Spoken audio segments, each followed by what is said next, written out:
Hello, everybody, and welcome to finally we have it the GOAT tournament hosted by yours truly and, of course, the Jeff Goat. Say hello, Jeff Goat. Hey everybody, so excited to be here. It's going to be an amazing tournament. And, of course, our GOATs today, we're going to have Hakanator, Agent Shadow, Alicia Destiny, Suzaku, Quazar, Bike Rush, Serpus, and our last qualified GOAT. Taking down the whole gauntlet is, of course, the Antswaggles himself. Now, we do have a bracket available for you fine gentlemen. Here is the bracket in chat. We are playing with a 2-minute delay today, just, to ensure that nobody can listen to stream and whatnot, just to make sure everything's absolutely above board. Not that I think there'd be any concerns anyway. Our format today is going to be Swiss, 3 rounds of Swiss, and then if you win 2 matches, you will qualify for the top 4 knockout. It'll be best of 3. The reason for this is that we're going to be showing a lot of matches. Every single match will be shown today. This means this tournament will be quite long. And then top 4, we're going to do best of 5 semis and a best of 7 finals. Are you excited, Jeffrey? Hell yeah. I mean, how long have we envisioned doing a tournament like this, right? Where we get I guess what the community considers, or just in terms of tournament pedigree, the best players in the community. So yeah, I'm really looking forward to this. I don't know what to expect exactly. A tournament like this is something we haven't done before, so. But yeah, I'm really excited to see everybody come back. Like, there's some really old names that we haven't seen in quite a long time. Like Suzaku hasn't been in the community for a while. He's been around, obviously, but not playing.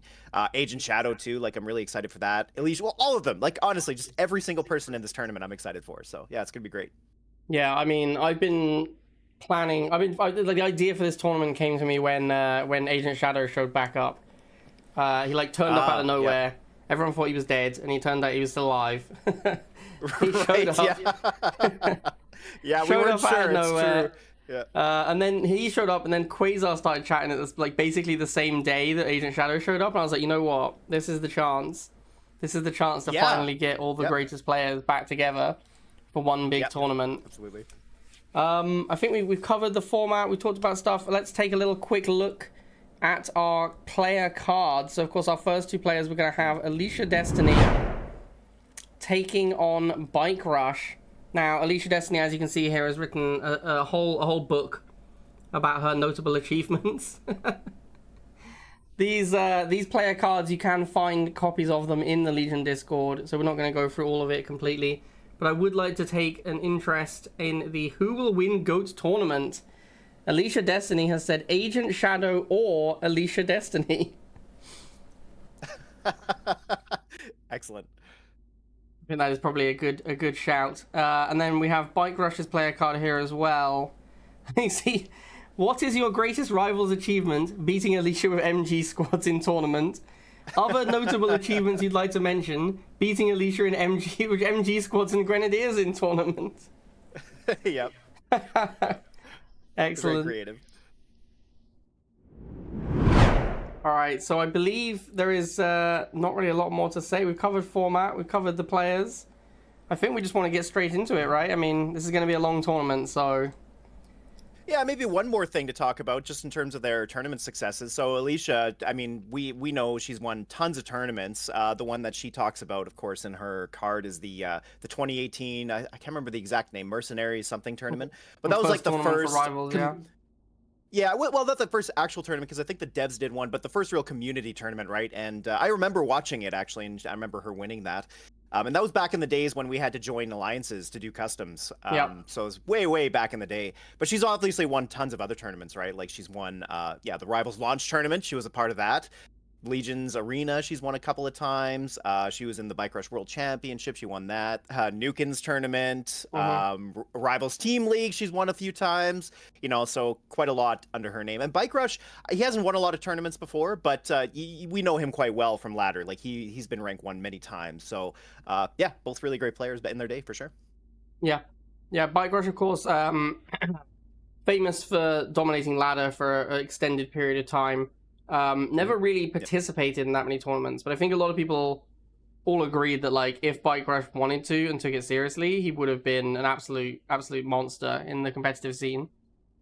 Definitely. Yeah, you look at his skill in other games and other RTS games that he plays, and he's always like up at the top, right? Like you think about Red Alert 3, or no, Kane's Wrath. Yeah, that's Red Alert, isn't it? No, that's CNC, right? I get the games mixed up. Anyways, yeah, he's an amazing competitive player. So yeah, it's great to have him here. Yeah.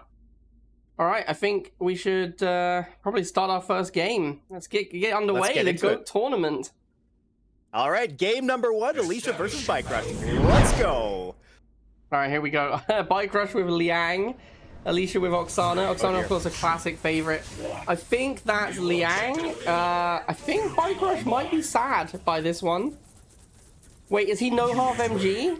Hold on. Oh, he's no half MG. You love to see it. Of course. First game of the tournament, and Bike Rush is no half MG. Let's take a quick look at Alicia's deck. Is Alicia going to struggle against this? She does have Inferno, which is one of the strong counters to a no half MG deck. So it is. It is expensive though, and it did get nerfed. If Bike Rush predicts the air and pre-builds a sling, I think he has a chance. If he doesn't do that, it's going to be really difficult for him. I agree, and look at this, like, Alicia stalling the missile, which is exactly what you want to do against no harm MG, and Alicia seeing the MG knows exactly what she's up against, so she knows precisely what to do at this point. She's pushing in the flames with the boost, getting at the MG, it's gone, and now Bike Rush is in a really tough situation, clawing back from here, especially if Alicia wins this missile, which it looks like it's going to be close, but the more important thing is she's bought enough time here, so we see Bike Rush cycling the dogs to the left pad there, we got the bikes trying to get on the middle pad there from Alicia, missiles getting chewed up by the flames, and the bikes there blocking the dogs from getting on the pad. They're really nice positioning from Alicia, and it's just going to be a matter of time here. The dog goes down, and now Alicia securing that middle pad. She's going to push over to the left, and we got a tank coming in as well. Those wheels there are going to secure the third pad, and that should be missile. There it is, Alicia, missile number 1 of the first game of the GOAT tournament. Yeah, and Bike Rush didn't retarget with his MG quick enough, didn't retarget the flamers. And his second MG came in and got killed by the wheels. It wasn't an ideal start for Bike Rush. And obviously, if you're playing no half MG, you have to have an ideal start. Once you've lost first missile, it's pretty much done. Like, there's very little you can do at this point. It's true, and you see Bike Rush really trying to make his way back into this game, building MGs. Like, that's what he needs, right? He needs the MGs. And actually, Alicia here had a couple of pop-cap units. Not saying there was pop-capping going on, but she had a bit of a pop-cap situation. So there was a slight window there, perhaps. But, yeah, it's just not looking good here for Bike Rush. Yeah, I mean, Alicia pushed in those low hit point units. Bike Rush killed them. There was obviously no intentional pop-capping of any kind going on. And once that pop-cap is back, it's really very difficult for Alicia to lose this game. I mean, we see here, like, she's closing in on the second missile. The tank is going down, though. I mean, maybe Bike Rush has a small chance on this missile. I'm a little surprised here, actually. Yeah, the MGs are slowly clawing their way back here. We see stalled missile again, but I think the Banshee just needs to get rid of that one MG there. There it goes. We got one more, and it's a little bit too far away from the pads, and picking it up is not going to make sense. So now Alicia with the flames in place. All she's got to do is block these dogs, get the Banshee to take care of them. And it looks like this should be second missile, but I really love the fight here from Bike Rush. He's doing a pretty good job here of making his way back in. Yeah, one thing you can say about Bike Rush, he very, very rarely will give up a game. Like, I've seen Bike Rush play from some very, very sketchy situations. He very infrequently gives up. Look at this. I mean, he tried, so he pushed the slingshot in, managed to get it on the pad, but that boosted tank is just going to wreck a number on it. So I don't suspect this is going to last for too much longer. And Alicia here pulling the Harv as well. Going to go no Harv herself. And actually, the Harvester is going to be a big problem here for Bike Rush. He just doesn't really have anything that clears it in time. So this should be it. Yep, there's his tank, all 3 pads, and Alicia takes missile number 2 in game number 1. Yeah, I mean, I don't think we're super surprised to see this. After you lose the first missile with no half MG, it's over. It's almost always. Yeah, Bike Rush did a valiant attempt. He tried to fight back, but once you've lost that first missile, there's no half MG. There isn't a lot you can do in that situation. It's true. Yeah, that's the thing about MG. It's a Swiss cheese strategy. Like, if it works really well. If not, it just completely falls apart, right? So yeah, that's kind of what we saw there. Well, there we go. First game under our belt. The GOATS tournament has officially kicked off. That was, of course, Slashed Fields. Our next game is going to be on Great Divide. So there is a map list for this tournament. As with many Legion tournaments, what we've done is we have a set of maps, and the bot will pick maps for each game. So it is Not completely random, because of course I believe it is impossible to code true randomness, but it's close enough. It's random enough for us. We don't understand what the algorithm is deciding, so basically the same thing. Exactly. Yeah, and Great Divide is going to be the second map. So Great Divide is interesting. I actually remember this being featured in the launch tournament, if I remember correctly. It was indeed. I tend to remember. I think it was a match you were involved in, actually, Yeah, now that I think about it. I don't want to talk about it, though. Yeah, fair enough. The evidence is on YouTube if you want to go take a look. But regardless, you know, this is a really good two-range map. Like, it's got the missile silo in the middle, we got the two rocks to the left and the right, and then it's a two-pad map as well. So here, I don't know if you would bring No Harv MG again. I mean, maybe Bike Rush is going to try one more time. He's going to catch Alicia off guard, perhaps. But again, you know, just a good two-range map in general, so possibly. Yeah, I mean, it's an okay two-range. It's not one of the best two-range two-pad maps because it is... The pads are slightly separated. You can't put a single two-range unit that can cover both pads simultaneously, which is usually the hallmark of an ideal two-range map. And yes, you are correct. The launch tournament, this was the map I played. I believe it was the first map we played. And it's the one where I made a Talon as my opening unit by accident, and then my game crashed. Oh, yeah. Yeah. That's right. Oh, yeah, right. Like, I made the Talon, my game immediately crashed. Was it against Alicia because their network code remember. just wasn't up to scruff at the time. That's right. Oh, and then yeah. I tried to play MLRS on this map, and I got smashed by jump jet troopers because Alicia had been scouting me for the entire week. Like, the whole time we were there, she kept coming over and trying to watch what me and Iraqi were doing in our games. And she saw that we were trying to build two-range to counter her strategy. So she put jump jets in her deck, and she infamously never had anti-tank infantry in her decks, which is why we thought Giga and MLRS would be so good. And then she played jump jets, which was a beating. I also lost my first MLRS to a Predator because of Miss Micro. It was awful game all around. But you remember that really well. Must have been memorable. Yeah. Well, yes. I mean, it was a fairly memorable event, so I do remember. That's true. It was. Yeah, really cool event for sure. All right. Okay, we have the players. We got both our players in, so. All right, let's get into game number 2 then. Establishing battlefield. Here we go. Game number 2. The GOAT tournament. 3, 2, 1. New objective available. So definitely a switch up here from Bike Rush, noting the change in commander, and also from Alicia going to GDI. So Orca Bomber versus Grenadier APC. Interesting.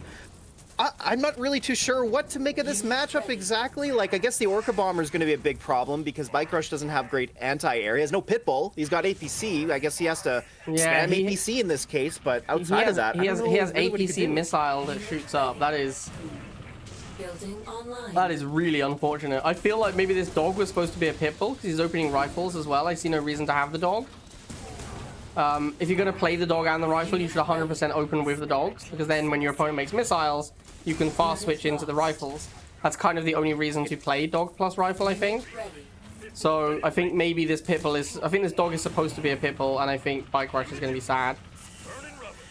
Yeah, well, here we are coming down to missile number 1. The Predator tank comes out from Bike Rush. Of course, you know, having the dogs there did let him get into War Factory pretty quickly and hold the pad. So in that sense, I suppose it's helping him out, but I agree with you. I think a Pitbull would be far better suited. That said, though, we do see a bit of aggression on the Harvester here at the top, and nobody really forcing the missile just yet. That's perfectly fine, though, in this matchup, except Alicia does have the Orca Bomber, so her getting to her late game and spamming those Orca Bombers is probably where she wants to be once she sees that Bike Rush really doesn't have ample anti-air. That said, though, we got the sneaky dog on the right there, so Alicia takes missile number 1. That's a classic Bike Rush move there. He went turret and push your Harvester. Bike Rush is well known for loving Harvester aggression. He is a huge fan of just shoving the enemy Harvester over and over and over. As you say, though, if they trade Harvester, it massively favors Alicia, but she pulled back that Pitbull and did not trade. So she lost half and he didn't. But, of course, he also did spend a turret and a Predator to get that Harvester. So it isn't really economically viable.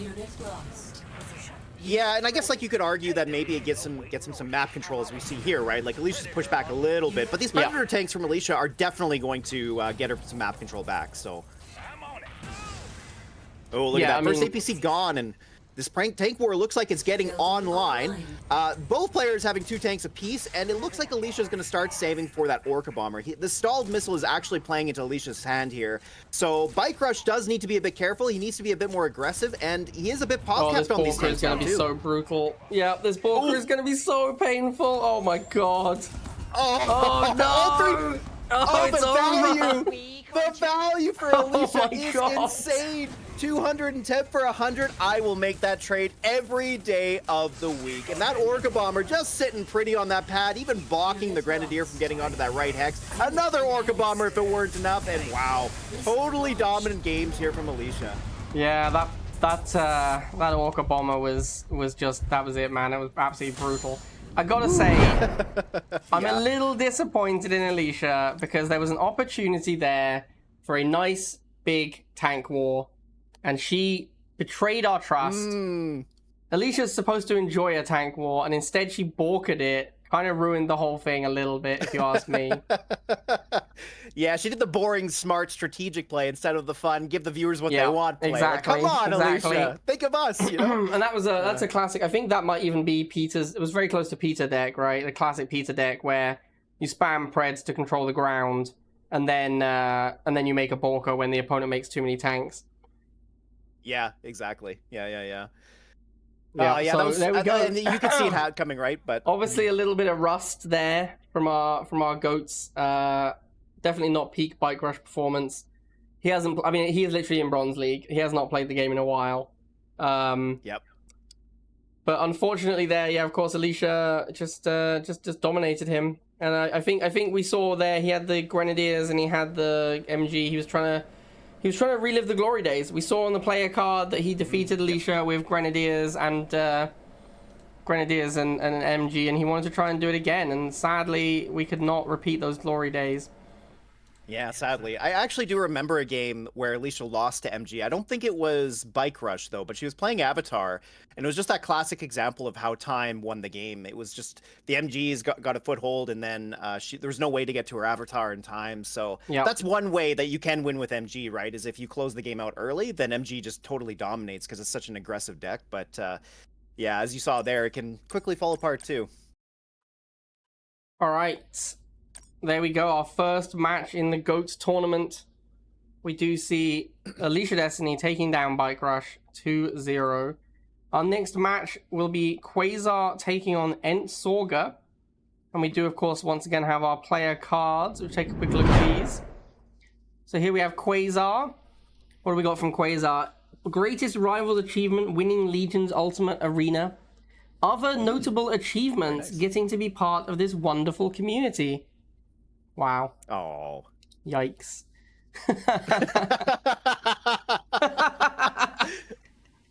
Is there anything you'd like to say to your competition? Team Bulgaria for the win, of course. Those of you who are not familiar, Quazar and Serpus are both from Bulgaria originally. I believe Quazar is he's Bulgarian, but he lives in America. That's right, yep. Serpus, Bulgarian, living in Bulgaria. So they are Team Bulgaria together. And Quazar predicts that Serpus is going to win the tournament.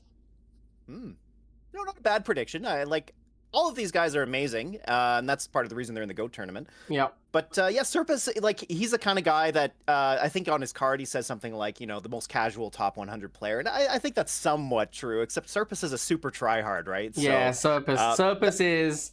He always says, like, oh, I'm the number one, like, try-soft. Like, I don't try hard at all. Yeah. I'm not a sweat right. lord. Yep. He's the biggest sweat lord. The only person who's ever competed with Serpus for Sweat Lord King is Agent Shadow.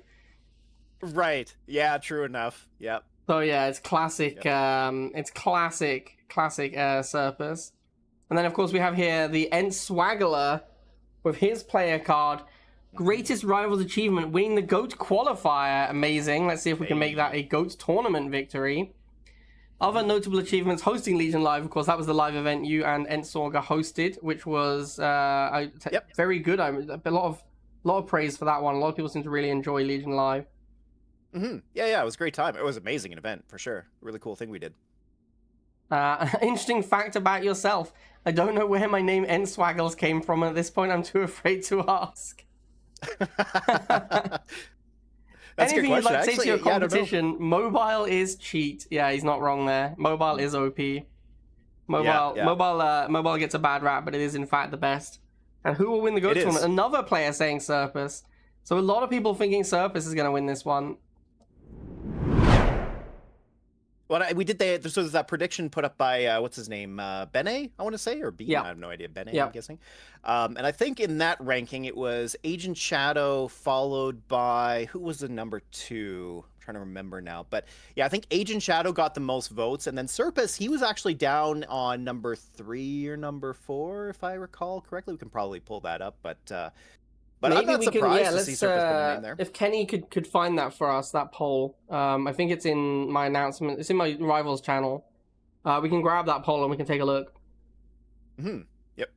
Okay, so up next, of course, we do have Quazar versus Antswaggles. And I believe we are ready Shall to we go. kick it off?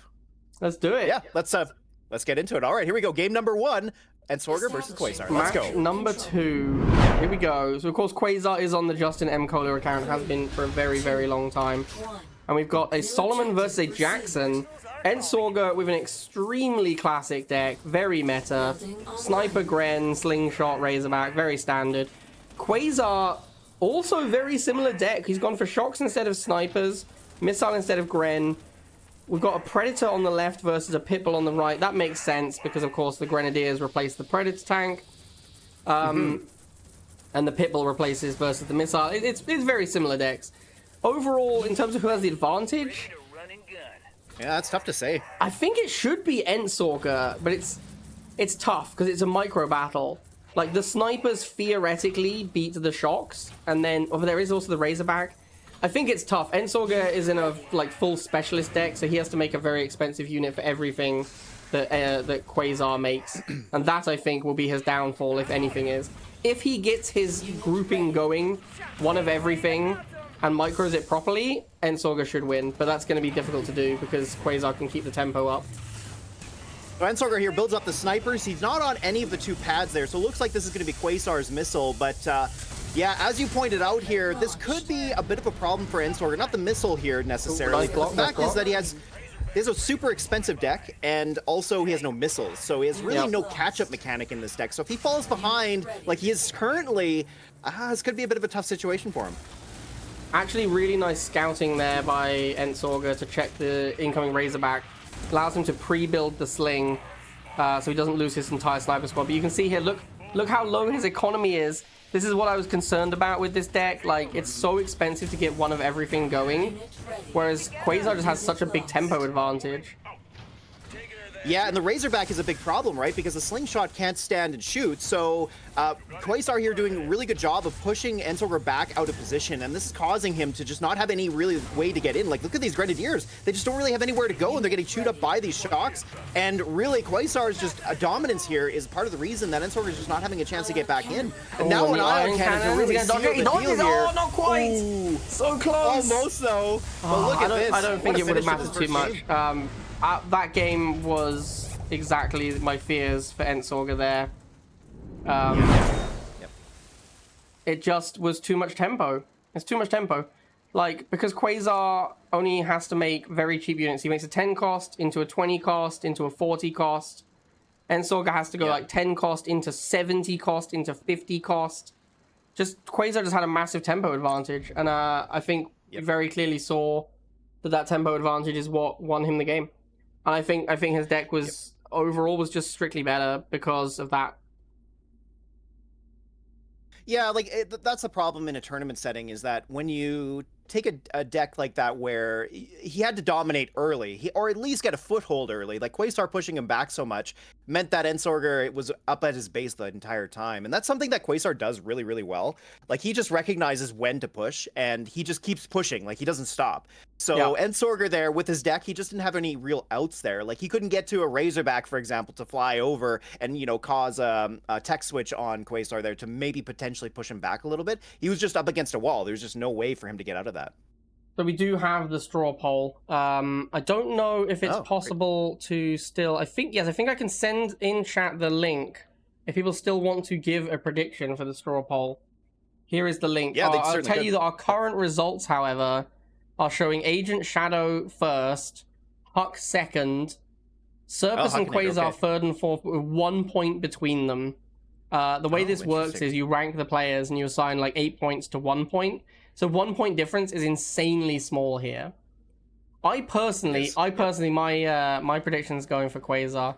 I don't know if he's too rusty, but I think Quazar in top form, I think he would be the winner of this tournament.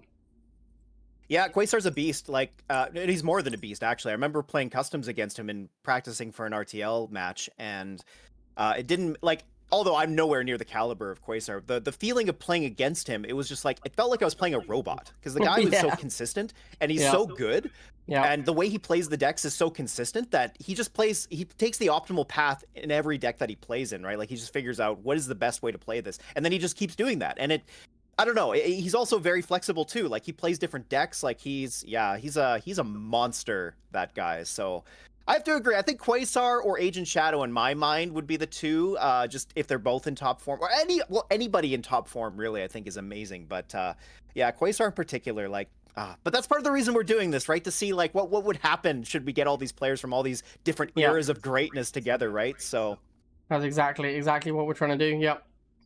All right, and I think our players are ready to go. Our next map is the Bullseye. All right, let's go. Game number 2. What I find very interesting about this map is this middle point between the pads. I gotta say, I'm extremely disappointed not to see a strong arm. I think this map is exceedingly good for strong arm. I think it's one of the best strong arm maps in the game. I will be honest with you, that's one of the reasons I put it in the list. In the map list, I want to see if players, recognize the strategic strengths of different maps. Strong arm in that middle point is so good. It hits all 3 pads. It's basically impossible not for it to generate a ton of value. So yeah, a little bit disappointed not to see a strong arm. Quazar has gone with exactly the same deck as last time. Antswaggles going for a Tick Tank deck. Tick Tank could be very good here. That could be very legit. I'm a little surprised not to see Kane with this. Like, Seth with a Tick Tank Chuggy deck is a little unusual. I thought, I don't think you can put the tower in the middle, but maybe that's part of the reason why, I suppose. But yeah, I think it is a concession. I think it is a concession to the map where Kane is not very good on this map.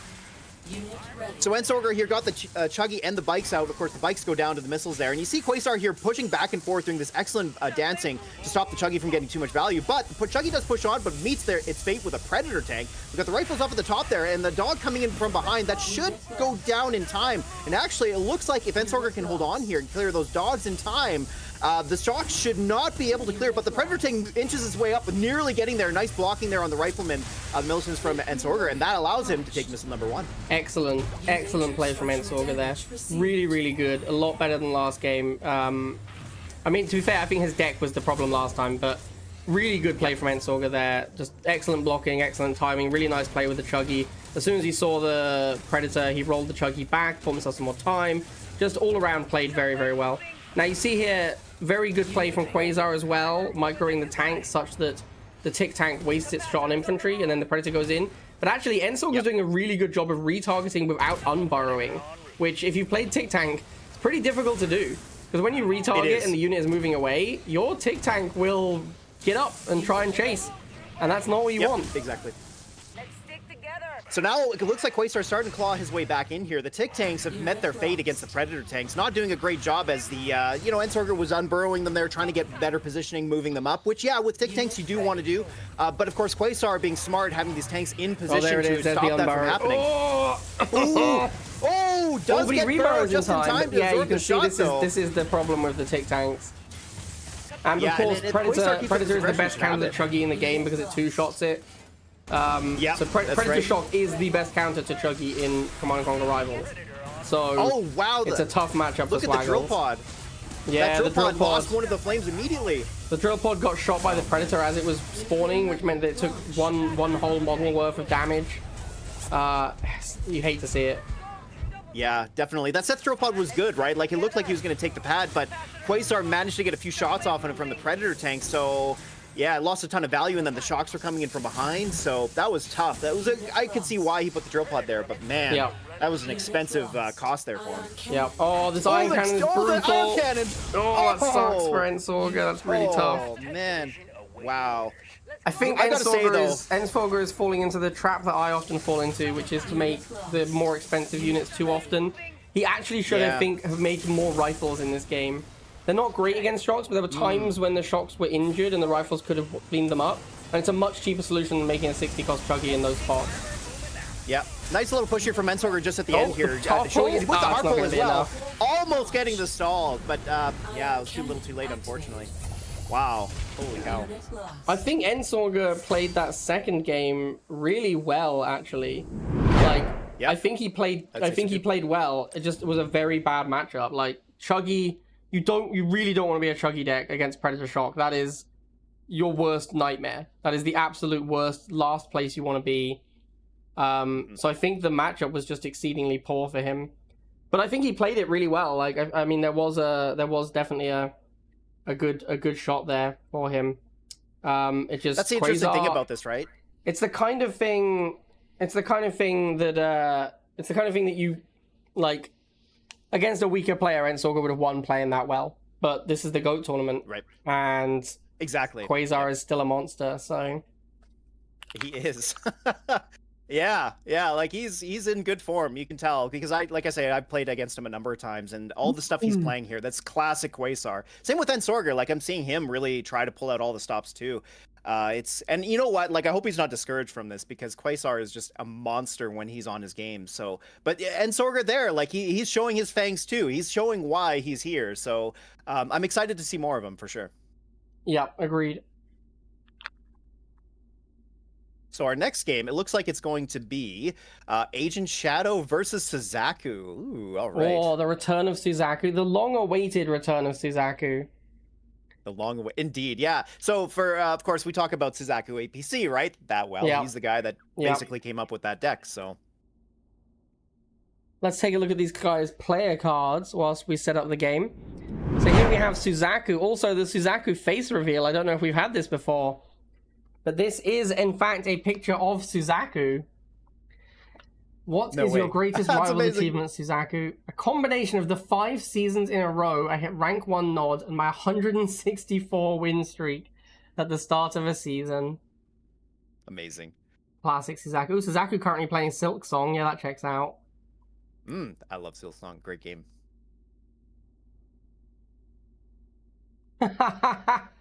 Interesting fact about himself. I thought to myself to tell time, I'm in kindergarten. I noticed the connection between the dials of a clock and cookie time. I called it out to the teacher, pointing at the clock, it's cookie time. You know what? Maybe that's why he was so good at Cookie Cutter Nod. This is what right? Makes sense. He famously created Cookie Cutter Seth. Right. Yeah, It all yeah, makes sense. Exactly. He's always been a cookie enjoyer. And Suzaku, who do you think will win the GOAT tournament? Whoever has accumulated the least amount of rust or removed a lot of it. At this point, at peaks, I'd put it between Alicia and Agent. Yeah, I could see that. Me in 3rd place. Nice. All right, and then of course, his opponent will be the ever infamous Agent Shadow, known for his, I guess should we say, spicy personality, his BMing. That is what he's famous for. Yeah, Agent Shadow kind of like, I don't know if I want to say the bad boy of rivals, but Yeah, I feel like I don't know I don't know who I'd give that title to. Yeah, but I guess if there was anybody, probably Agent Shadow, right? Yeah, he was definitely he's the kind of guy like you play against in a lobby and in any type of game that you hate to lose against because you know he's younger, but also he's just so darn good at the game you don't want to admit it for that reason. And then he was also so much BM came from him during that time, you know, which I guess to Yeah. be fair, if you're that good, maybe it's warranted, but yeah. yeah. Anything you'd like to say to your competition? Y'all suck. Yep, classic Agent. Yep. Who will win the GOAT That's all. tournament? Probably the one who wasn't retired for 5 years. Yeah, I hate to say it, but kind of right? Yeah, he's got a reasonable point there. He also says, I'm not toxic, but I am sadistic. Interesting. I feel like that might be worse. Or the same, to be honest with you. Mm-hmm. Alright, so our maps for this round. We have Open Prairie, Middle Oasis. Oh, you love to see Middle Oasis. And then if we need it, the tiebreaker is Broken Mesa. Now, of course, the agent is playing on the Renardin account. So, wow, we've got 2 Tiberium League players. These are the first players in Tib League. Yeah, probably, actually. I love the alliance name there. Let's go Suzaku. Awesome. Yeah, good stuff. Okay, well, should we get into game number 1 here? Yeah, let's do it. All right, here we go. Establishing battlefield control. Agent on the Renardin account taking on Suzaku. 3, 2. So now the question here is, does Suzaku play Suzaku APC or does he play Suzaku APC? He plays Suzaku APC. Of course he does. That makes perfect sense. And then Agent here pulling out a 3-building net GDI deck, which is a bit interesting. Razorback and Orca is not a bad combination. It's just so expensive, right? This looks like a very micro-favored type of deck that Agent's playing. Yeah. Kind of like a Reb Aggro style from Agent. Except, of course, that he has snipers. Suzaku did say he was going to pull out some classics. So I expect to see Suzaku APC, Cookie Cutter, Seth. Then we're going to see some standard Suzaku. I'm desperately hoping he doesn't try and bash out the Sandstorm Razorback, though, because that would be awkward. Yeah, Sandstorm is not what it used to be, that's for sure. Unit ready. Well, look at this. Nice microing on the dogs here. Of course, that's not really, a hallmark of what Agent Shadow does. He's just really good at dancing here. And Suzaku pulling out the drone swarm, not going into his war factor as the second building is interesting. So these drones here, of course, the Pitbull's not going to clear them super quickly. He's just going to try to use the drones and the Orca now to take a pad here. He doesn't need to clear these dogs here. If he does, he will stall the pad. There it goes. So now he just needs to maintain control of that bottom right pad. The Orca's not going to reload in time, though, so it looks like Agent Shadow should have this missile, and yes, he did. He did try to get on all 3. Very close there. But yeah, Agent does get this number 1. Classic Agent with the emote as well. Yep, definitely, yeah. Oh, the split shot there. Not clearing the Pitbull there. That's a big problem. Not killing the Pitbull there is actually huge. Suzaku cannot afford to lose this Orca. He actually doesn't lose it, but it's so low now, it can't really send it to kill a Pitbull anymore. Because it'll die on the way in, and that's really awkward. Oh, actually didn't get it. Okay. Very good. Yeah, he does need to survive this Orca, like you say. Losing it here is a huge cost, as he only has 40 tip, 50 tip in the bank. Agent's sitting pretty here with 200. Oh, saves the Orca again. Very nice. Very nice reaction. Ooh. We really need to see, like, we need to see in. APC, though, from Suzaku. Like, that's his... A is his signature unit, and B, I think it's actually the thing that Agent is weakest to. Like, he doesn't have a good APC counter. He'll have to use Pitbulls. Yeah, actually, that's and right. that plays into the strengths of APC deck, which is that your opponent tries to use Pitbull and you use your own Pitbull. So here's Suzaku just up against the wall once again, pulls the turret out as desperation, and yeah, too bad there. I agree. Had he gotten to the APC, I think that could have potentially brought it back, because famously, Orca's really bad against Orca. Well, not really bad, but it's weak against Orca, I would say. Yeah, Orca and Pitbull are not good APC counters. Like, Orca has to fire twice, so you go in, you shoot, you take some damage. You have to wait, like, what, 10 seconds for it to reload, then come back in and shoot. A lot of the time, by the time you've done this, they've made another APC. Like, that's the whole point of the deck, right? Like, if you can't kill the APC quickly, they just keep funneling more and more APCs. Suzaku never made an APC. And I honestly think that was the biggest cost here. I don't even know... I mean, he went into Air Tower to fight the drone, to fight the snipers, right? He went Drone Storm to fight snipers. And then he had Orca. But, and this is something that I'm surprised Suzaku didn't remember, because his deck, if you play that deck, you want to go barracks into War Factory. You never make your Air Tower second against GDI, because it's so bad versus Pitbull, which is what we saw in that game. You always just go straight, you fight Pitbull with Pitbull, and then you use APC. The Orca against GDI is an anti-tank unit, because tank cleans up APC and Pitbull. Against Nod, you go Air Tower because they're so weak against the Drone Swarm, except that's not true anymore because everyone plays Banshee now and it costs 30, so you can beat Drone Swarm more than you used to be able to. But I'm very surprised to see Suzaku forget that key piece of information in the Suzaku APC deck, which is that you don't really want to make your Air Tower ever against GDI. You only make it when you have so much money that you can afford to spew some on Orcas. You'd never ever go barracks into War Factory. And I'm very disappointed. Like you never go barracks into Air Tower against GDI. You always go War Factory because you want to get those APCs rolling as quickly as possible. And if he'd done that, he had a very good chance to win because Agent Shadow's deck was very weak to those APCs.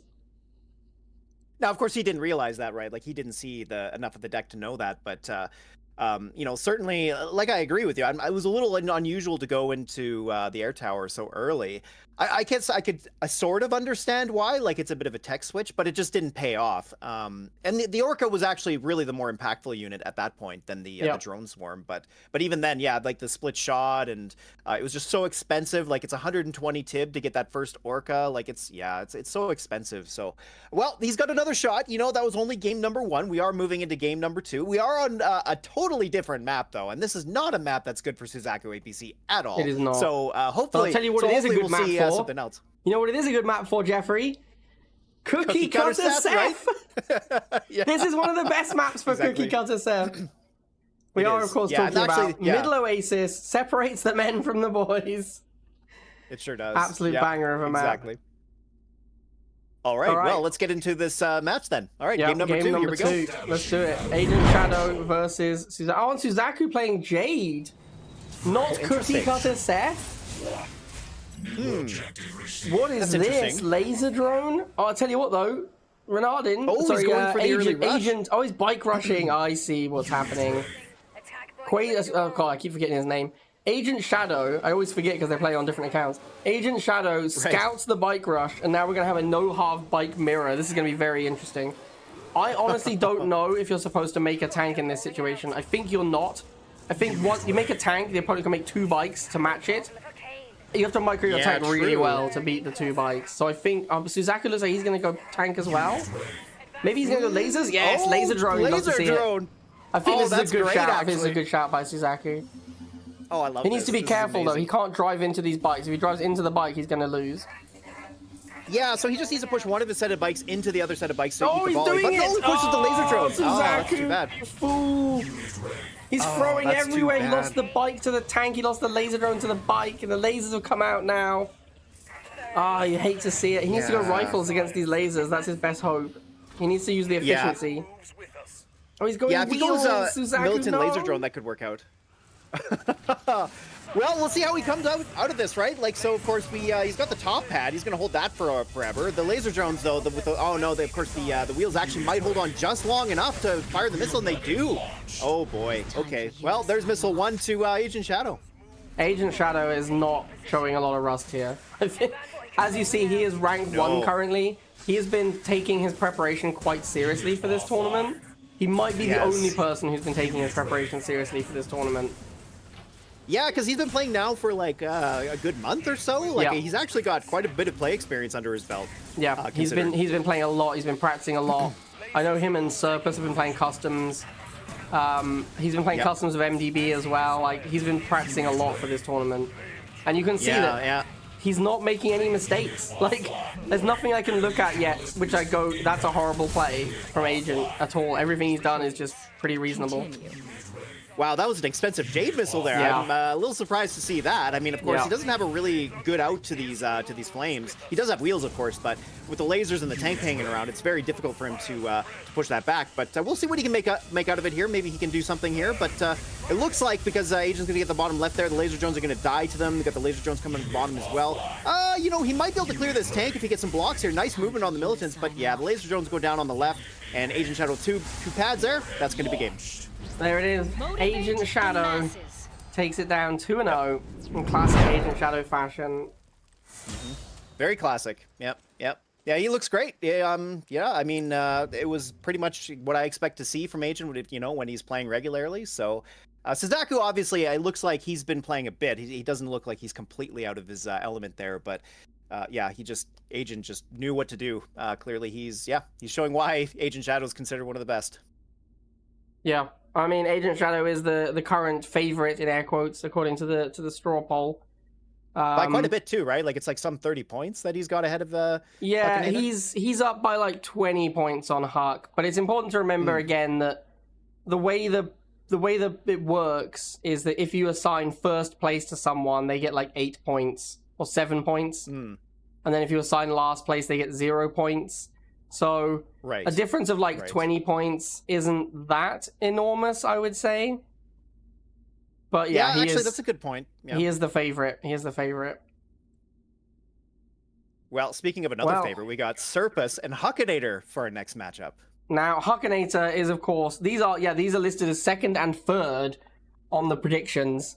Huck is close to Agent, whereas there's a pretty big gap between Agent, Huck, and Serpus. So the people strongly seem to believe that it's Hakanator and Agent Shadow are the top two for this one. Yeah, I can understand why. Like Hakanator, he's one of the more recent goats, as so to speak. Actually, he's probably the most recent outside of, I guess, Antswaggles. Yeah. But yeah, and then like one thing that's really important about Rivals is muscle memory and also playtime. Like even if you were one of the best of all time, it doesn't matter if you haven't played for a year. There's so much muscle memory that you're going to lose that you have to rebuild, right? So I think that's part of why Agent put in his card. You know, the person who has who hasn't been retired for 5 years will probably win. Which, you know, it's fair. That's kind of him because he unretired for like the last month. So right, so, yeah, maybe that's what he meant. Maybe he was like, the person who's going to win is the person who hasn't been retired for 5 years, which is me. Yeah, right, exactly. All right, let's take a look at these player cards whilst we set up the next match. So here we have the Hakanator. Hakanator, of course, as Jeffrey says, the most recent GOAT. One of the more recent top players to come out in Rivals. Really, he's like been dominating the local scene recently. Also, very important to note that Hakanator is the world champ. He did win the world championships, which we hosted 2 years ago now, something like that. Oh yeah, and, probably. That sounds about right. Has talked a lot of smack. I think this is very important to note. Hakanator is infamous for saying that the older players are kind of bad. He's watched them play. He thinks they can't possibly compete with the players who are good these days. Oh man, that's true too, isn't it? So there's a lot on the line here for this one. Oh, that's interesting. I forgot all about that. Yeah, so got to put your money where your mouth is, Hakanator. Yeah, you better absolutely. show what you're saying, right? Holy cow. Interestingly, he says, who will win the GOAT tournament? He says, this is an interesting one. I think that with 40%, I have the highest individual chance. So I think with 60%, somebody else will win. Well, there you go. So he thinks that he's the favorite, but still doesn't put himself above 50% to win. Interesting. And then here we have Serpus, who I love this picture. That is a picture of Serpus with his Rivals Coliseum trophies lined in front of him. Yeah. Amazing. Yeah. Oh, greatest Rivals achievement, winning the €500 prize tournament. Other notable achievements: being 3-0 Alicia multiple times as super casual. Dominating Rivals for some time with Terran in Team Bulgaria. Titan deck enjoyer. First mutant chuggy player. That's true. Serpus invented mutant chuggy. Yeah. Since then, they nerfed and have never been as strong. Yep, also true. Interesting fact about yourself: I am the most casual Rivals player. Less games than any top 100 player. Classic Serpus. And then who will win the GOAT tournament? Serpus. So Serpus also backing himself here. Yep. Oh, right. Well, interesting, right? Both these players think they're going to win, so... Hakanator versus Serpus. Our first map is going to be Broken Mesa, and then we're going to have Rorschach, and then Slashed Fields if we need a tiebreaker. So far, we have not had a tiebreaker game. Yeah. So far. Yeah, they've all been decided in 2 games, so... Yeah. Okay. Well, let's see if this will be the same, eh? Let's get into game number 1. Let's do it. Serpus taking on the Hakanator. There's a lot on the line here, you know, because, as I say, Hakanator has repeatedly stated that he believes the old players cannot possibly keep up with the newer players. He says, I've watched them play back in the day. They're not as good as the new good players. He's like, I'm the best of the new good players, and all my mates could beat them as well. Right. Yeah, exactly. Well, we'll see if that's true, eh? We've got some very classic decks here. This is almost like, I mean, not quite a mirror, because obviously Banshee and Razorback are not the same, but very similar decks. 2-3-1 from both players. And Oxana versus Solomon, of course. That's a big difference too. Of course, that is a big difference as well. Yeah, but it is a tank mirror. But of course, as we all know, tank mirror does heavily favor the Predator tank. Heavily favors the Predator tank. And actually, Hakanator famously thinks that the Scorpion tank is better than the Predator too. So. All right, here we go. Missile number 1. We got that lone dog going over to the right. The wheels probably won't kill it in time, although it is very, very low in hit points. But we see Hakanator nice blocking on the middle. The Predator should win this. It's going to be very close. Oh, but it's a trade instead. That said, though, Serpus having the Pitbull at the top meant that he takes the missile. Very, very strong. Honestly, like getting a trade with Scorpion versus Predator, that's a good play. But Serpus, he uses that lone dog to go and claim that bottom pad. Hakanator doesn't respond in time, and that ends up, of course, being the missile. Now, as to what you were saying about the Scorpion being better than the Predator, I think that's a pretty common opinion. A lot of people prefer Scorpion to Predator. However, one of the things that Predator is very good at is beating Scorpion. Building online. Yes, exactly. The shot differences matter a lot when it's just tank versus tank. Obviously, there's other factors at play here, like we got bikes and wheels and, you know, there's shocks and whatever all out on the field. So, of course, that can change the picture a little bit. That's probably why Hakanator says that, because the movement speed of the Scorpion means that its timing on its lock-on and how it pulls out and in is different. But, it moves faster overall, and it fires faster. Yeah, so I can understand from a micro perspective that the Scorpion tank is favored, but from a pure stats perspective, the Predator tank is favored. But, you know, having said that here, Serpus really pushing back here. We got that Pitbull on the middle pad, the boosted tank clearing up, but the wheels make it on the pad just in time. We couldn't get a block there. We see at the top there as well with the bikes trying to push on against the shocks. It's only going to be a matter of time here because the bikes do actually get on there, and the shock toker would have gone down in time. We do see the wheels hanging out at the bottom there, so Serpus might make a push, but we see that he's just going to sit in the middle there. We got the wheels cycling in and out as well. Hakanator having almost getting that top pad there, but these wheels are going to go down here just a moment, so Serpus just needs to get a block on the wheels, but doesn't. Almost getting it there, and the Scorpion tank really, really trying to push on here. It will eventually clear up the shock trooper, and it should make a push here, but an ion cannon coming down to clear up that only... Oh, the tank and the two bikes coming in. Very nice play. Now we just need to get a block with the Pitbull, and he doesn't quite get there. Oh my goodness, this game is just going on and on. We're at 3 minutes already, and no player is really pushing for the top or the bottom pad. It just seems like Hakanator is the one that's really cycling the units here. But he messed it up at the end. Wow, Hakanator doesn't get the bottom pad, and Serpus winning that first game. Wow. Very close. Very close. I gotta say, very nice leapfrogging by Hakanator there. You see how Serpus was blocking the middle pad from the front. So Hakanator brought his unit from the bottom up, sent a new unit down to the bottom pad, did that repeatedly, kept the missile going forever doing that. Really nice play by Hakanator. However, I think his deck is not favored. The Scorpion is bad versus the Predator. That is a pretty big negative. He never switched into Banshee, which he probably needed to do near the end there. He didn't really have enough money, so that's the way it goes. I mean, you can probably speak to this way better than... Well, of course you can. But when you're up against... Like, the level of skill from your opponent makes a huge difference in how you play the game. Like, obviously it does. But what I'm getting at is sometimes you're taxed by how much is going on, right? And I think that's going to be one of the issues in this tournament, is that all these players are really well versed in pumping units out rapidly and very good micro, you know, all that stuff, right? And that changes things in terms of, you know, how much decision-making space you feel like you have. Because like Quazar, for example, he's really makes you feel like you're suffocated in terms of what you can do. And all these players have that capability. So I'm curious about how that's going to shape these matches, because this is something that we really haven't seen a lot of before. And I feel like that played out a little bit here, where Serpus was really just pushing Hakanator so hard that, you know, obviously the Predator tank makes a big difference there too, but still, like, you could tell he was a little bit taxed, because like you say, the Banshee would have been a good tech switch, but it's so hard to think of those strategic options in these moments. I think Huck simply didn't have the money to switch into the Banshee, and that's probably largely because he was using Oksana boost so frequently, which he had to get the tempo because he was losing the game. As you say, yes, you can create what I call a micro tax, which is where, for example, when those bikes were trying to reach the top pad, Hakanator is constantly sending the bikes up there. Serpus has to constantly block. Then Hakanator does something else on the middle. Serpus has to do something there to respond. When Serpus responds to the middle, he can no longer maintain the block on the top. Hakanator gets through. Because Hakanator is doing too many things for Serpus to respond to all of them equally.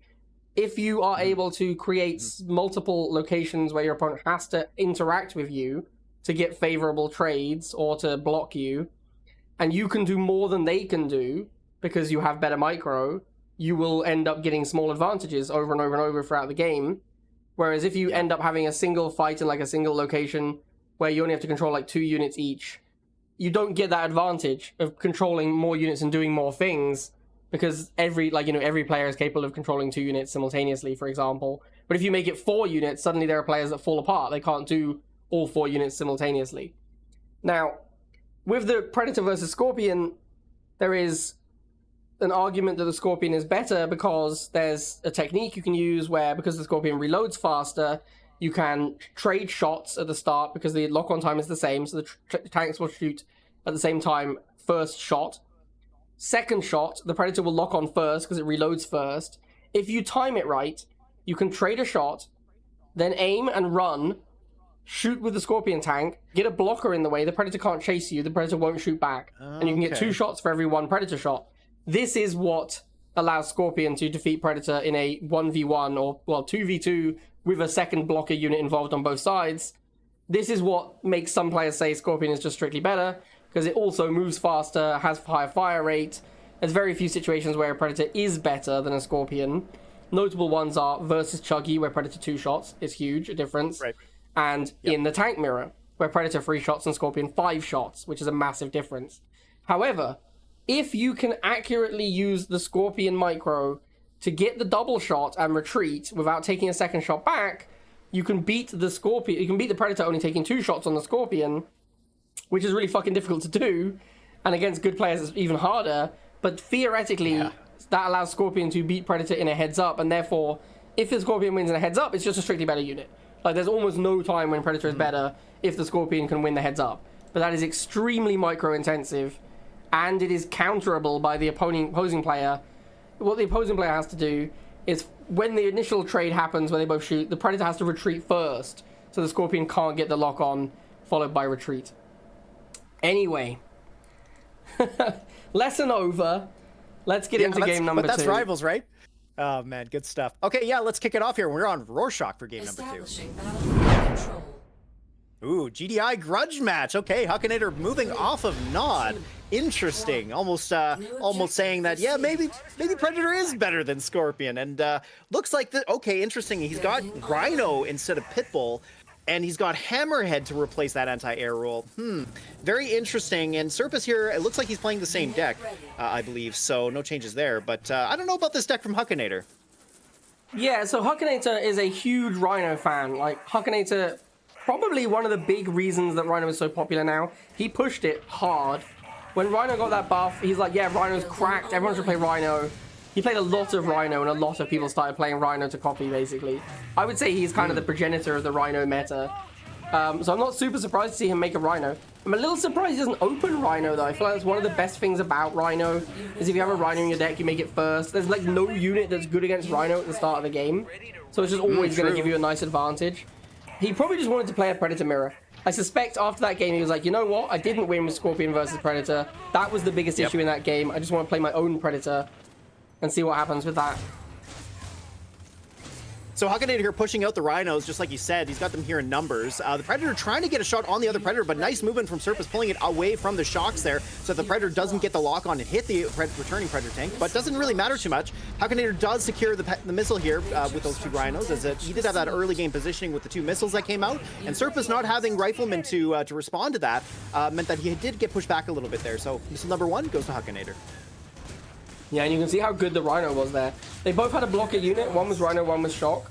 The Rhino obviously kills the Shocks very quickly, and the Shocks do nothing to the Predator/Rhino combo, which was a large part of why Hakanator wins that first missile. Unit ready. Yeah, the Rhino's interesting, right? Because it has the same hit points as a Pitbull, but it only costs 30. And that's one of the big advantages it has over Buggy as an example, because Buggy has about, I think it's like 1,200 and something hit points. I can't remember the exact number.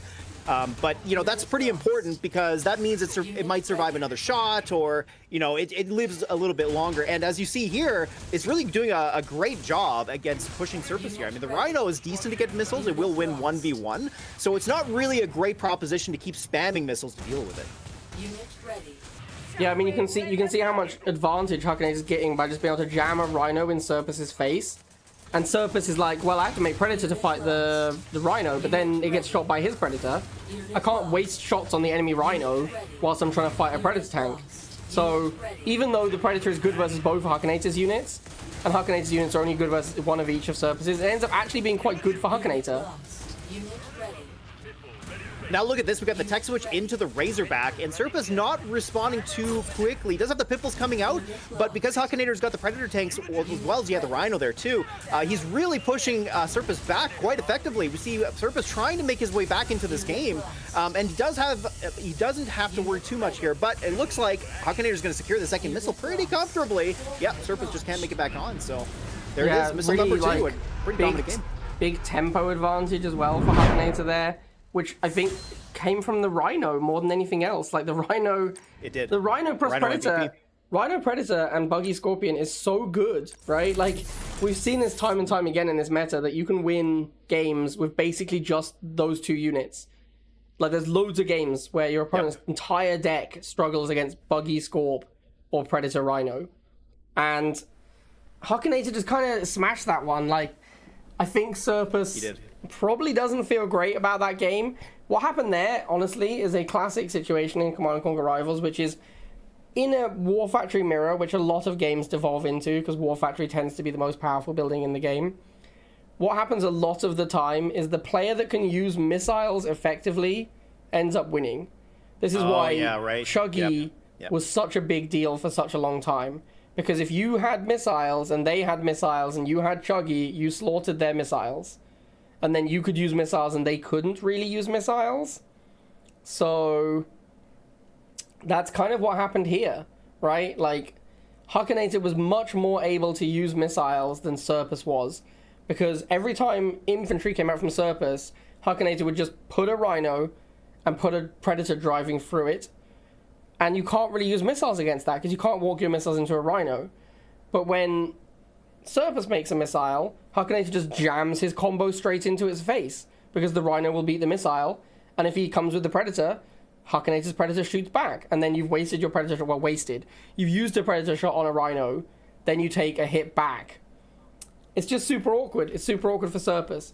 So yeah, it's true, right? Yeah, his best situation there is to use that iron cannon, because also Hakanator, this also, not to go to Professor Blade right now, but this was a classic example of why people didn't like Solomon for a really long time as well. Because every game back in the day, or the vast majority of them, would end up in a War Factory mirror where both players were fighting with tanks against each other or something similar. The player who uses boost a bunch of times gets a tempo advantage by using the boost. The other player cannot afford to use their commander power because it costs 130. Yeah, so it's effectively the Solomon player doesn't have a commander power. Like Serpus never used Solomon, so he just played without a commander the entire game. Huck used his boost like 3 times, so that's a massive advantage for Huck. He got to use his commander power over and over and over, and Serpus never used his. And that's something that happened frequently back in the day, and that is why people didn't like Solomon for ages, because so many games were tank mirrors. And tank mirrors, you can't afford Solomon very frequently, unless, like, Solomon is something you put money into when you have money left over. If you're in a tank mirror, you have to keep making expensive units, and you can't afford Solomon. You can, however, afford a boost. That's something you have enough money to do. You occasionally can throw 30 into a boost. Even if you think about it, Huck used boost maybe 3 times that game. Even if Serpus saves up that 90 from using no boost, he still can't afford an iron cannon. If Huck uses another boost, we're at 120. Serpus still can't afford an iron cannon. Right? That's true. Yeah. It's just, so Hakanator just has a commander and Serpus doesn't, and that's a huge advantage for Hakanator. Yep. Absolutely, yeah. And actually, you saw like Serpus did have enough money to spam out an ion cannon, but I don't know if it was maybe the wrong situation. It clearly wasn't close enough to the missile firing, I think, was probably Alicia part of the reason. is complaining in chat that he did an ion cannon. Alicia said, you have iron in all caps, 2 tanks, a Rhino missile in 1 spot, doesn't use cannon. Fire the cannon, bro. Oh my god. Big time through. So yeah, there's a case to be made that Serpus should have used his iron cannon there. Yeah, probably. Well, he's got another shot at this. I don't know if he's going to pick GD. I can't remember if that's what that faction was for his rank. But either way, this is our first tiebreaker. So let's get into it, shall we? Yeah, I'm very excited for the actual first tiebreaker game. All right, it looks like both players might be playing the same deck. I wouldn't be surprised to see Hakanator play the same deck. All 3 of these maps in this matchup have been very similar. And yeah, actually, so Hakanator's sticking with the same thing. We do see Serpus switching into Slingshot, which does make some sense. not having the Pitbull probably isn't a huge loss. Like the Predator v Predator matchup is still going to be a challenge here for Serpus, as you pointed out. You know, the fact that Rhino can absorb shots from the opposing Predator tank. But, you know, maybe he's got another game plan in mind. Maybe, and we do see, yeah, as you say, the Iron Cannon. Are these not? These are exactly the same decks, right? I think wait, Slingshot there was a versus Pitbull before, instead of wasn't Predator, there? right? Or Pitbull, Yeah. I mean. Yeah, I think it was Pitbull, yeah. And here we see the same thing playing out, right? We see Predator early from Serpus, though. Very interesting. We got the dogs as well, so that's really good. Now the Shock's coming out to deal with the missiles, but it's kind of the same situation we saw before, where the Rhino was able to get shots off against the Shock Troopers. And even though it does take shots from the opposing Predator tank, we see Hakanator coming out with Zone now, and he's going to pair them up together, and it's going to be Rhino Predator versus Shock Predator. Yeah, what would be a really big deal here would be if Serpus can get to that Razorback, because the Razorback changes the situation where he can't use missiles, because if Hakanator's using missiles, Razorback can clean them up easily. So that lets Serpus get into a situation where his opponent is not using missiles efficiently. And speaking efficiently, this is where that boost is really paying off here. As you saw, that boost won that tank matchup in the middle, and that allowed Hakanator to easily win that matchup. So here he goes, missile number 1 again. Yeah, I'm a little surprised to see Serpus just kind of bring this deck again. Like, I mean, no, it's a slight change, but it's basically the same sort of thing. He has the same situation where he just is struggling against Rhino tank. And he can make a lot of tanks and put himself in a situation where his units are ultra effective against Hakanator. But there's always going to be that one missile hanging out, right? Huck's always going to have one missile as part of his army. And that missile is going to be ultra efficient because Serpus has to make shocks every time. Every time it makes the shocks, the Rhino gets better. It's just Hakanator's unit composition is just very, very good here. It is, and like you said, he needs to get to Razorback, but look at the time. The missile's about to fire. He doesn't have any time to really get it out. The Ion Cannon coming down, of course. Hakanator can get away from it just in time there. Although, we do see that maybe the dogs get onto the middle pad there and stall the missile just long enough. But hold on a minute. Can he get there in time? Oh, it's so close. Wow, the dogs get onto the left pad there just in the nick of time. We do see the missiles here almost clearing up the Predator tank, but he pulls it back behind the missiles. Very nice movement there from Hakanator. And now the Razorback coming from Hakanator onto the middle pad. This Predator tank's gonna go down to the shocks, though. Oh, the Slingshot coming out as well. Will clear it in time to clear up these missiles, but he moves the Slingshot down, unfortunately. Oh, no. He froze. He froze, chat. Serpus had it, I think. I think he had that missile, like... if he didn't move the Slingshot, it would have easily cleaned up the Razorback. Then the missiles don't have time to move to the top pad. Oh, big throw. Oh, my heart. Serpus. Big throw. Big throw from Serpus there. Yeah, and Hakanator, after losing his first game, he really was like, I gotta step this up because I've talked some smack about these people. yeah, actually, right? He's gotta put his money where his mouth is. Absolutely. Oh, all right, wow. There we go. Woo. That was some high octane gaming for sure. That is the first round of the Swiss completed. Now, of course, it is Swiss. For those who don't know what Swiss means, winners play winners, losers play losers is the simplest way to put it. So the 4 players who won round 1 of the Swiss will now play against each other. The 4 players who lost will play against each other. These matches are very important because anybody who loses this next match, anyone who loses in the 0-1 bracket cannot qualify for the knockout anymore. We do have a prize distribution. True.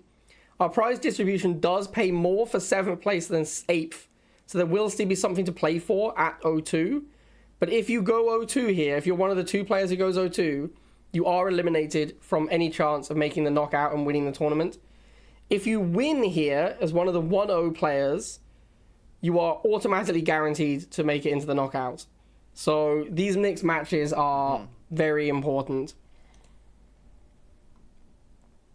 I also think this would be a good time to show you guys that, of course, we did reach our stretch goal, which means we will have this GOAT trophy will be sent to the victor of the tournament. This is, of course, awesome. Just this is the store picture. I haven't actually bought it yet because we want to engrave the player's name on it when it is complete. But this is the trophy that will be won by the winner of this tournament. That's awesome. I'm really glad we hit that because, getting a little memento from this amazing tournament is a really cool prize. I mean, the money's great too, but I feel like, You know, when all is said and done, that money's going to be spent, but you'll get to keep the trophy. So you get something to remember it by. Exactly. And I mean, as we saw, Serpus still has his trophies. He sent a flex picture with them. So there you go. Yep. Okay, so for round 2, we are going to have Quazar taking on Alicia Destiny, Agent Shadow taking on Hakanator. That's going to be a very interesting match, the two favorites. Actually, yeah, right. Yeah, okay. And then Bike Rush will be fighting Antswaggles for their tournament life, and Suzaku versus Serpus.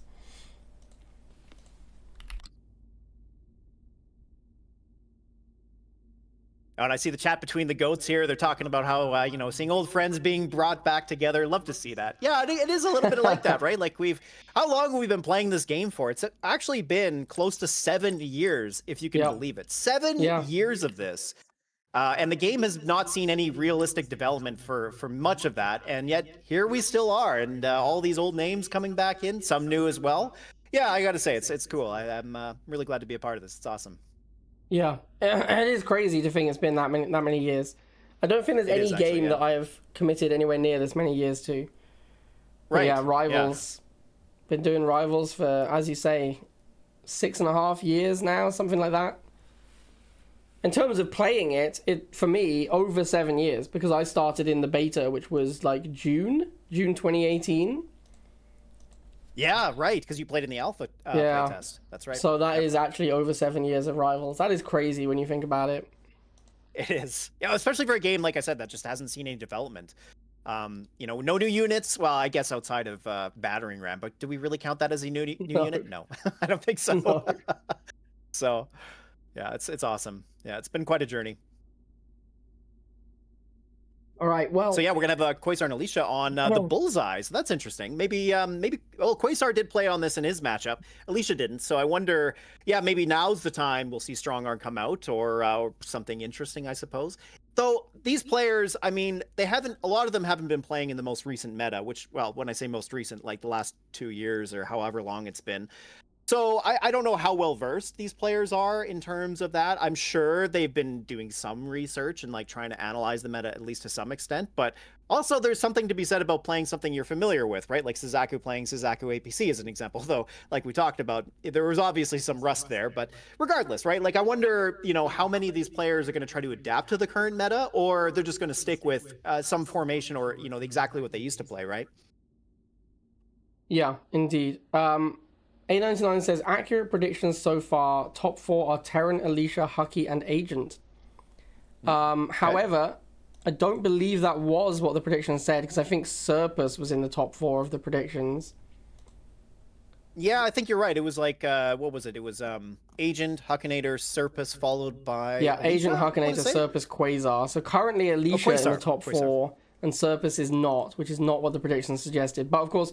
we have only played one match, so... True. We do still have a lot to go. Alright, I think we are ready to begin. Let's do it. Alright, game number 1 of round number 2. Let's get into it. Quazar on Justin M. Cola, taking on Alicia. Now, unfortunately... New objective received. Someone has changed the title of their alliance to Alicia #1 GOAT, and Justin is in the same alliance. So Alicia and Alicia and Quazar, both in the Alicia #1 GOAT alliance, playing against each other.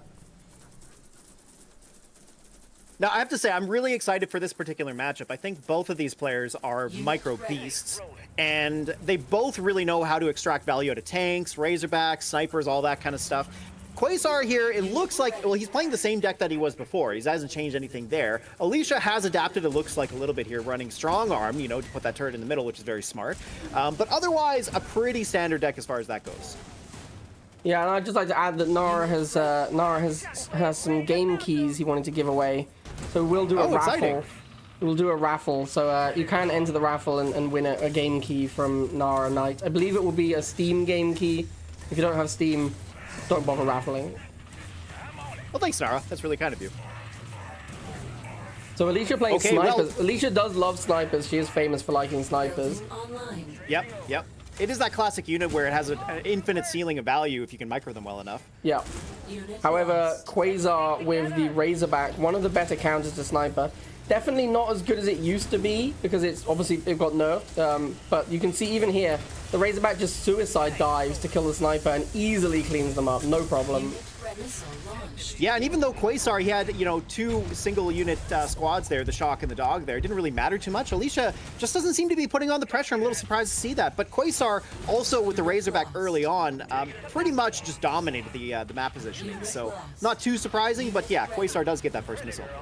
We do see strong arm from Alicia, but 180 Tiberium, I don't think she's used the strong arm yet. I think you should kind of just be dumping it as often as possible on this map, especially when you have a bunch of Tiberium. Although, to be fair, she does want to be able to save to switch into a Razorback quickly, which I think she very much should, because she doesn't want to be playing Sniper against these shock Razorback situation. She wants to switch into Razorback, force Quasar to at least make a slingshot, and then make it a useless unit. There is a turret. Yeah, that would be a wise play. In the middle of 2 shocks and a tank, that is, Rough time. yeah, you gotta be. Oh, that iron cannon is a beating. Oh, it's over. That's it. The GG. It's GG. That's a beating. That iron cannon was absolutely brutal. Yeah, a bit of a surprising game from Alicia here. Like, it felt like she was not maybe holding back, but I just didn't seem like she was as aggressive as she normally is, like with building units. It just seemed like there was a bit of a lull there at the beginning. So I'm not sure what happened. Maybe there was something going on. Maybe she was distracted or something like that. But certainly an unusual showing there from Alicia, but not from Quasar. That was a very dominant game. Like he just, again, executes his game plan so consistently and so well. Yeah, and I expect we're gonna see. Probably gonna see a classic. Quasar is gonna. He's decided this is the best deck, right? He's gonna play this deck every single game, I imagine. I suspect until he loses, perhaps. Yeah, maybe if he loses, we'll see something different. But obviously, the Swiss is best of 3, so there isn't a lot of time to make adjustments. I think if Quasar makes it to the top 4, which is looking pretty good at the moment, he needs 1 game to make top 4, guaranteed. And if that happens, I suspect in the top 4, where we have best of 5, best of 7, then we might see some adjustments made. There should really be some adjustments being made for map as well. Like, for example, our next map is a fan favorite, Canal Row. Yep. You just remove Everybody the C and likes you'll Canal Row. say what people think about it. There are things Yeah. you can do to make your deck better for a map like Canal Row. Like, it is a very unusual map. It is the kind of map where if you just bring your ladder deck, you will probably have a bad time against someone who brought their Canal Row deck. And this is a However, great deck for a great map for what Alicia was playing with Strong Arm, right? Like the turret is so good here. Turret is, again, very good here. Although, I suspect, given the last game, she'll be mad at Strong Arm. She was like, oh, it's completely useless, garbage commander, not touching that again. So she'll Yeah, be playing true. like That's Boost probably or true. Solomon or something like that. I do think this is a map where light air is extremely good. I'd be interested to see if anyone plays around that. Like Rhino JJT, perhaps, Yep, something like yep. that. I could JJT, see. excellent. Drone Swarm, well, not Drone Swarm because they're kind of bad in the meta, but like Banshee, very good. Banshee. Orca, Yep. very good. Seth, like Seth Banshee, I could see here very easily. Seth Yep. would be amazing here. It can block plus take a pad at the same time. Like it's dual purpose. It's really good for that. So Yep. yeah. But we'll see if people Okay. actually adjust. Let's see. All right, here we go. Game number 2, round number 2. Let's go. Battlefield control. All right, we do see Oksana from Alicia. 2, 1. Yeah, no surprise there. New objective available. And yeah, okay, And so it's Banshee Alicia Inferno, that's Comfort not a bad deck show. versus Quasar playing exactly the same deck he's going to play every game. Yeah, yeah, and actually Slingshot, it has hover, right? So it's not terrible on this map. It's That's actually true. pretty decent because That's of that. true. This is a map where hover is good. We should have seen some Shatterer, but sadly, Ah, yes, no doubt, eh? no Shatterer. Building online. Wow, Alicia very Okay, aggressive on the Harvester very early on. Yeah, she's throwing out the bikes pretty early. She's just going to stick with her War Factor. Of course, Quasar pumping out the missiles will push everything back. Alicia does need to protect these bikes, though. I think she shouldn't lose them here just because of the Harvester aggression. Does get that Harvester down to less than half, but as we know, Harvester aggression doesn't necessarily win games. I don't know what you're talking about, Jeffrey. I'm pretty sure that's false. We did see Right. that. Oh, yeah, I don't you're know. right. I don't know Yeah, if other people noticed it. A very small micro play, but there was a point there where Alicia rolled her wheel back one tile to make sure the next wheel could get through to the missiles. Actually, a pretty big play. It let her kill the next set of missiles. If there hadn't been a second missile coming along, she could have pressured the harvester even more with that situation. It was a very nice play, but just wanted to draw attention to that tiny micro move that a lot of people might not have noticed. And now we see it's going to be Scorpion versus Predator once again. Of course, we don't have Rhino on the other side. So we'd love to see the freebie shot. Oh, look at this. Okay, so Quazar here securing this middle pad. He does move the missiles out of the way, but not in time. However, the Predator goes down. Alicia's going to take the pad. Can she get the block against the shocks?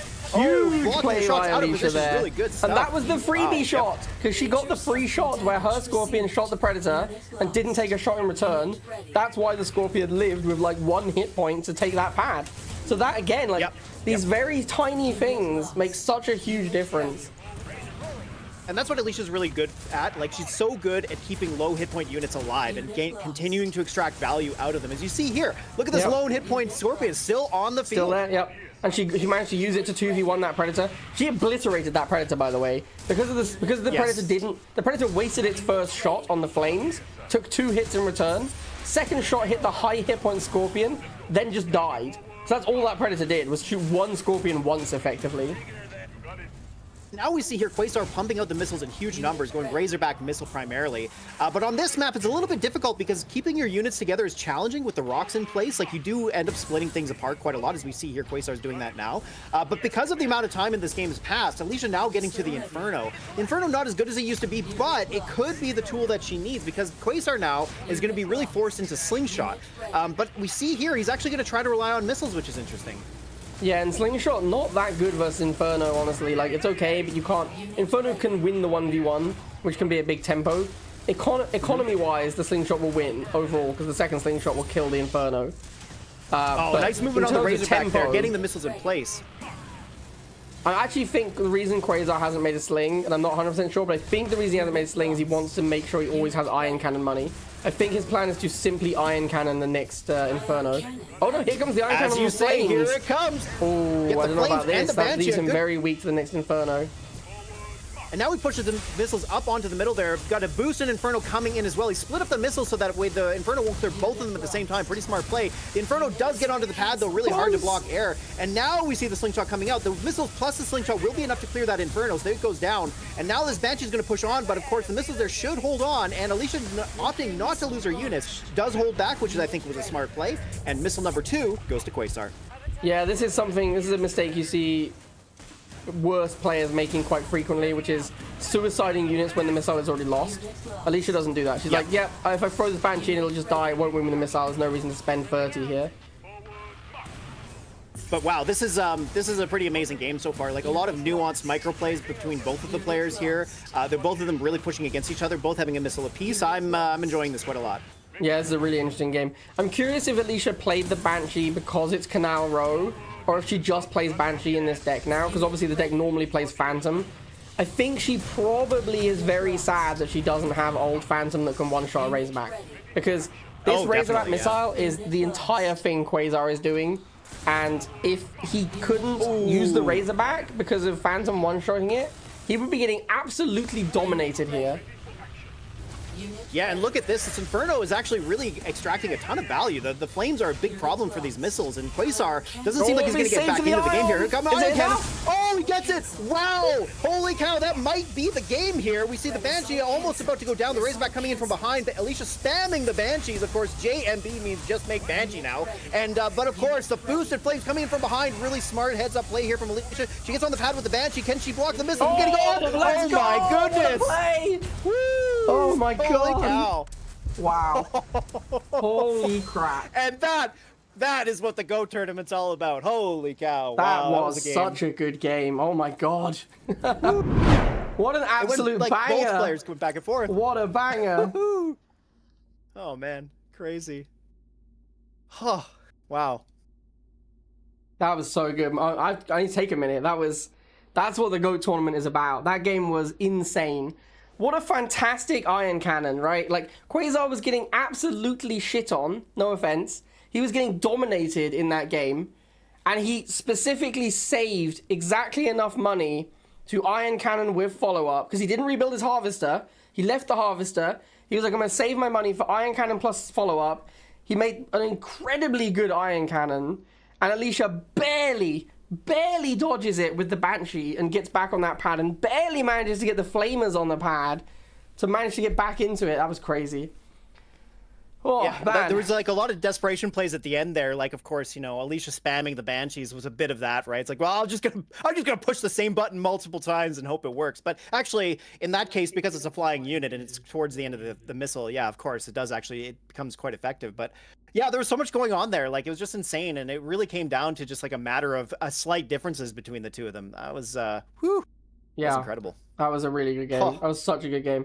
Actually, I need to ask Alicia if she played Banshee because of the map, or if she just always plays it now. Because I think that was really interesting. And the Banshees, like, it looked kind of weak at times, but then also the cheapness and the speed ended up being really important on the map. And we even said at the start, we're like, what's really good on this map? Jump Jets and Banshee. Like, those are the two of the things you really want on this map. Yeah. Yeah, exactly. Well, so now the question is, does Quasar change, right? Like we talked about, you know, he's obviously going to keep playing the same deck if it works out, but we're on Peaks and Valleys, which is, it's a very spread apart map. The 3 pads are all, you know, are apart from each other. The missile silo is at the top of the map, so not in the middle, so there's a big open area in the middle. I think it doesn't really favor Quasar's deck as much because the Solomon's only going to be good for 1 pad, but I guess as we saw there, I mean, it almost paid off. It was very close. So I don't know. I have a feeling Quasar's likely to play the same thing, but there is a reason for him to change here too, I think. But who knows? Yeah, that was really interesting. Alicia is saying that 100 for Phantom these days is a bit expensive, which is fair enough. Yeah, because the Phantom isn't great. It's not good against Banshee. So I was really hoping she'd be like, yeah, it was a concession to the map, but no, I think it's just what she plays. But I mean, we talked about how Quasar's just playing the same deck over and over, which he did.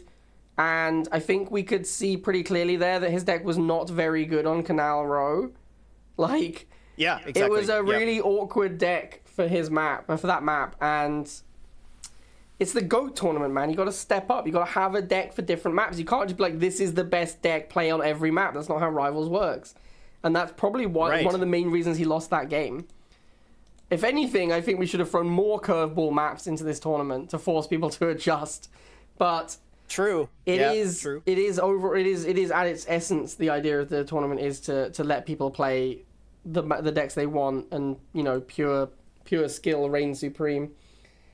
Right. Yeah, for sure. Oh man, yeah, well, that's the interesting thing about tournaments, how that affects it, right? The map composition and yeah, it does add an entirely different element. So, because when you're on ladder, you don't pick the map that you're on. So in tournaments, you get a chance to see what you're playing on, and you can make adjustments. But yeah, I agree with you. I think you know, that's also a really interesting element. But of course, we got all the goats together, and I think what the people want to see is just that raw skill coming out, right? So yeah, that was a really good game, though. I mean, that was the best game we've had so far for sure. That's the kind of game that you like. That's why I like casting and hosting Rivals tournaments, because games like that, yeah, absolutely peak Rivals gameplay. That's right. All right. Okay, well, speaking of peaks, let's get into Peaks and Valleys here. Game number 3, round number 2. Very nice.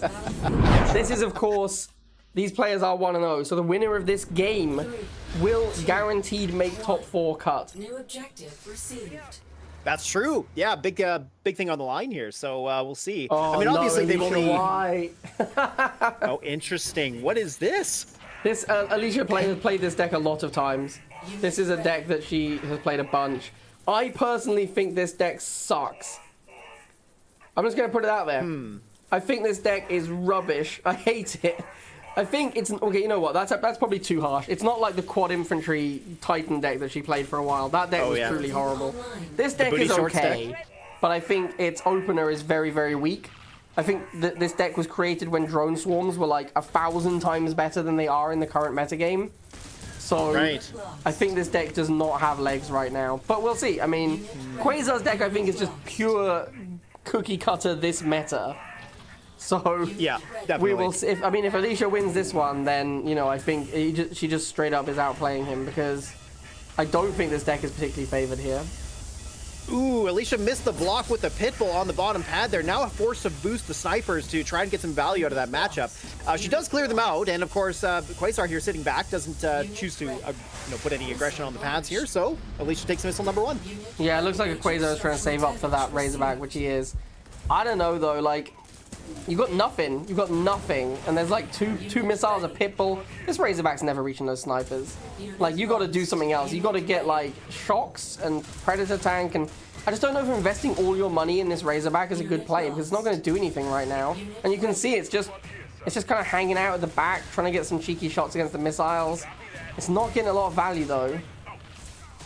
Yeah, and like Pitbull doesn't clear the Razorback very quickly, but here this Predator tank is going to be absolutely a problem here for Alicia. Of course, she doesn't have really anything on the field at the moment to deal with it. She's going to have to be she's going to be forced to go into her own Predator because missiles are not going to work against the Razorback. So yeah, here that's exactly what we see. Slingshot coming out from Quasar here does deny the drone swarm, but I feel like at this point in the game, the snipers are going to be able to carry the load. So I don't think the Slingshot's going to be that impactful from here on out. I agree. I think the Slingshot was a big misplay, and you can see here it's doing absolutely nothing. And look at this now, Alicia clearing things up. Done. She gets on the right pad. Boosted Pitbull does the job, and there it is. This one was not very close. No, it really wasn't. Like, no, and that was a tiebreaker too. Quasar just got dunked on in that game. That was pretty brutal. That was pretty brutal. Yeah, it seems like both players had, off games, right? Like game number 1, Alicia looked like she was playing a little bit off, and then game number 3, we saw Quasar. So I guess they traded, but in the end, it was Alicia who ended up coming up on top on that. So unfortunate there for Quasar, because like you said, Alicia's guaranteed now to have a top 4 position. So Quasar gonna have to fight a little bit here, but yeah, he's not quite out yet. I don't know what Quasar was doing, man. That last game, like, he played so good in game. It's like he spent all his effort in game number 2 and then had nothing left for game number 3. Like, he played so good in game number 2 and he's so close to winning it. And then game 3, he just did nothing and died. Like, yeah, it was a little sad to see that, because of course, but that's another thing too. Like, sometimes I think when you've got just this amount of raw skill in the tournament, it's easy to fall prey to that, right? Like, of course, as good as you are, it's Rivals. Rivals is a very sweaty game, so it could be. Yeah, maybe there was some decision tax going on there. That's possible. Someone in chat said, "Did Quasar DC?" Oh, yeah, I was wondering the same thing. Like, I was wondering if he was saving for Razorback or if he just like walked away. Like, he was doing nothing for a while in that game. Yeah, I don't know what happened there. Anyway, yeah, there it is. Alicia is now guaranteed top 4. She is playing for seeding, however, so there is still a reason to play the 2-0 match. You are playing for seeding there. But yeah, I don't really know what was up with that game. That was a weird one. So up next, we are going to have Agent Shadow versus Hakanator. This is a very hype match. This, of course, is the two, in air quotes, favorites for the tournament, as voted by the community. I don't know, though. Alicia, I mean, you really can't counter out. Like, she didn't play the first round that amazing, but, Bike Rush was mad rusty and she kind of just rolled over him. But she played that second round really well. And if she's back on form, if she's, chugged her energy drinks or whatever it is she does to prep. Right. I mean, if Alicia wins this as well, it's Jova, man. It's just over. Like, she already has the most tournament wins by a lot. She's already widely considered to be the best player Rivals has ever seen. If she now wins this as well, everyone just has to shut up. Like, that's it. It's done. There's no more discussion to be had. Alicia is the best player of all time, for sure. So, yeah. This is going to be an interesting one. You're absolutely right. Yeah, she is the tournament GOAT. Like, when we look back on what is the most difficult form of Rivals, it's tournaments, by far, because it adds that extra layer of strategy to it. On top of that, you're usually playing against the best in the game, so there's that going up for it too. And like, when you look at her statistics, and like, I remember when she would play regularly, like, she'd be achieving like 96%, 97% win rates against some of the best players on ladders. So there's a reason why she's considered the best, not just because of her tournament pedigree, but just in general. Like she's just like playing against her. Like I said, it's kind of like, you know, playing against any of these amazing players. You just like, you feel like you're up against a wall. And I'm sure you can speak to that too, about how difficult it is to keep up with her and her, you know, the fact that she identifies the strategy in the game so well, and she executes her game plan so well, but like, you know, she does a ton of other things really well. Like you see her protecting her units exceptionally well, extracting maximum value out of everything that she makes. And then she turns that into an advantage in economy, which generally speaking, you can't do that well in Rivals. But like if you look at the TIB amounts towards the end of the game, that kind of tells you how well each player did in the game, because the more that they have, clearly the more value that they've created. So Alicia just does that exceptionally well. That's why she's one of the best. That is, in fact, that is why Alicia basically like has so many. Like, her classic deck doesn't have missiles, because when you're losing and you're low on money, you have to make cheap units to catch back up, and missiles are the absolute best unit at doing that. Alicia just didn't play them because she just didn't get into those situations very often. Like, if you played against Alicia's classic deck back in the day and you won an early tank engagement, you normally win the game. That would happen a lot. Like, you win an early tank engagement, you just won the game. But she lost those early tank engagements so infrequently that she just didn't care. She like, the 3% of games where I lose my first tank matchup, those are the ones I'll lose. That's it. Everything else, I win them all. Exactly. Yeah. Alicia's crazy. Well, you know, we do have our players in. We're gonna have Agent versus Hakanator. We're gonna be on 3 Sentinels here. So shall we get into it? Let's do it. Agent versus Hakanator. This should be a very hype match. Yeah, if there was ever a match where Hakanator needs to prove his worth, this is it. 2, 1. New objective available. Ready to collect.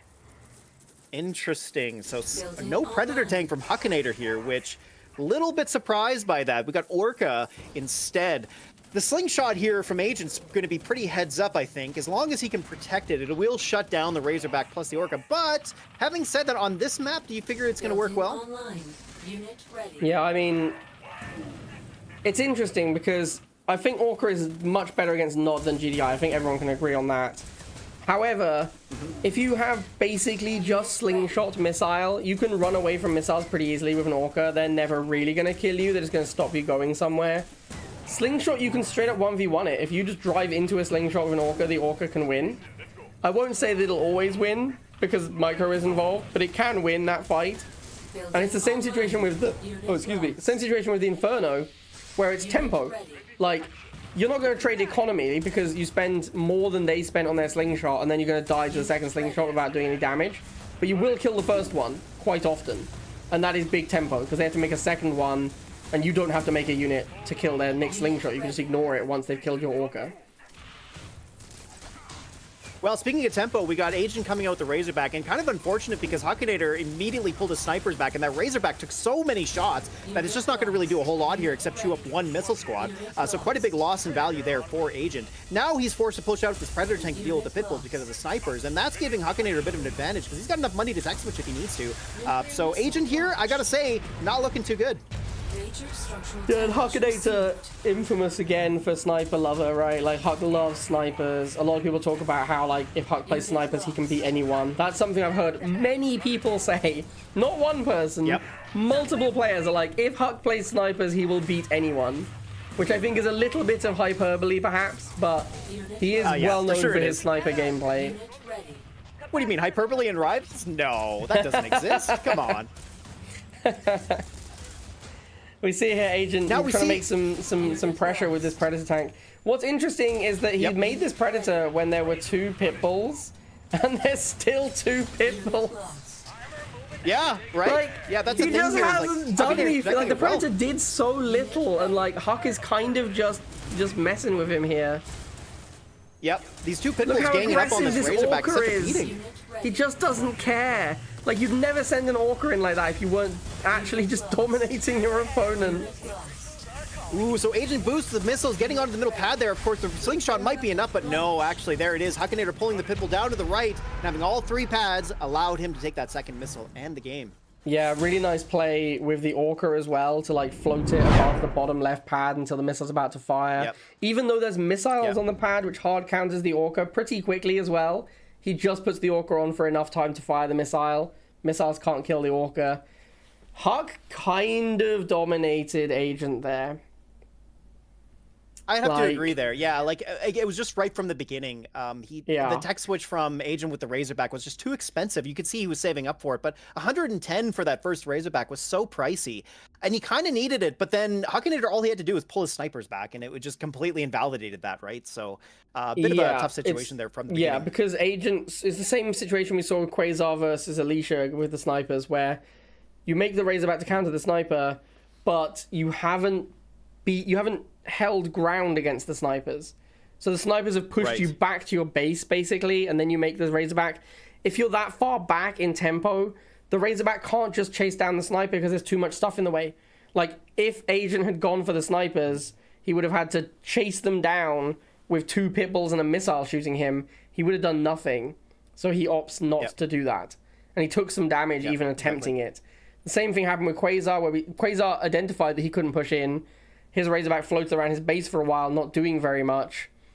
The problem is, if the sniper messes you up that badly before you switch into the Razorback, you're in trouble. Like, when the sniper comes out, you sort of have to win that initial engagement. I actually think it's better to, instead of immediately switching into Razorback, I think it's better to try and do a multiple shock trooper fight. Because snipers... Yeah, true. Snipers, one of the big problems with snipers is they kill quite slowly. So if you're shooting missiles, you don't care because missiles do nothing to you. If you're shooting shocks 1v1, it's fine because you can block out this one shock and shoot it down.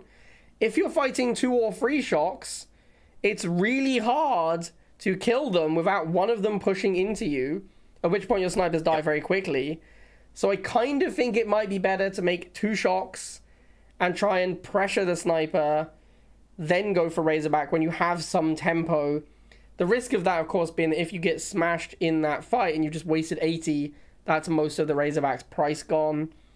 So you kind of need to be ahead in the tempo already, which means not being in Missile. I think that's what it means. Like, if you're in Missile, which we've seen people frequently be doing, they're going into Missile and then getting countered by Sniper. If you're in Missile and they make Sniper, they get a bunch of free shots on you when you have nothing to pressure the snipers. That's really bad. You lose tempo. What you want to do is win the War Factory fight by, for example, I don't know, go crazy and do a Hakanator and have a Rhino so that they can't just make Sniper or Missile against you. Then when they make Sniper, you immediately make Razorback and you're ahead in tempo. If you're the first person to make missiles, you usually fall behind in tempo because they're slow. They very infrequently get to fight the targets they want to. They're more of a pad holder than like an aggressive unit that goes out and kills things. So even though they're hyper efficient, if you're the first person to make missile and your opponent immediately counters your missile with sniper or shock or whatever, you usually lose tempo in that situation. So I personally, as a Rivals player, prefer to only go missile if I'm forced to. I would much rather make any other unit, and missiles are my oh no I'm losing button, not my missiles are amazing, I'm going to smash missile button. And I think we've seen that repeatedly in these games where the person with the missile is getting out-tempoed heavily in the early game. Exactly. And this is another reason to open dogs as well, right? You open dogs, the opponent makes missiles to counter your dogs, you make a counter to the missile, you win that tempo fight almost always. So then if you're the person, it's like if you make dog and they make missile and then you make shock and then they make sniper, then you can out-tempo them. But if you're like, they have dog, I make missile, they make sniper, you get out-tempoed. So, I don't know. That's just my theory on it anyway. No, absolutely right. Okay, well, of course, that was only game number 1. You know, it is a 3-game match. So, let's get into the game number 2, shall we? Let's do it. Hakanator versus Agent. Oh, and we're seeing Nod from Agent, I believe, for the first time in this tournament, so that's exciting. Hakanator likely going to stick with his same deck, or he's going to switch to Rhino Pred. Rhino Pred, yep, makes sense. Yeah, and I mean, I think honestly, Rhino and Buggy have been criminally underrepresented in this tournament so far. Oh, no kidding, yeah, Buggy is underrated for sure. They're so good right now, like, especially Rhino. I actually think Rhino Pred is, like, one of the best openings you can possibly do in Rivals at the moment. So I'm really shocked not to see more. Having said that, Hakanator's opened Rhino. Agent blocked it with those wheels. Very nice play, but Hakanator did manage to escape with the Rhino and not take any hits from the bikes. And this should make a bit of a change to what we've seen before where Hakanator played Rhino Pred, which is the fact that we got wheels from Agent Shadow. So that's going to help break up the Rhino just a little bit. But, you know, Rhino just needs to get in at the flames here, as we saw there. It's pretty easy for him to reposition. And so that's going to be one of the issues that Agent will have to deal with.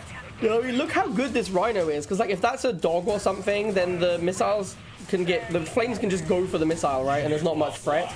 Because it's a Rhino... You die to the Rhino. Like, the Flamers have already lost a model. Like, he can't just pressure the missile as much as he'd want to. He has now managed to kill most of the missiles, but there is still a 2-man missile squad. The bikes can't fight that. He's had to send the flames to the top to hold the pad. It does look like he's going to win the missile because of blocking and tempo. But in terms of economy, it wasn't amazing trades, but that's okay. Obviously, first missile, you're normally happy to trade down in Tiberium for the missile. Yeah, that's very true. You know, and like these Rhinos actually looking a little bit less valuable than they have been in past times. Again, the wheels here being pretty impactful, but Agent just, you know, playing the pads, right? And at the end of the day, that's what Rivals is all about, just playing the pads. And on a 3-pad map like this, that's what Agent just did very well. So he got that first missile. But like you said, you know, in these games, I don't expect having the first missile to be a huge advantage unless like we're up against like No Harm MG, as we saw against Alicia and Bike Rush. But yeah, it's gonna get very interesting from here.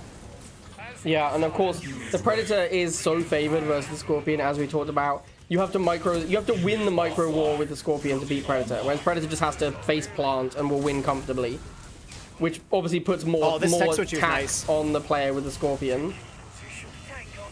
So here we go. So Agent, of course, is going to hold on to that bottom pad there, and he's going to boost the Banshee. It might clear the Rhino in time. He's going to trade. No, it holds on just in the nick of time, but the Razorback gets on there with the boost. The Razorback is absolutely huge. The Banshee comes on the middle pad. Is going to hold on. No, the Scorpion tank does go down. We see Banshee's coming out now, and it's going to equalize just a little bit here. Of course, the Agent's going to have a tough time getting onto all 3 of these pads.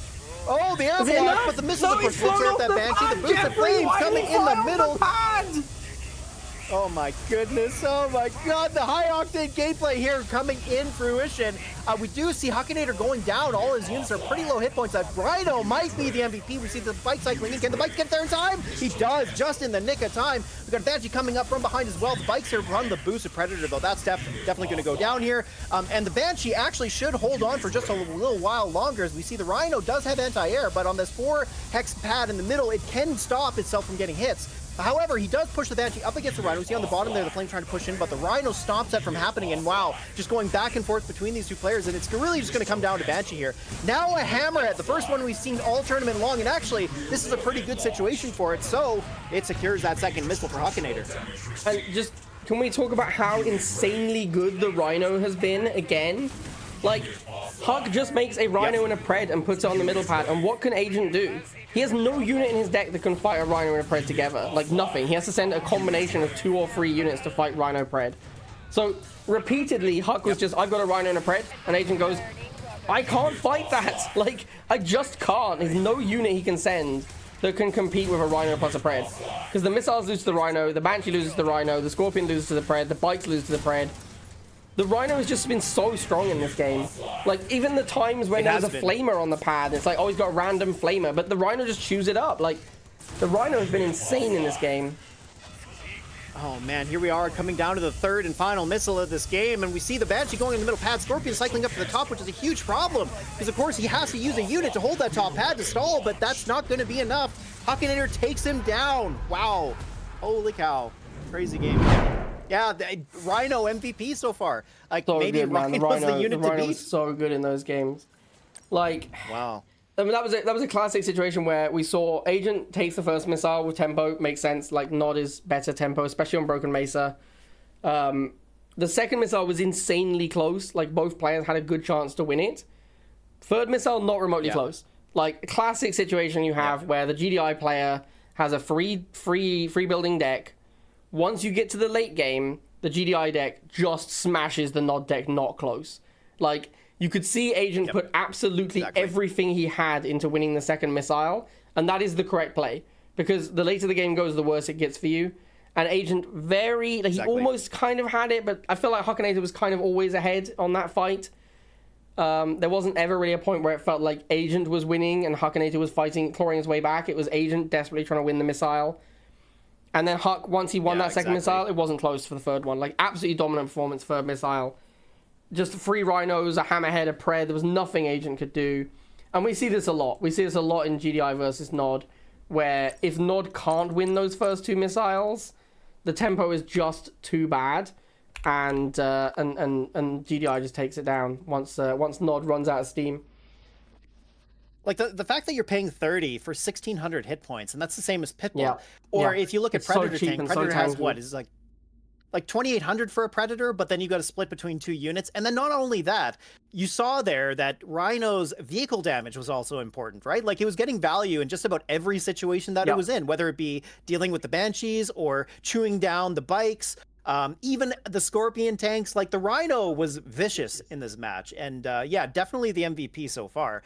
So, and that's something that we haven't really seen up until now, right? Like, I mean, obviously in this meta, yeah, but throughout the history of Rivals, except maybe for when Alicia played Predator Rhino a lot, she used to open Rhino all the time, right? Outside of that, I would say we haven't really seen Rhino shine. This is the time for Rhino to shine. And actually, I have to say, when you were talking about Buggy earlier, Buggy's awesome too. So, I think there's probably some experimentation that could happen here, and hopefully the goats take some mind to that, because there's got to be some ways to overcome this. But so far, this looks like the deck to beat. Yeah, and like this is you hit the nail on the head there with the Rhino vehicle damage. Rhino and Buggy are the truest of generalist units in Command & Conquer Rivals, because they are anti-infantry, anti-air. They are decent versus both of those targets. They will not beat heavy infantry or heavy air, but they will beat light air and light infantry. And critically, they have surprisingly high vehicle damage. So there is nothing they are absolutely terrible against. The only things they're truly horrible against are like MLRS that one-shots them, tanks that kill them so quickly their damage isn't particularly relevant. But even then, you see, as long as you have tank to back up your Rhino or Buggy, an enemy tank can't take free shots because they'll get hit back by an enemy tank. So Exactly. Yep. they're the true generalist units of Rivals. They are the ideal unit to park in a spot and use other units around them and just let them shoot anything, because they'll do reasonable damage. And this is one of the reasons why also back in the day, high-level Rhino and Buggy was a nightmare, because once you over-level them, their damage against targets they're bad against is even better. Like they start smashing heavy air, they start beating light vehicles as well. Like Buggy and Rhino are very strong units. They are. Yeah, exactly. And they're one of the few units that really has been left untouched, I would say. I mean, they have had some balance adjustments, but when we look at all the units that have been nerfed and changed, I mean, Rhino and Buggy are kind of the two that haven't seen a lot of change in the last 7 years or so.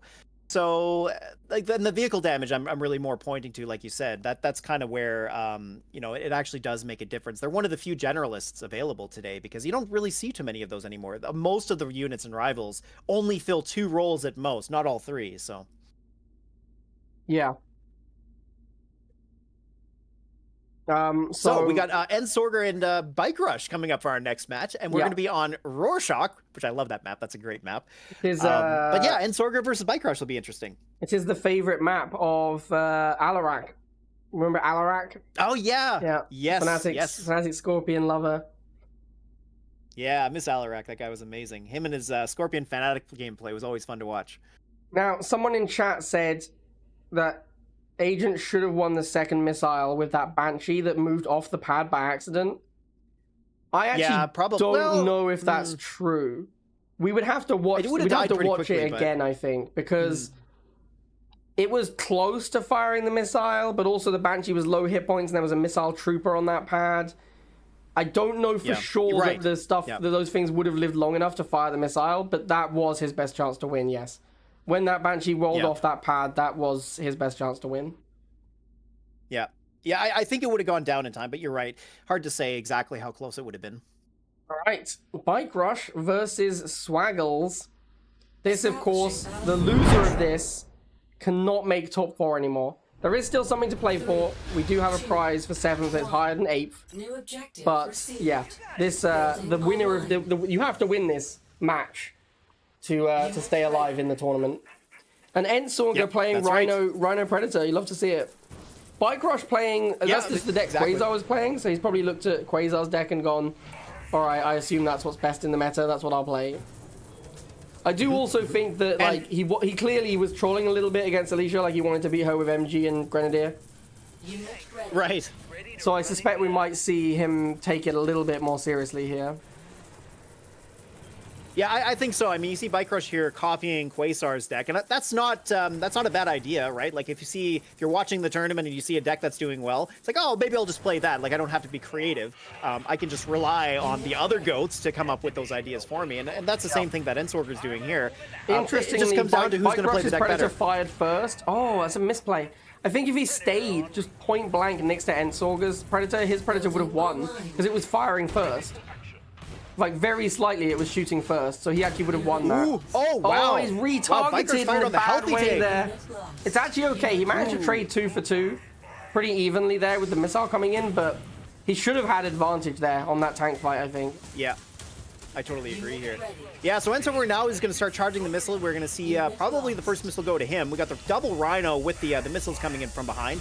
So he's in a pretty comfortable position now, and all he needs to do is just get a block on this Predator, which he doesn't even have to do that. And there it is, pretty comfortable missile there for Antswaggles. Yeah, and this is a very classic Bike Rush again to be basically like he's willing to trade the missile for the half. Bike Rush is a very aggressive Harvester player. He loves killing Harvester, and I've seen him repeatedly trade like missile for Harvester. Yeah, and actually, in this case, there is some reason to do that, right? Because he does have Solomon, so you know, having more cash money in the bank allows him to get to that. But he also doesn't have his Razorback yet, so that's a bit of a big difference between these two. In a tank mirror, like having more money means more tanks, and that's usually the winner is who has more tanks. So there is some merit to it. Yeah, true. Ooh, he iron cannons the pad instead of the Borker, but the Borker does nothing. That is a classic Borker there.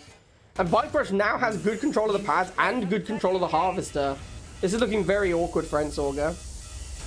Yeah, like he really needs to push onto this pad here, but of course, very easy for Bike Rush just to move the shocks over, so he does. And the Orca Bomber just trades with that slingshot generally, which really not a great value proposition for Antswaggles so far. Yeah, and Bike's going to get another Harvester kill. As we said before, Bike, very aggressive Harvester player. And Antswaggles saved a lot for that Orca Bomber that really didn't get much done. So I think he would have been better off just continuing his tank mirror.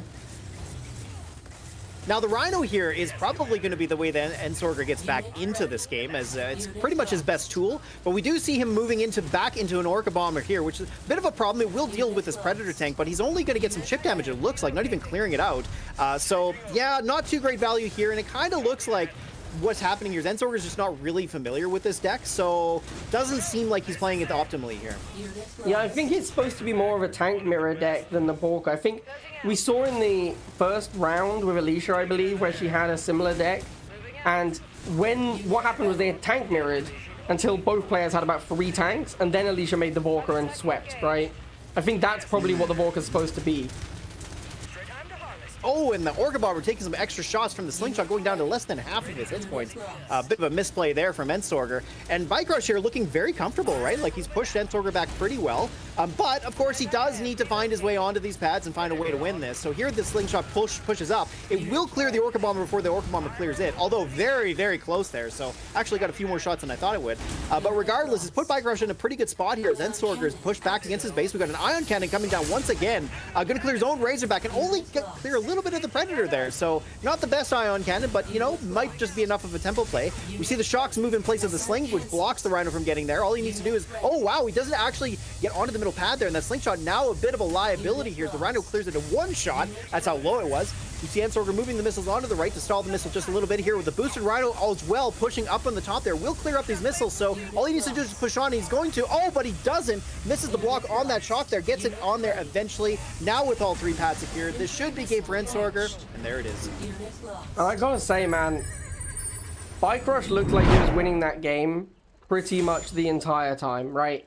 Except, well, he traded first missile for the Harvester kill, which I don't love that. I'm not a big fan of those plays, but I can see why you would do it in like a tank mirror, or if you have the Iron Cannon or whatever, there's some reasons to go for economy over the missile there. But the third missile just dominated by Rhino. Like, that's why Antswaggles won the first missile. He made a bunch of Rhinos. Bike Rush didn't have time to bring Predator up, which was his best counter to it. And then he lost to Rhino. Like, that's it. He made a Razorback instead, which did nothing because of Rhino. His missiles did nothing because of Rhino. His dogs did nothing because of Rhino. Rhino just dominated that game.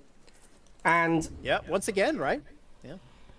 Rhino, man, it's very strong in this meta. But I do think that the Iron Cannon that almost killed Antswaggles' tank was a big deal, because then that tank couldn't push onto the middle.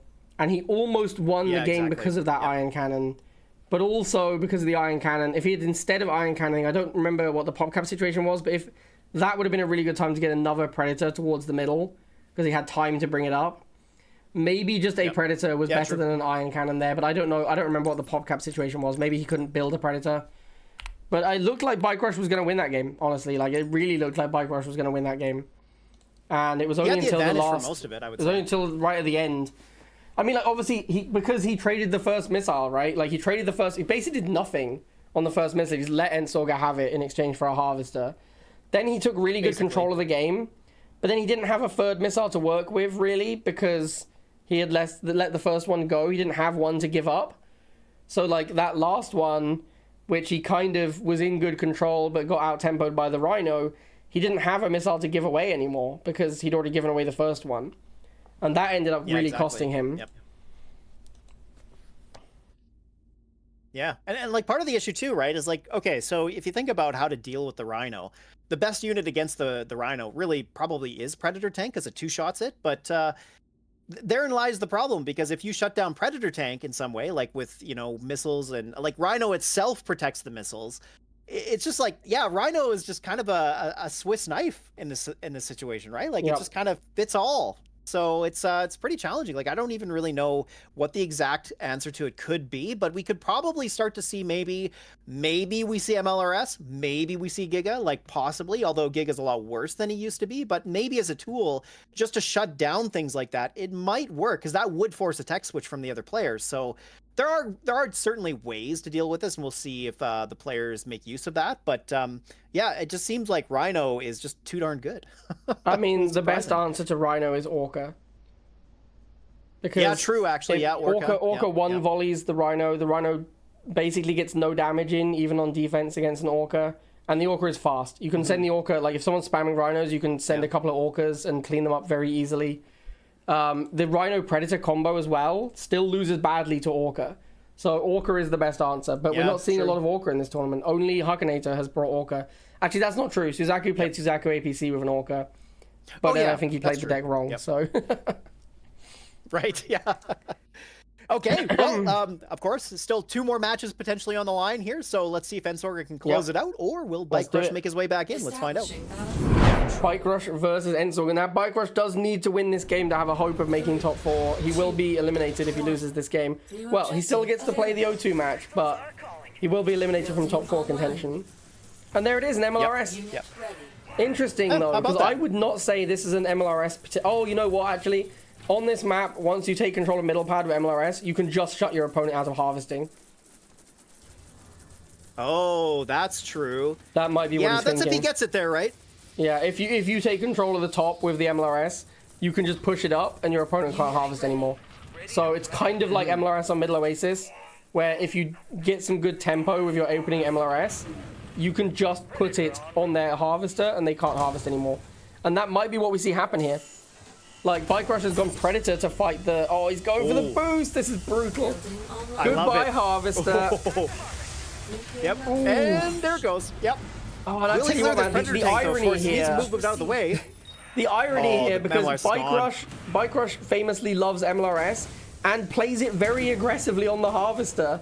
Like, Antswaggles is playing the way Bike Rush likes to play. This is literally what Bike Rush would do. Oh, he gets the trade. Antswaggles is so lucky that traded.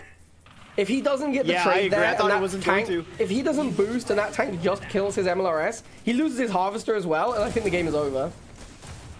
Yeah, I agree. Antswaggles, you're being way too aggressive with that MLRS. Like, I thought he should have positioned it behind the Harvester, and then he could micro the Harvester to block the Predator tank from getting at it. That would have been the play there. Instead, yeah, like you said, he boosted, manages to get the trade, so he just manages to find himself getting out of that situation slightly positive. But regardless, now the problem here is that he's pushed back, and here comes an Iron Cannon. He dodges, that's huge. Huge dodge. That is massive. That game was over if that MLRS died. Okay, but now he needs to get onto this pad. So of course the dogs will make it there. The Predator tank being as slow doesn't get the push on there. He does clear up the dogs, but I'm a little surprised to see the dogs just not try to push onto the right side of the pad there. I'm really surprised he didn't target the Predator as well. I think I would have just killed the Predator if I was him with that MLRS there, instead of taking that hit. Also, that first MLRS, which killed the Harvester, he was so far ahead at that point, and then he just let it die. And that was a huge misplay. Like, if he just kept it protected, he was so far ahead in tempo after killing that Harvester. And that's what allowed Bike Rush to get back into this game. Now, the one thing I like about Antswaggles' deck here, we talked about before about having dogs and riflemen in the same deck. This is actually a pretty good situation for it because, yeah, Bike Rush responds here with Razorback, but that is a very expensive respawn to a 10-cost unit. So now here's the Slingshot coming in. We've got the MLR set up from behind. The Predator tank won't die in one volley, though, which is a bit of a problem. And if Bike Rush is smart, he'll be able to play against the reload timing of the MLRS. But so far, we're not seeing that. The problem here is the Iron Cannon. There's about to be an Iron Cannon. I don't know how Antswaggles beats it. Yep, there it is. Oh, I don't know how Antswaggles beats this. Oh, he boosts but doesn't get out of the way in time. Can he get onto that left pad there? We see the blocking from the dogs from Bike Rush, and we see the Slingshot now moving back and forth, so it looks like he's just going to try and claw his way back on. If he sends Razorback down, I think he's got it. He just needs to send the Razorback down and left. Can he do it? He's doing it, but is the missile's going to live long enough? I think so. No problem, but...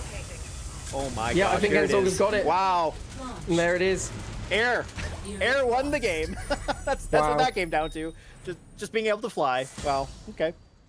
But you know what? Like I gotta say, like Antswaggles made quite a few misplays there, but he managed to hang on. Like he made sure that the mistakes weren't as costly as they could have been because of the timing that he employed when he did the boosting, and you know the positioning was the big issue there, and that's the kind of the key to playing MLRS is positioning is so important, as well as having a blocker, obviously, but.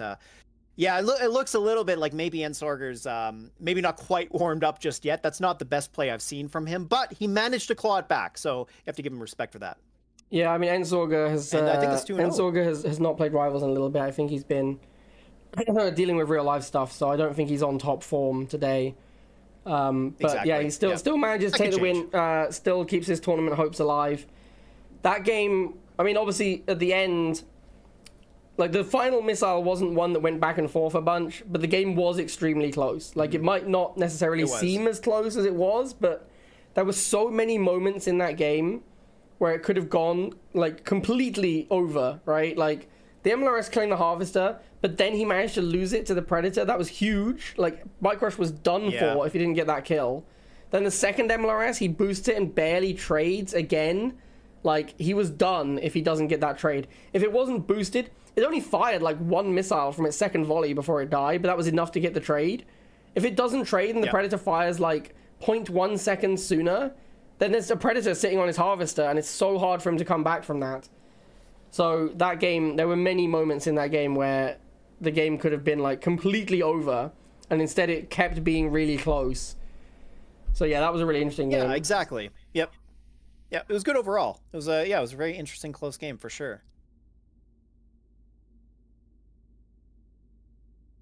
Okay, so just getting the game up here, so just give me a moment. Okay, so now we have our other elimination match. Well, I say elimination. You can't make top 4 if you lose this match, but you do still have a match to play. And this, I believe, is Suzaku versus Serpus? It is. Yeah, it is. It's going to be exciting. I'd love to see Suzaku back. Miss that guy. Yeah, it's been a while. It's been a while since we've seen Suzaku play. And like, this is one of the things I've been interested to do for a while. Because people talk about Suzaku a lot, right? Because he was one of the best players back in the day. So I was very excited to get Suzaku to agree to come play this tournament. Yeah, definitely, right? Actually, yeah, big thank you to Suzaku and Bike Rush, because I know these are two players who are very, very uninterested in Rivals these days. Zero commitment to Rivals of any kind. But they both agreed to come and play this tournament. Now, to be fair, they are getting paid for it, because prizes do pay out to number 8. But still, like, it is you know, they're spending most of their Sunday doing this, and they're probably not that interested in the tournament. So it is really for the viewers that we brought them back. Exactly, yeah. Yeah, it's nice to try to rekindle the old days when all these players were very active. And yeah, like I say, you're right, exactly, taking time another day to come and play. And I'm glad that we can at least pay them, because yeah, I mean, sometimes it's pretty challenging to play rivals after not coming back for a long time. So yeah, I agree, really nice to see them come back. Yeah, it should be good. So our map All pool right, for well, this one let's get into game number 1. looks like we're doing Peaks and Valleys, Rorschach, Open Prairie.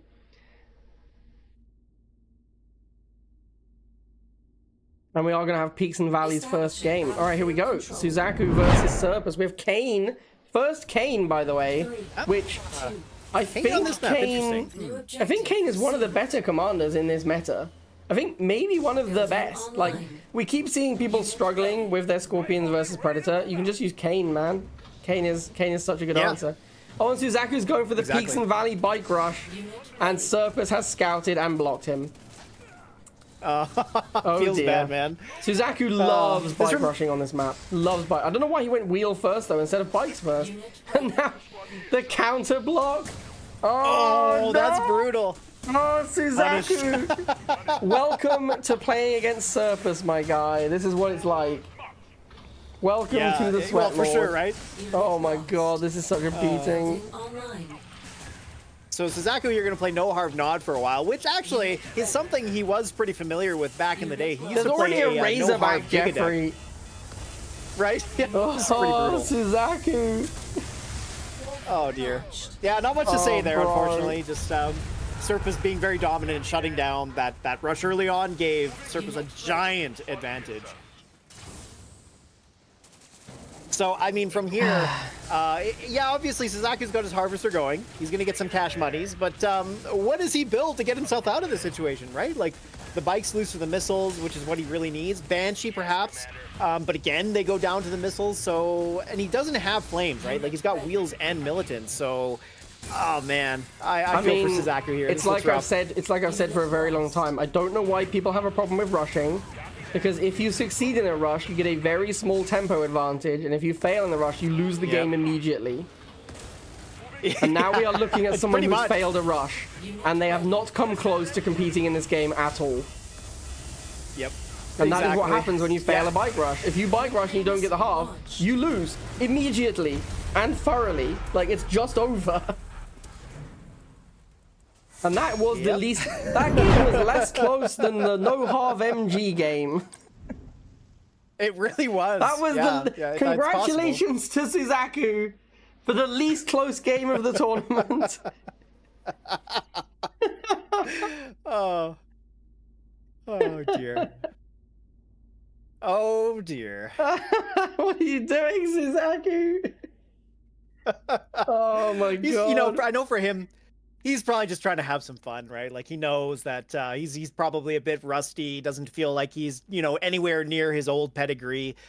But still, nice to see him have some fun, I guess. But yeah, I agree. It's like, if you're trying to win, that's that maybe not the way. Maybe not the way.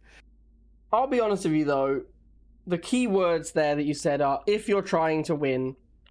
And I think perhaps... Right. I think perhaps he is not trying to win. It does seem that way. There's a little inkling of that in there, for sure. Yeah. But we got to give him the benefit of the doubt, right? I mean, Suzaku was a really good player in his day, and I'm sure we'll see some flashes of that brilliance come through. Again, part of the problem, too, is that when you haven't played for so long, like, Suzaku hasn't played in years, and, we're talking about, he's probably missed, I don't know, 2-3 metas since then? Which, in Rivals history, is a really long time. Suzaku played, 6 months of the game. Yeah, right, exactly, right? So, I mean, there's a lot that's stacked against Suzaku in this matchup, but yeah. Serpus, on the other hand, is the self-proclaimed casual who is, in fact, one of the sweatiest players in the game. Yep. Yeah, exactly. But, I mean, it's only one game, and Suzaku threw it with his terrible bike rush. Maybe he'll play a proper deck and a proper game this time. We'll see. Yeah, it would be nice to see. I mean, you know what? I could see Suzaku potentially trying to go for a Giga deck here. Like, maybe we'll see that come out. Because Rorschach is one of the few maps where it's good. And I don't expect Serpus to play something like Inferno or Orca Bomber in response. So I think there are some ways Suzaku could trip Serpus up here, depending on what deck he brings. Yep, I agree. Alright, so we're just waiting on Suzaku to get back into this game. Now, this is, of course, and he said tournament he's on life his way. on the line. If Suzaku loses this game, he is essentially eliminated from top 4. There will still be the consolation match versus Bike Rush. Loser of this will play Bike Rush in the O2. I guess we could maybe do the O2 match. Well, we'll see what the bracket says. I was thinking maybe we could do the O2 match right away, since those players might want to get off, because if they know they're done for the tournament, they don't want to hang around ages for the final match. All right, well, here we go. Game number 2, Suzaku versus Serpus. Yeah, Suzaku needs to win this to have a chance to make top 4. He is playing Solomon. What does that mean? What do we think? Reb Solomon? New objective. No, Suzaku APC was No, Solomon. APC Solomon. But the Strongarm's Well, good on this Strongarm's not map. great. Online. Is it? It seems like, well, I guess, yeah, because you can place it on the left and the right between the two pads. So actually, yeah, Strongarm would be pretty decent. Really here. good on this map. And Serpus deck pretty good against Suzaku APC. He's got a Predator Tank, he's got a Borker, he's got 2 things that clean up an APC nicely. I really agreed. hope Suzaku doesn't go Air Tower again. Like, it's Right. so bad, Yeah, Drone man. Storm It's here would so be bad abysmal. versus Pitbull. Having said that, I know Suzaku, I don't know if he agrees with me on this. He used to go Air Tower a lot, but I don't know, man. I think Yeah. it's wrong. I'm gonna straight up, I think it's wrong. Online. Well, and he does it, right? So, and I can understand why. A lot of riflemen on the field. But it's so too Drone Storm late. being Like the text for a switch to that, tempo drone summon team, it's too late as well, because he can't get the missile. Yep. So if you were going to go Well, Air Serpus Tower, is you gonna need to make do a it sooner. Pitbull here. Unit ready.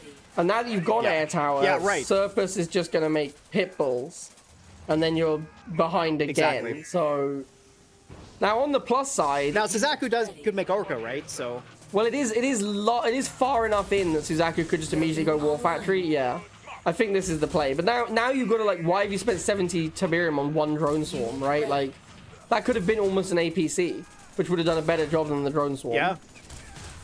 Yeah, true, actually, right? Like, it is expensive, why is your but Pitbull then so you get your aggressive, APCs early. Suzaku? Oh, dear. Ready. Yeah. Well, Yeah, and you know, this is a Serpus tough has one. been practicing for this tournament. Probably a little more than Suzaku, it looks like. And, I mean, well, Serpus Suzaku's in also, I Tiberium mean, League, right? Like, his account is in Tib League, so he's True. played some games. That's true. That's true. Yep.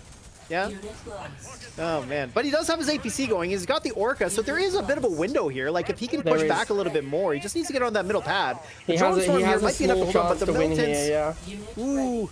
Oh, But look, he has gonna this throw the Drone Solomon, Storm over which the is far doing right. nothing. Imagine if he had a turret here to finish off the Pitbull. Oh, he's going to try to hold on with these drone swarms, but it's not going to be long enough, and they're going to both go down. And, yeah, that's going to be missile there for Serpus, end the game. Well, there we go. You know, there was a little opportunity there. Like, out of all the games we've seen from Suzaku so far, I would say towards the end there, that was about the best we've seen from him. And, yeah, it looked like, you know, he was starting to maybe make something happen there, but it was just too late, obviously. It was, yeah, too little too late. That was not the one, my guy. That was not the one. Serpus is a fucking sweat lord, though. I mean, he does that to everyone. All right, so there we go. Yeah. That is the end of round 2 of the Swiss. So, I believe that is the end of round 2 anyway. Let me just check real quick. Yes, that is the end of round is. 2 of the Swiss. So, we are now in a position where guaranteed top 4, Alicia Destiny and Hakanator, guaranteed eliminated, Bike Rush and Suzaku. That means we have Quazar, Serpus, Agent, and Antswaggles fighting it out for a top 4 slot alongside Alicia Destiny and Hakanator. Now, I have no idea out of those 4 who's likely to qualify. That is a really interesting one. Yeah, that's a good point, right? Interesting. Yeah, because let's see. So Antswaggles is going to have to play... So these are the matchups. So we got Alicia versus Hakanator. Yeah. Suzaku versus Bike Rush. That'll be the 0-2. And then we've got Quazar versus Serpus and Agent Shadow versus Antswaggles. And I mean, out of all of those, I would think that probably Serpus has the best odds of beating Quazar. Antswaggles beating Agent Shadow seems a little bit of a tall order, but we'll see. You know, it's hard to say. So, yeah, I think the matchup that's going to be really interesting for the top 4 will probably be Quazar versus Serpus. But, yeah, you never know. It's very interesting because you've got Agent versus Antswaggles, which is kind of like a classic new versus old situation. And Quazar versus Serpus is Team Bulgaria infighting. Yeah, true, actually. Yeah, that's So, a good point. yeah, those Yeah, should be right. some pretty interesting That's matches. interesting. All right. So did we want to do the 0-2 match first, or did we want to do just in order? What's your preference? I don't know. What do we think's best? Maybe we should start with the 0. Suzaku just played. They did just play, that's the thing. We could start with the 2-0, and then start with the 2-0, then we'll do the 0-2. And do the 0-2? Then we'll do the middle ones, because they're the most exciting, so we'll leave them till last. Sounds good. Okay. So we'll start with Alicia versus Hakanator. Now, to be fair, this match is probably the least impactful match of the whole tournament, because both players are guaranteed so far, top yes. 4. They are playing for seeding, basically. But given, I mean, I don't know how impactful the seeding will be, because obviously we'll just go to a knockout. I think what we could do is, if it's going to be, like, let's say it's Hakanator versus Alicia, we could say that the higher seeded player gets region advantage. So, like, if it's Hakanator, we'll give him Europe to start with. That's what we could do for that. That's reasonable, yeah. Not a huge difference, but... We discussed doing map pick, like higher seed gets to pick map, and then loser picks map, but we eventually decided that we would just use our map pool. Yeah. Yeah, I think it's just easier that way. Alright, so we will start with Alicia versus Hakanator, and then we'll move on to Bike Rush versus Suzaku. So, I mean, so far, the story of Hakanator being better than the old crop of players seems to be holding true, right? Like, he's 2-0. So, yeah, I gotta say I'm impressed with, you know, how well he's playing. Hakanator, I've seen him actually play live, and I know how he plays, and he is a very talented player. When you watch Rivals live and you watch somebody of that caliber play, it's really interesting just to see how rapid the movement is and just, like, the decision-making and everything. But... you know, having said that, this is Alicia, and Alicia being the GOAT of all time. So I'm pretty hyped for this. This is going to be exciting. It'll be very interesting as well to see how the standings at the end of the Swiss line up against the poll that was taken.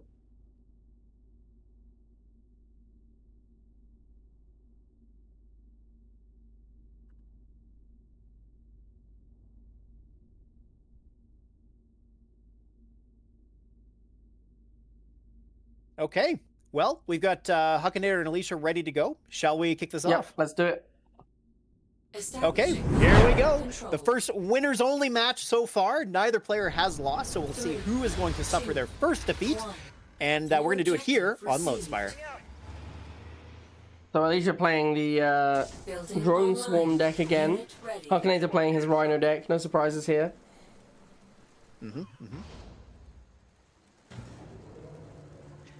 Yeah, like between these two, I have to say, I think Hakanator's deck is favored. You know, the Rhino is just going to be quite useful overall, especially against the snipers, the drone swarms, even the Hammerhead if we see something like that come out. And then also, Hakanator's got that Orca Bomber. So, I don't know, I think Hakanator's favored deck-wise here. We also see here, like, because they both started missiles, which is unusual, there isn't that big a tempo advantage for either player on the tech switch. And then we see immediate Rhino. When the Rhino gets on the sniper, once you're on a sniper, you're going to kill one of them. And there goes one sniper model. Yep. Yeah, even as good as Alicia is at pulling units back, it didn't matter. The Shock's got enough shots on the Shocks to clear one of them. And now Alicia forced to go into a second sniper squad. That's 100 tib on snipers. That is an expensive proposition. And you really don't want to have that one-man sniper. It does go down here, which is really good for Alicia. But now Hakanator can afford the Rhino.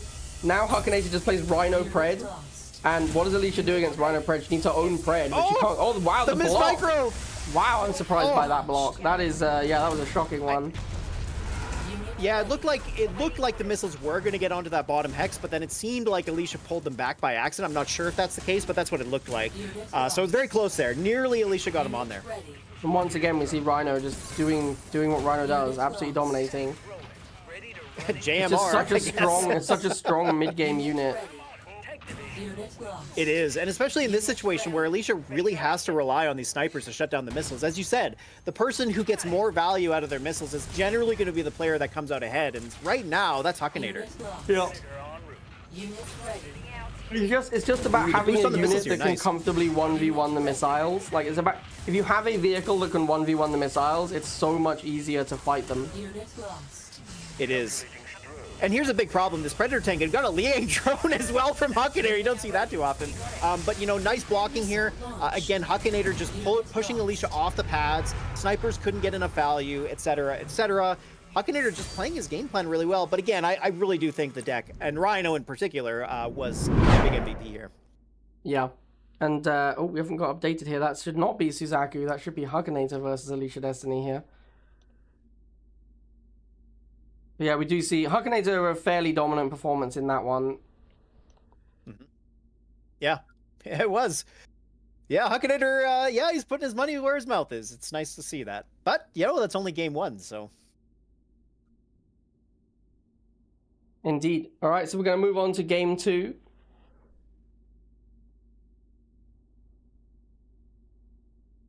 And we're Yeah, going to and game 2 is going to on... be featured on Down the River, which you haven't Down seen the yet. River, you love to see it. I put this one in because I thought we needed a couple more. We need like at least one more 2-pad map because we only had like one in there originally. And then I also think this is quite an interesting map because it's another map where actually deck matters quite a lot and you can get an advantage by playing a better deck.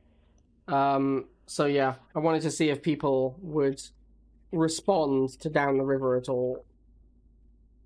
Yeah, and it is, like, you look at, like, maps like Sandbar. I'm thinking of another 2-pad map. This one's a little bit different. It is a 2-pad map, which one of the issues you can have with that is a lot of stalled games. But, you know, so far, I don't think that's really been a concern. And there is enough space between the 2 pads, and they are only 3 hex pads as well, that probably won't be the case. But you're right. In terms of decks, you know, this could be a good option for Seth. I think Kane might not be bad here as well. Nod actually generally has some pretty decent choices here, but the rocks or the rivers, sorry, that block, you know, between the 2 pads is pretty interesting too. So flying, obviously, like maybe we'll see JJTs come out for the first time. And hover, bring the Shatterer. Yeah, imagine we saw Shatterer. Yeah. All right, let's do it. Let's go game 2. All right, let's go. Here we go. And it's a non-grudge match. I think the first one we've seen, I believe. But either way, nice to see that. Both players running Oksana as well. Both players, I also wanted to check. Inferno. Both players move the Harvester at the start. Obviously a very important play on Down the River. This is another thing I wanted to make sure that people remembered to do. You got to test these people. You got to make sure they know. That's absolutely right. There are goats after all, so. Pretty similar decks as well. Huck with a stealth tank instead of the Scorpion. Alicia with Flamer instead of the rifles. And there's, of course, Hakanator does have laser. I think Alicia's deck is pretty favored on this one. I don't know how Huck beats Scorpion tank. Seems like a really tough unit like to deal Banshee and with. Scorp, right? Yeah, I agree with you. Like in the Inferno matchup, the tank can actually be very, very important. It all depends on how much you push your opponent back in the early game. Now, both players do have Inferno available to them. So as far as that goes, I mean, it's obviously going to work out the same way. But I really feel like the Scorpion tank is going to be a key unit here. Yeah, I agree. I'm surprised to see neither player making it yet. I guess there just hasn't been enough money. For the Scorpion tank, yeah, there's one from Alicia. Scorpion is going to be really good here. I think, honestly, like, I don't think the Inferno is even going to matter. I think it's going to be really difficult for either player to get to an Inferno. I think Alicia's just going to win with nice Flamer movement. Scorpion. That was a nice boost there from Alicia, and also the bikes at the same time to secure a position on that pad. Of course, I don't think the first missile here really means too much. Both players are really looking to get to their late game, so things will progress a lot more from here, but so far, Alicia looking pretty good as she's got the bat position. I just don't know that either player can afford the Inferno. Like, Hakanator kind of has to. Like, he'll make it here because he's kind of forced to because of the tank. But Alicia can respond with a 30 cost Banshee and get a mad tempo out of that as well. That's true. Yeah, and she does have these flames sitting behind, so she's now building the Banshee is coming out. This will be a problem for the Inferno, even just one of them, a bit of an issue. And the lasers won't be necessarily enough to push it back. It just depends on how Alicia pairs up her units. As we see the flames now moving up, she should push them up against the lasers. We do see the Banshee try to secure that spot where the Banshee wanted to go, but the lasers moved in instead. Nice move from Hakanator. And the first drop goes from the Inferno, clearing up those flames. That could be huge here, but now Alicia's got her own Inferno out. Yeah, and I'm surprised, honestly, to see Alicia make Inferno, because the matchup is going to be Laser Inferno from Huck's side. The stealth tank! Oh, that's bad. Oh, no! Oh, Alicia gets the trade, does but get that the is trade, rough. though. I don't know why Alicia made an Inferno, because doesn't she just want to make like lots of flamers, like more than the Inferno can kill? Maybe that's not great. I don't know. Like her own Inferno, just like killing laser with Inferno is not great. That's not where you want to be, and that's all he's gonna make. No. He's just gonna make lasers and Infernos. Yep. So if you make an Inferno, the only thing you can kill with it is a laser. Yeah, and actually, that's a big problem here with Alicia's game plan, as we talked about earlier. The fact that she doesn't run laser does free up a deck slot, but it's risky, right? Because if you fall behind, like you see here, it's very difficult for her to push back in because she has to rely heavily on Banshee. And in fact, it might be time for Bikes to come out too. Yeah, and actually, those lasers, like Alicia not having laser is a big deal because if you make laser, then Huck either has to make rifle or he has to bomb it, and you don't want to bomb a laser, which is the same reason Alicia didn't want to make an Inferno. And Hakanator there, a very smart microplay where he only allowed 2 shots from the stealth tank to clear the Banshee. He moved it just after it would have unloaded his third, so he survived 2, which allowed it to clear a second Banshee coming out, further pushing Alicia back. Yeah, if you allow a stealth tank to fire naturally, it'll fire 3 shots and waste the third one. If you micro it, you can kill a Banshee in 2 and then save 2 missiles for another Banshee, which, as you say, is a big deal. Man, I'm surprised by the outcome of this game because Hakanator, I really didn't think he was going to be able to beat Tank Flame, and once he got Infernos, he just dominated this match. Yeah, the lack of lasers really hurt Alicia here, and you know, sometimes, like most times, it helps her out because of the way she plays, but in this matchup, it really didn't. Yeah, and that was brutal, man. Brutal. Pretty powerful 2-0 from Hakanator there, and that does put Hakanator at the top of the Swiss. Maybe Huck's right. Maybe the old players can't compete with Huck. I don't know. Maybe we'll see that. Yeah, maybe. Okay, so then I guess we're going to move on to our 0-2 matchup. So that's going to be Suzaku versus Bike Rush. So let me just grab the maps here.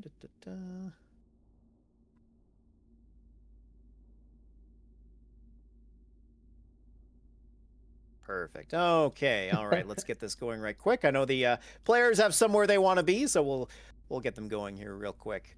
The 2-minute delay is particularly entertaining here because because HKR just said in chat, that's the Alicia I know, dominance, and obviously for us who've just seen Huck beat her. Yep, that's very true. Very true.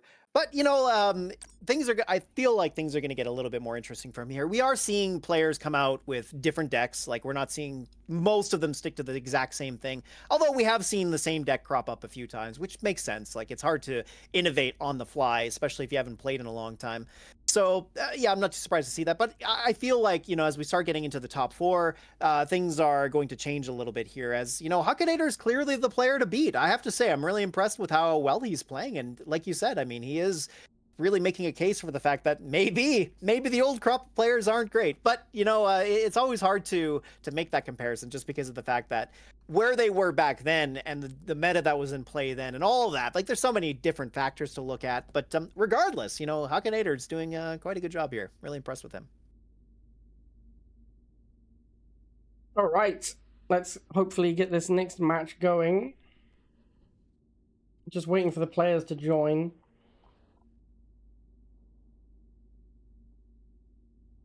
So I guess it's Rust v. Rust, eh? Yeah, Suzaku versus Bike Rush. These are the who's two the players. least rusty of the two? These are the two players who stopped playing the earliest out of all the GOATs. Like, these two are OG players who have not played in absolutely years. So, yeah. Yeah, exactly. Yeah.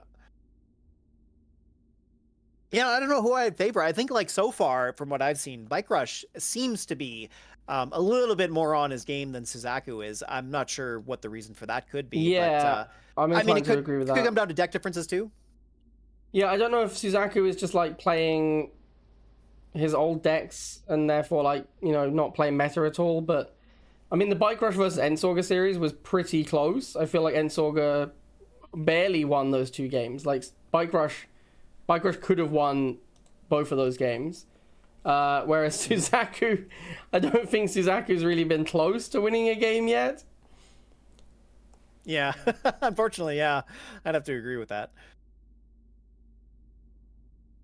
I think coming into the tournament, though, we did expect a little bit of that, right? Not exactly who it would be, although I had some guesses around that. But Yeah, like, you know, of course, part of this tournament is really about nostalgia, you know, reliving the good old days. And Yeah. unfortunately, we're not in the good old days anymore. And the meta really has become stale. And there's so many reasons why, you know, players like Suzaku or Bike Rush lost interest. It's no surprise when you don't innovate at the game at all. And you're bound to lose players because of that. Or, you know, just the game itself is a very sweaty, stressful game, too. So there's that to couple in there with that. But yeah, no, it's been interesting. Yeah, and of course, like, it's just about getting the big names to play against each other. That's what this tournament was all about. Like, there's always so much discussion of like, oh, you know, if Suzaku actually played against Alicia, or if Suzaku actually played against Huck these days, what would happen? And now we get to see. Obviously, there is some mad rust, so. Definitely, yeah, for sure there is. But at the same time, right, like we've definitely seen, you know, why these players were considered the best. Like, you can tell just based on there's still some of that muscle memory left over. Like, I look at games with Alicia, Hakanator obviously has been playing a lot, but you know, Alicia, Agent Shadow, Quazar, like what I'm seeing from them reminds me a lot of how they used to play. Like, there's definitely, it's not like, oh, you can tell that they, you know, they were great once, but now they're like every other player in the game. You know, they're average. No, not at all. Like, these players really are pulling out some excellent micro tricks, which is some of the most fun stuff that we can see in Rivals. And you can tell that, you know, deck wise, like, they're thinking about that too. So it's all still there to some extent. Maybe not quite as polished as it used to be, but regardless, let's jump into game number 1 here. Let's do it. The rust match. That's right. This one, I think that's why Bike Rush in right? in events they'll have like the prize they'll have the wooden spoon for the person who comes last. Ah, yeah, right. Maybe we should send a rusty spoon to whoever loses this match. Yeah, that would be appropriate, wouldn't it? No doubt. An appropriate prize, man. like a rusty spoon, rusty goat spoon.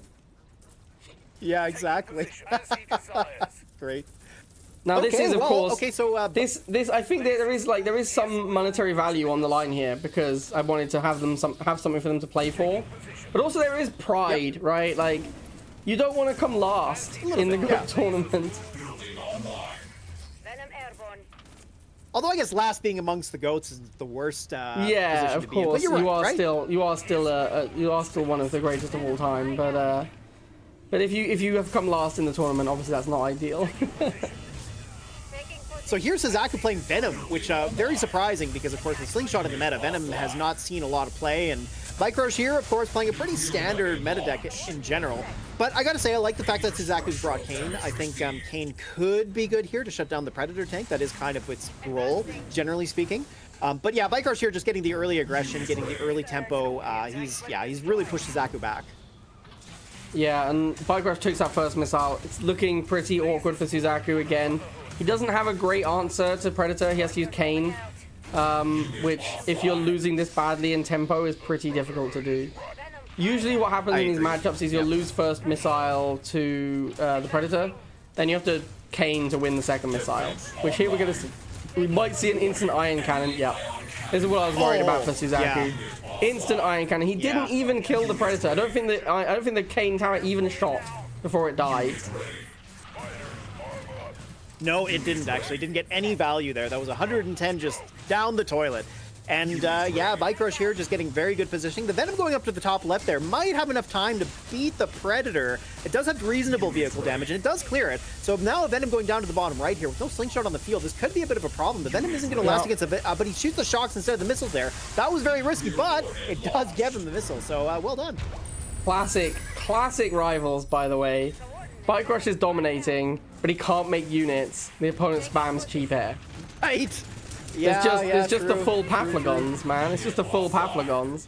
Like, you just can't respond to their cheap air because you're pop capped, so you just lose the missile. classic Rivals. Yeah, and both players, that's kind of been a theme so far in this game, is that, you know, just the timing of everything seems to matter a lot. And Bike Rush here now getting the Slingshot in the middle is pretty important. the Venom can be a problem, obviously. Like, he really only has missiles and Slingshot to deal with it. So if the Venom can get reasonable value, which it does against the missiles, and it shuts down the Slingshots, I mean, there is a way forward. And here comes Kane once again. Bike Rush could throw another Ion Cannon down, but he's probably going to decide about that or building a unit. Decides on the Ion Cannon, clearing up the Kane Tower there. And I believe timing-wise, there should be enough time on the clock for another Kane Tower to come down if he has the money Iron for it. Cannon was a reasonable response, but he waited too long. He needed to do it immediately because he lost his Predator tank. So once you kill the Predator tank and then eat the Iron Cannon, you're happy with that trade a lot of the time. And honestly, I've talked about how GDI is favored the later the game goes. I think that is not true in the Kane Scorpion versus Predator matchup. I think once you can start using your obelisks, it's pretty favored for the nod. Ooh, can he get a block on the missiles there on the top right, or bottom right? No, he does not. And an Ion Cannon coming down to seal the deal as well. There it is. Bike Rush was missile number 3 and the first game. That Iron Cannon actually took out that Venom that was trying to get to the top, so it was quite relevant. Suzaku had a chance to take it. I think, as you said, there was almost enough time for another Kane Tower, but there wasn't quite. And if he had time for an extra Kane, I think he would have been pretty happy there. But he didn't. He sadly did not have... Yeah, I think so too. Didn't quite have enough time for that final Kane Tower, and yeah, that ended up being the decider. It did. Yep. Actually, a pretty interesting game overall. Like, I think that was probably the best game we've seen from Suzaku so far. Yeah, probably. So, you know, maybe the rust is coming off a little bit. He went bathed in some WD-40, and he said, you know, maybe I'm going to show off a little bit of what I used to be about. Because, yeah, that was a pretty decent game, but it was interesting also to see the interplay, the counterplay between Kane and Solomon. We haven't really seen that so far, and we haven't seen Kane too much either, but I have to agree. Had he got a Kane Tower down there late in the game, there's certainly something to be said for the fact that it could have taken control of that middle pad and forced Bike Rush off. And he had that missile, right? So that, yeah, it could have gone the other way for sure, had there been enough time. Yeah, and I think that, as you say, Suzaku shaking off that rust, starting to show some of his former self. Give him another 6 or 7 tournaments, and he might be able to win a match. Yeah. Right. Exactly. I mean, the funny thing is, like, obviously Suzaku is very rusty. You can clearly see that he's not playing at the level he used to. But I played back then. I played back when Suzaku was at his peak, and he was a monster. Like, he was an extremely strong player.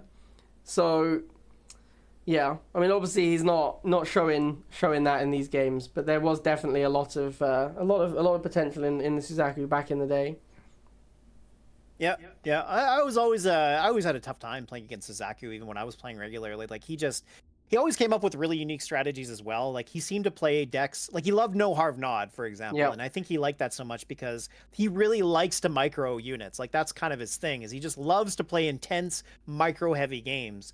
And I'm a little surprised to see that he hasn't played something like that, but I guess in a tournament setting, probably very risky to do something like that. But still, I agree with you. Like, Suzaku, he was just a very intense player in his time, which that's why he was invited to this tournament, right? That's why he's here. So, okay, well, let's get into game number 2. Yep, this one for the Rusty Spoon. That's right. Yeah, exactly. It is also a pretty unfair matchup because we have the rank 181 Tiberium League player versus a bronze 3. Yeah, true. Very one-sided for sure. Interesting that Bike Rush doesn't move Harvester. Neither does Suzaku. Both players letting their Harvester go to natural point. I think that's a misplay on this map. I think that on this map, if you lose the middle, it's very easy to push the Harvester if it's in natural spot. So, yep. I think that's a misplay by both players. Dog opening from Bike Rush against Barracks opening from Suzaku. A classic matchup we've seen 1,000 million times. Interestingly though, Suzaku has the Buggy, the mighty Buggy. Yes. And he has the tank. We do great. have Buggy tank, and we have Kane. I actually think Suzaku's deck is pretty damn good against Bike Rush's deck. I think he has a good chance here. I completely agree. It's going to come down to can he... Oh no, he's gone Venom again. Why do you keep going Venom, Suzaku? Yeah, Venom against GDI, especially with the War Factory online, means you're almost certainly going to see a Slingshot come out. Now, Bike Rush moves the shocks onto the top pad. It's going to stall the missile. The Dog's going to the bottom right. The Venom will hold against that, but the Slingshot here is going to move towards the bottom, I believe, or he's going to go after the middle, actually, so he clears up that low hit point Venom. Now moves it down to the bottom. The Dogs, of course, are going to try to cycle against the lasers. Nice movement there from Bike Rush. But Suzaku also continuing to push on at the top pad there with the Venom. We've got the Bikes coming in the middle now, and this should be enough here. The Venom and the Dogs will just kind of tickle each other for a little while there. That said, Venom does have good vehicle damage, so it will win against them eventually, probably 2 tournaments from now, I would say. But here we go. We've got the Venom and the lasers on the middle pad as well. The Predator is going to be a very important tech switch here because Suzaku only has Scorpion Tank realistically and Kane, but Kane come down, doesn't even actually need it. He does clear the Predator though, so that's great. But yeah, a little bit late there. Yeah, and Suzaku looking like he might be in good shape this map. As I said, I do think his deck is pretty good against what Bike Rush is playing. I think he has a good chance here. Like, Bike Rush has to have that Ion Cannon available to shut down the Kane Tower immediately. That's really going to be important in this matchup. Oh, and another shot from the Kane Tower takes down that little slingshot. That's actually pretty good. This Venom now will get some extra value. We've got a Scorpion Tank coming out as well from Suzaku, going to push on to the middle pad, and the first Buggy making its appearance. You'll love to see it, but he splits up the Scorpion Tank and the Buggy. You want to put them together because that is where they're at their best. And now Bike Rush on the Harvester. This is actually a pretty big deal. If Suzaku doesn't deal with it, yeah, there's the Obelisk. That's huge. Is he going to Iron Cannon it? I think he should just Iron Cannon it. It's too late though, he missed his chance. Yeah, if he got the Harvester kill there, he would have had enough money for the Ion Cannon, but sadly doesn't get the Harv kill. And not getting the Harv kill might be game as we see the Buggy trying to push on the bottom right. Nice blocking on the shocks. But the Milton's in the middle. The Kane Tower, he will chew down those missiles, but he does get on there eventually. The Ion Cannon might be a little too late, but wait! Oh, it doesn't get it in time! Unbelievable, wow. Maybe like, I don't know, a half second earlier, and that Ion Cannon flips the pad over, and then maybe Bike Rush finds his way in, but Suzaku coming in hot. Great deck choice, of course, on this map. Just worked out really well. That was good stuff. Yeah, and I think that is his first game win of the tournament. It actually is, yeah. All right, so we go to a decider for the Rust Bucket. The Rusty Spoon. Yeah, exactly.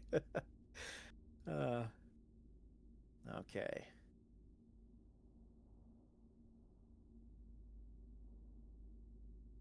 So our third and final decider map is Open Prairie. Open Prairie, indeed.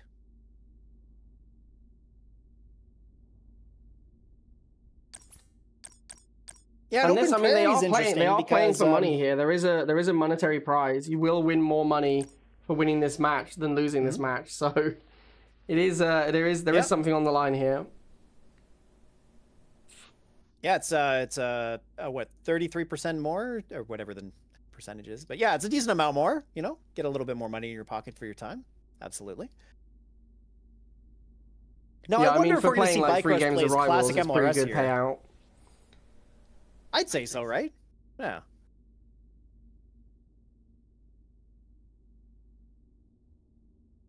Okay, so we have Bike Rush just waiting on Suzaku for the Rusty Spoon prize.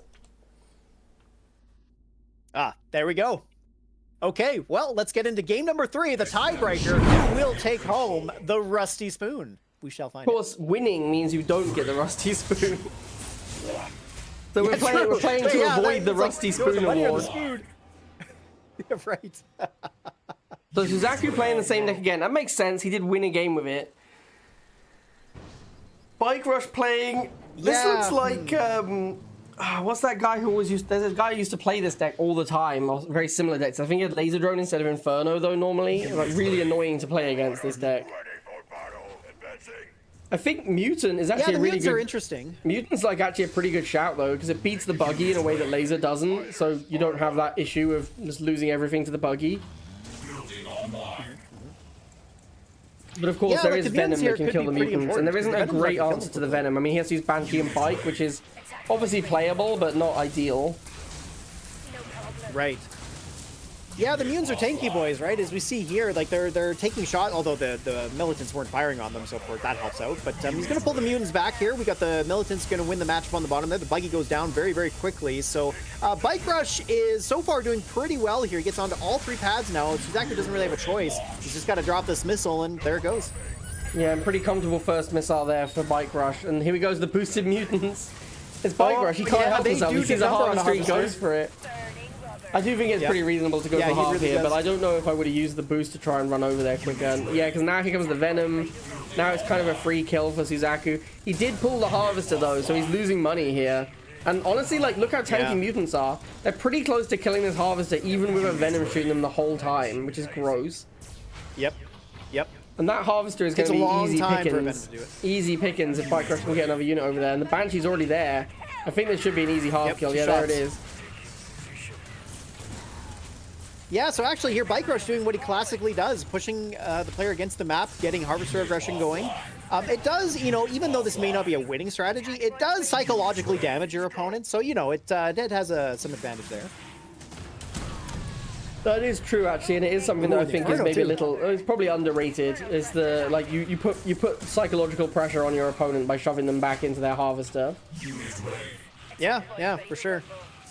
And he has the Inferno, so like here, the AT tip means he powers out the Inferno, which is a big deal.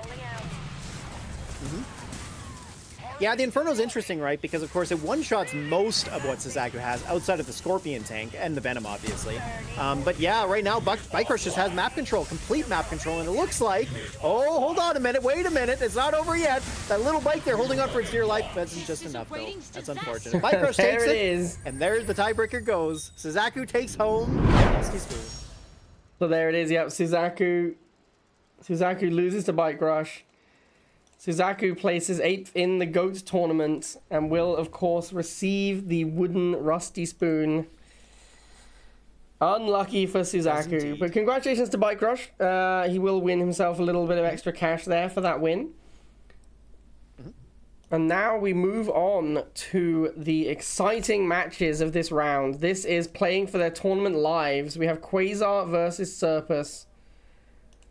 I believe that is the match we're doing next. That is what the prediction is running for as well. Yeah, it is. Okay, so we're going to have Quazar versus Serpus next. We're also going to pick a raffle winner who can contact Nara for their prize.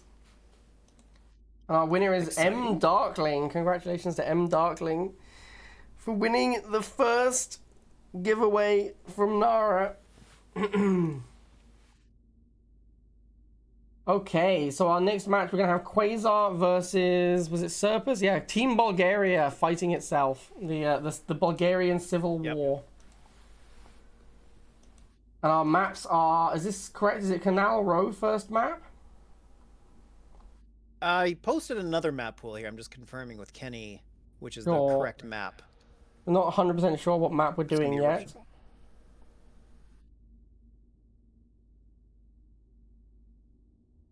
Alright, so we are going to have Canal Row as our first map. Okay.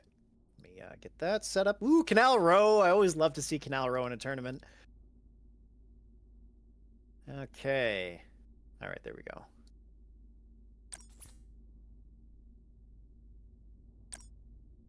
All right. Very nice. Yeah, so it's going to be Canal Row, Great Divide, and Lone Spire. Quite a decent map selection, actually. It's a good pick from the bot. Especially Canal Row. Like, again, you know, we've talked about how the fact that map changes the strategy a lot. Canal Row is one of the maps where the strategy changes dramatically. Like Middle Oasis, right? Like, you just have to play the map differently. Well, you don't have to, but you're severely advantaged if you do, right? So yeah, I like Canal Row quite a lot, honestly. I think, like... Obviously, I as I've said before, I don't think it's a good ladder map because it kind of forces you to play a different deck and a different style. And if you're playing on ladder, it's annoying to be like, oh, my deck, which is functional 99% of the time, is suddenly quite bad because I'm playing on this weird map. But in a tournament setting, you know the map going in, so you don't have that issue. Like, if you don't know how to play any other deck, then you're probably not the best player of all time. So if you can't adjust your deck to Canal Row, then you're probably don't deserve to be one of the best players. Exactly. Yeah, 100%. Oh, Okay, so hang we're just on. waiting for Serpus. Serpus is saying that he didn't understand which map it was, so we're gonna Okay. Give him a just moment. guarantee that he knows which map we're playing.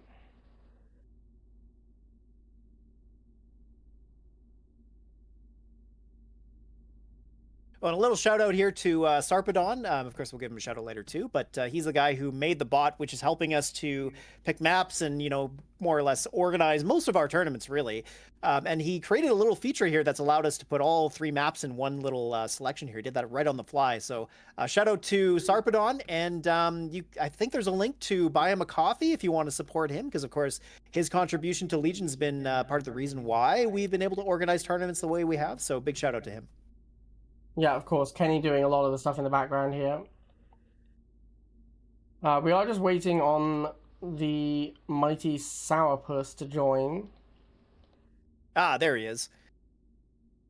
Oh, great. Let's see who's going to sail on Canal Row All better right. than the other. Let's get into it. Battlefield control. So, of course, this is a very important match because the winner of this will qualify for the top 4 and the loser will be knocked out of the GOAT tournament. Oh, yeah, right.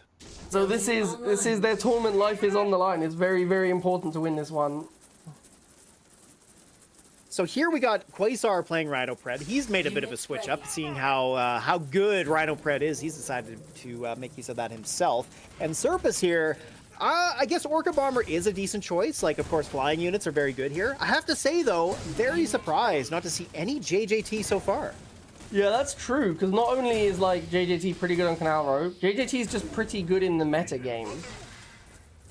Yeah, right. So, yeah, I don't know why. I'm surprised we're not seeing any jump jet troopers. That is a good point. They are pretty damn good, especially on this map. I think we are seeing a lot of Razorback, though, and Razorback is one of the best counters to JJT. So if all the players are thinking everyone's going to have Razorback, then I can see why you wouldn't want to put JJT in your deck. Now, talking about the decks here, Serpus does not have any cheap anti-infantry. No. So a big problem with a deck like that is it's weak to missiles. And you do not want to be weak to missiles, especially when, Quasar's got Rhinos to back them up. So a little bit surprised here to see Serpus not play something like that. We'll see if that ends up costing him here. But right now, Quasar holding the middle pad there with double Rhino. He's got the missiles that will, I believe, clear the dogs there eventually. But Quasar now just playing the long game, going for the Predator tank up the middle, gets both Rhinos up there, and that's going to be missile number 1. Yeah, I think Serpus's deck is actually just kind of bad on the map, honestly. Like, his air is really expensive. He has Razorback and Borka. Maybe the Borka will carry him, but Quasar has Iron Cannon and Hammerhead and, like, Rhino.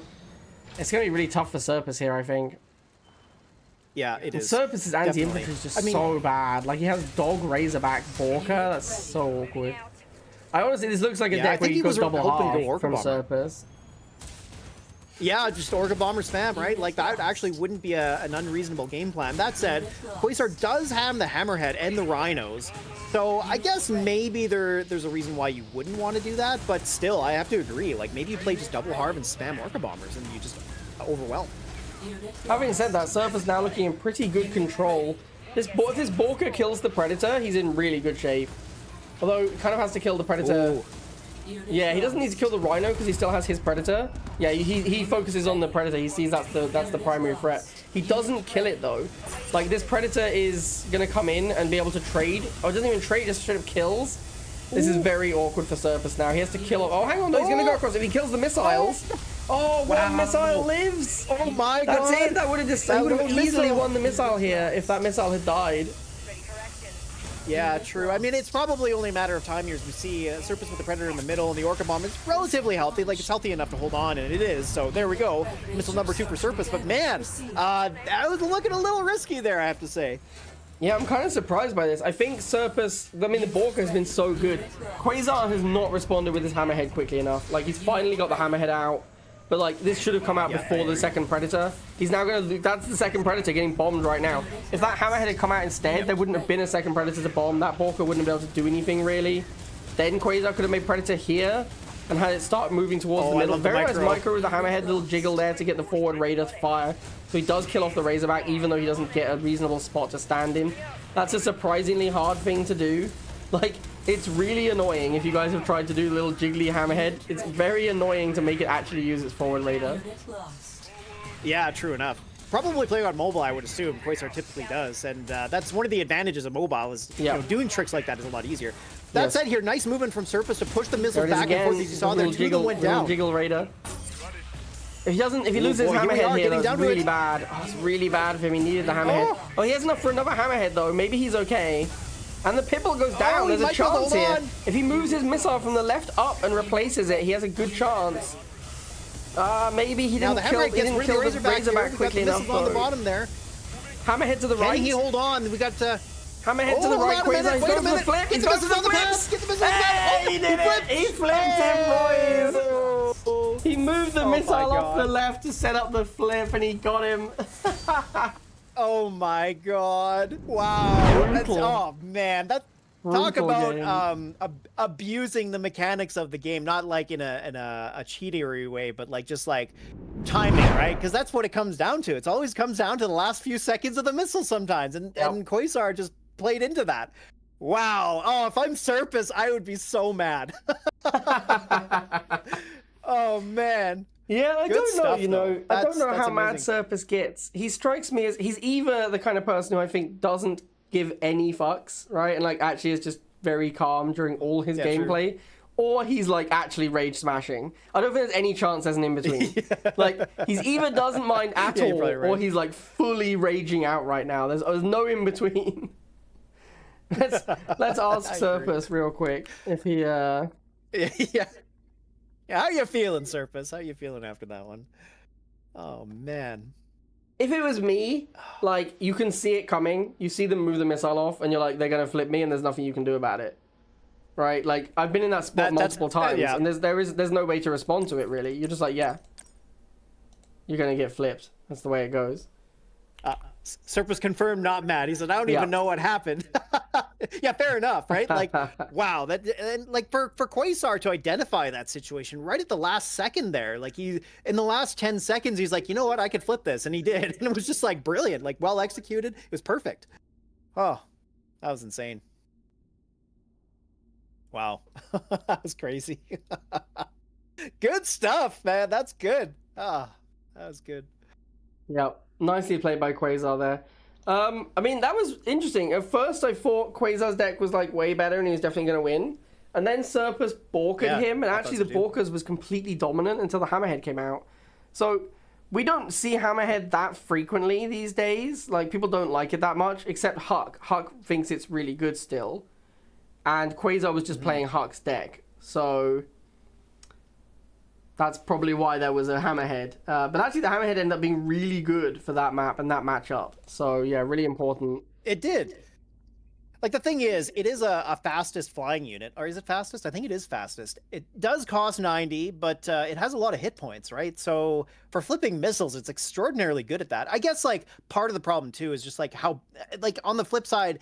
Hammerhead's really not that great because, like, the Orca bombers, it seemed like weren't being that shut down by them because that's part of the reason I think that they got so much value. But that said, I mean, Quasar did find a way to use them a lot. It just seemed like there probably still is better anti-air than the Hammerhead. But I have to say, like, the front radar did have some impact at some point. And you got to love to see the, you know, the jiggle, as you said. That's always exciting to see because it is hard to pull off, so...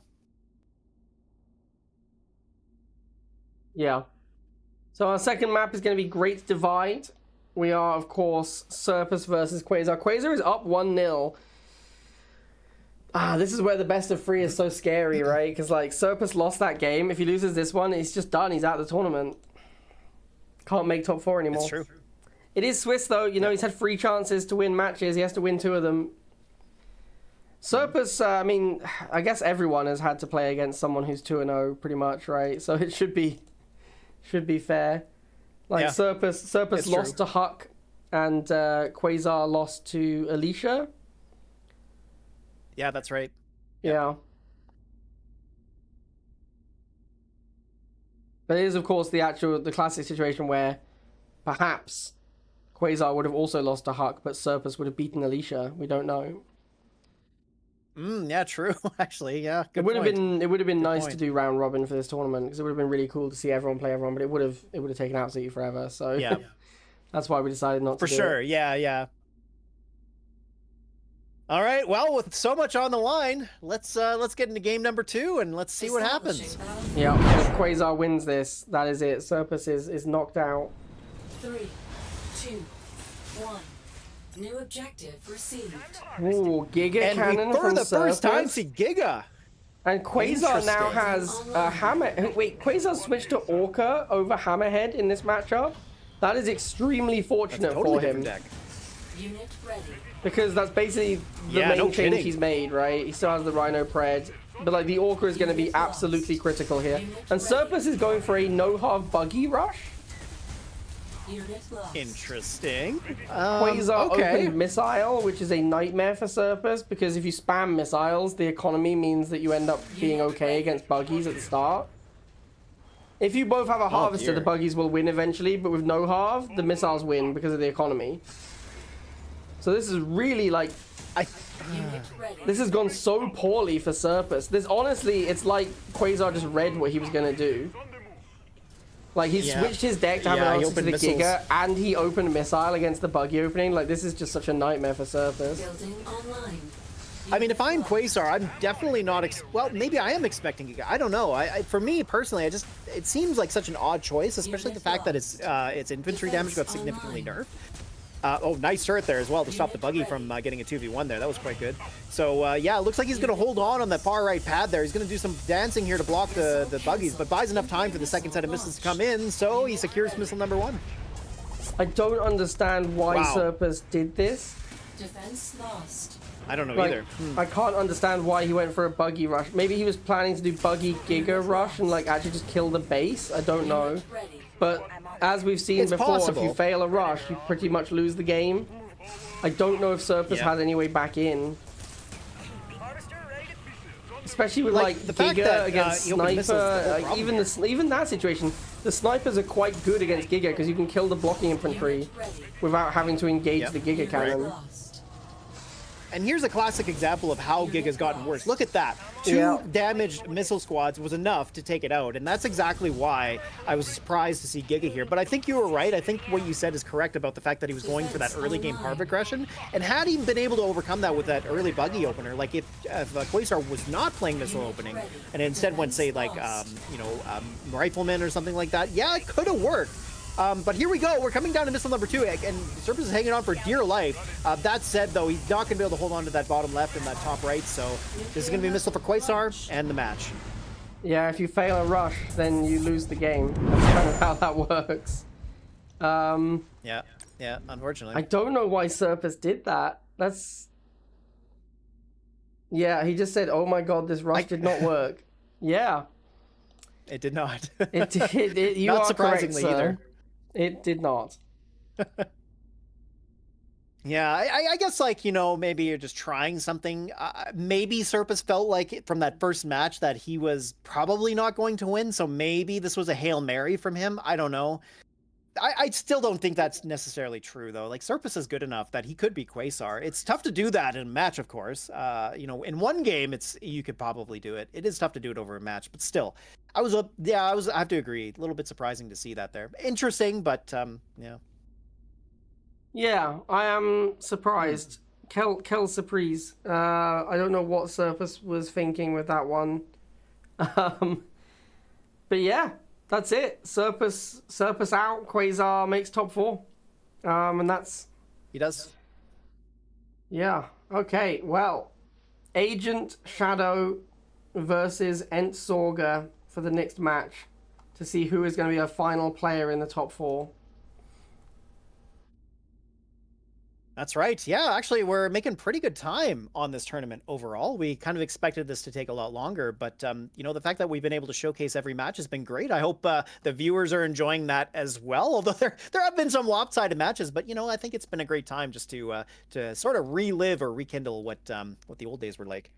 Yeah, and Alicia makes a good point here. When you looked at the who will win the GOAT tournament questionnaire, most people said Serpus, and Serpus is now knocked out. He's not in the true. top 4. If you look at the predictions by the community, we have Agent Shadow, Hakanator, Serpus, Quasar as the top 4. And currently our top 2 are Hakanator, Alicia, and then Quasar.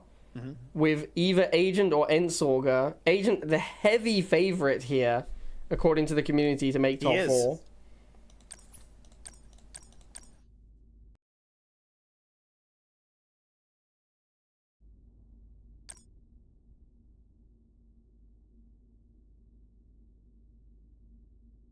And of course, before we start this, I have been requested to show on stream. Let me just get this real quick. Let me just you chat to the fine gentleman, Jeffrey, whilst I sort this out. Sure, no problem. Yeah, because our next match is going to be Agent Shadow versus Antswaggles. The maps that we're going to be featured are going to be Rorschach. We've also got Great Divide again, and Middle Oasis to cap that out if we get to a tiebreaker. And yeah, I mean, I have to say, like, Agent Shadow's been clearly practicing and playing quite well. I thought, you know, maybe it could be like Hakanator is just such a beast. And some of these other players too. I gotta say, I have to say I'm expecting a little bit more out of Agent Shadow in this matchup. And Antswaggles too. I hope he's had a bit of a chance to warm up, because I've seen Antswaggles play quite a lot, and he is a great player. There's a reason why he won the Go qualifier, so I'm pretty hyped to see that. Especially because neither of these players have had a ton of tournament experience. I mean, I'm sure they've played in tournaments, but as far as, you know, championing any tournaments, I think, did Agent Shadow win a tournament? I can't quite remember. I think Antswaggles, of course, won the Go qualifier, which is why he's here. I believe we have that I'm information. pretty excited about that. Kenny, yes, here we go. Kenny posted it. So Agent's victories are Legion's Arena June, 2021 Winter Meltdown, Okay. Legion's Arena February, German Championship 2020, RTL Season 2, and Game TV, one of the Game TV tournaments. Okay, I see. Serpus's wins include the Legion's Arena April, the Clash of Kings House Battles, 2 Coliseum Finals. Actually, that's 3. I believe he has 3 trophies. April Game TV tournament, Bandito SmackDown #1, RTL Season 7 MVP, and the Tank Only tournament. Oh, so we the do Tank actually Only have tournament. quite a Remember list that. of That was great. accolades for these players. And we have Antswaggles versus Agent. Now, Antswaggles' achievements include the GOAT qualifier, the T2D 2023 Rivals Meetup, and RTL Seasons 10, 9, and 7. Now, before we get this underway, I have been requested to share. This is what we should have had for the player card, but it was submitted too late. Here it is, the Agent Shadow face reveal. My goodness. So here he is, the little fucker. Every time he emotes you, you know it's this little bastard doing it. Yeah, exactly. Yeah. There he is. Oh, man. All right, I think we are ready to begin the match. Yeah, let's kick it off. We'll get into game 1 of our final round, it looks like here. So let's go. Agent versus Swaggles. 3, 2, 1. New objective available. Okay, and well, deck-wise, it's GI versus Not, of course, and interestingly, Antswaggles gone for Jade, and I'm a little surprised to see this, because actually this deck typically is played with Buggy instead of Attack Bike, so a little bit surprised to see that. He is going to rely really heavily on the Chem Warriors, and part of the reason that you put Buggy in this deck is because after you go into your Hand of Nod, and you build the Chem Troopers, they're going to respond with a tech switch, which, you know, the 60 cost Chem Troopers are quite expensive, so it allows you to get to a different tech option for infantry early on. And usually what I would say is if you play this deck, you would want to go into War Factory first, which of course, without the Buggy, that's probably why Antswaggles gone Hand of Nod first. But then here we have Agent Shadow playing again, the same deck that we've seen from him before. I don't know if he played it with Jackson, I can't quite remember, but regardless, I mean, the Razorback is going to be pretty important to deal with the Chem Troopers, and of course for Antswaggles, that means Banshee is going to be very important. And I don't know if he's going to go Sniper necessarily. It looks like early on he's not, doesn't seem to have a reason to, although there they are. So the Snipers will shut down. Likely it's going to be the lasers is what their best counter is going to be. This is interesting But because yeah, gonna be pretty the interesting. Chem deck, this is almost the Hakanator Chem deck, but Hakanator plays Buggy instead of Bike. And I think the Buggy's pretty important because, like, right now, look how good Buggy would be in this spot. Building online. Unit Exactly, lost. right? Yeah, Unit exactly. enhanced. Even so here when comes the boosted Chems, even Orca. when It's gonna Chems get were rid of that like an Scorpion, I think. extremely strong unit, Sniper was considered one of the. Oh, was that? Am I getting this the wrong way around? Was it snipers beat chems or chems beat snipers? I can't remember. Well, of course, it depends on who's the better player, right? Because snipers are the micro unit, but yeah, chem troopers are hard to kill because they have the same hit points as mutant marauders, for example. But here comes a Jade Vessel. Oh, Jade it's going to clear almost outs. everything, but he moves the snipers back. Woo, and the laser's going to clear up that Orca. So Antswaggles here not looking too bad. That said, though, we got the boosted snipers on the right or on the left there, but all 3 paths are. Oh no, hold on a minute! The lasers go down just in time. He needs to clear up this Razorback very, very quickly before the snipers clear up the lasers. So he does manage to do that. Pulls the rifles onto the middle pad. The dogs though get in the way, and the snipers still continue to stay alive. Very nice micro here from Agent Shadow. And Antswaggles here, he gets the chem troopers out. He might be going after the snipers here, but nice block on that boosted Pitbull. Very nice play from Agent Shadow. Yeah, huge block from Agent there. Also, the boosted sniper into the retreat against the Jade missile was pretty huge. If that sniper dies there, Yeah, no Antswaggles kidding, yeah. obviously wins the missile very easily. I agree. Yeah, and the Jade missile did have, it was a decent tempo play, but unfortunately didn't convert into a missile win. So a little unfortunate to see that there. But you know, it's impressive to see that being pulled off in a high stakes tournament like this.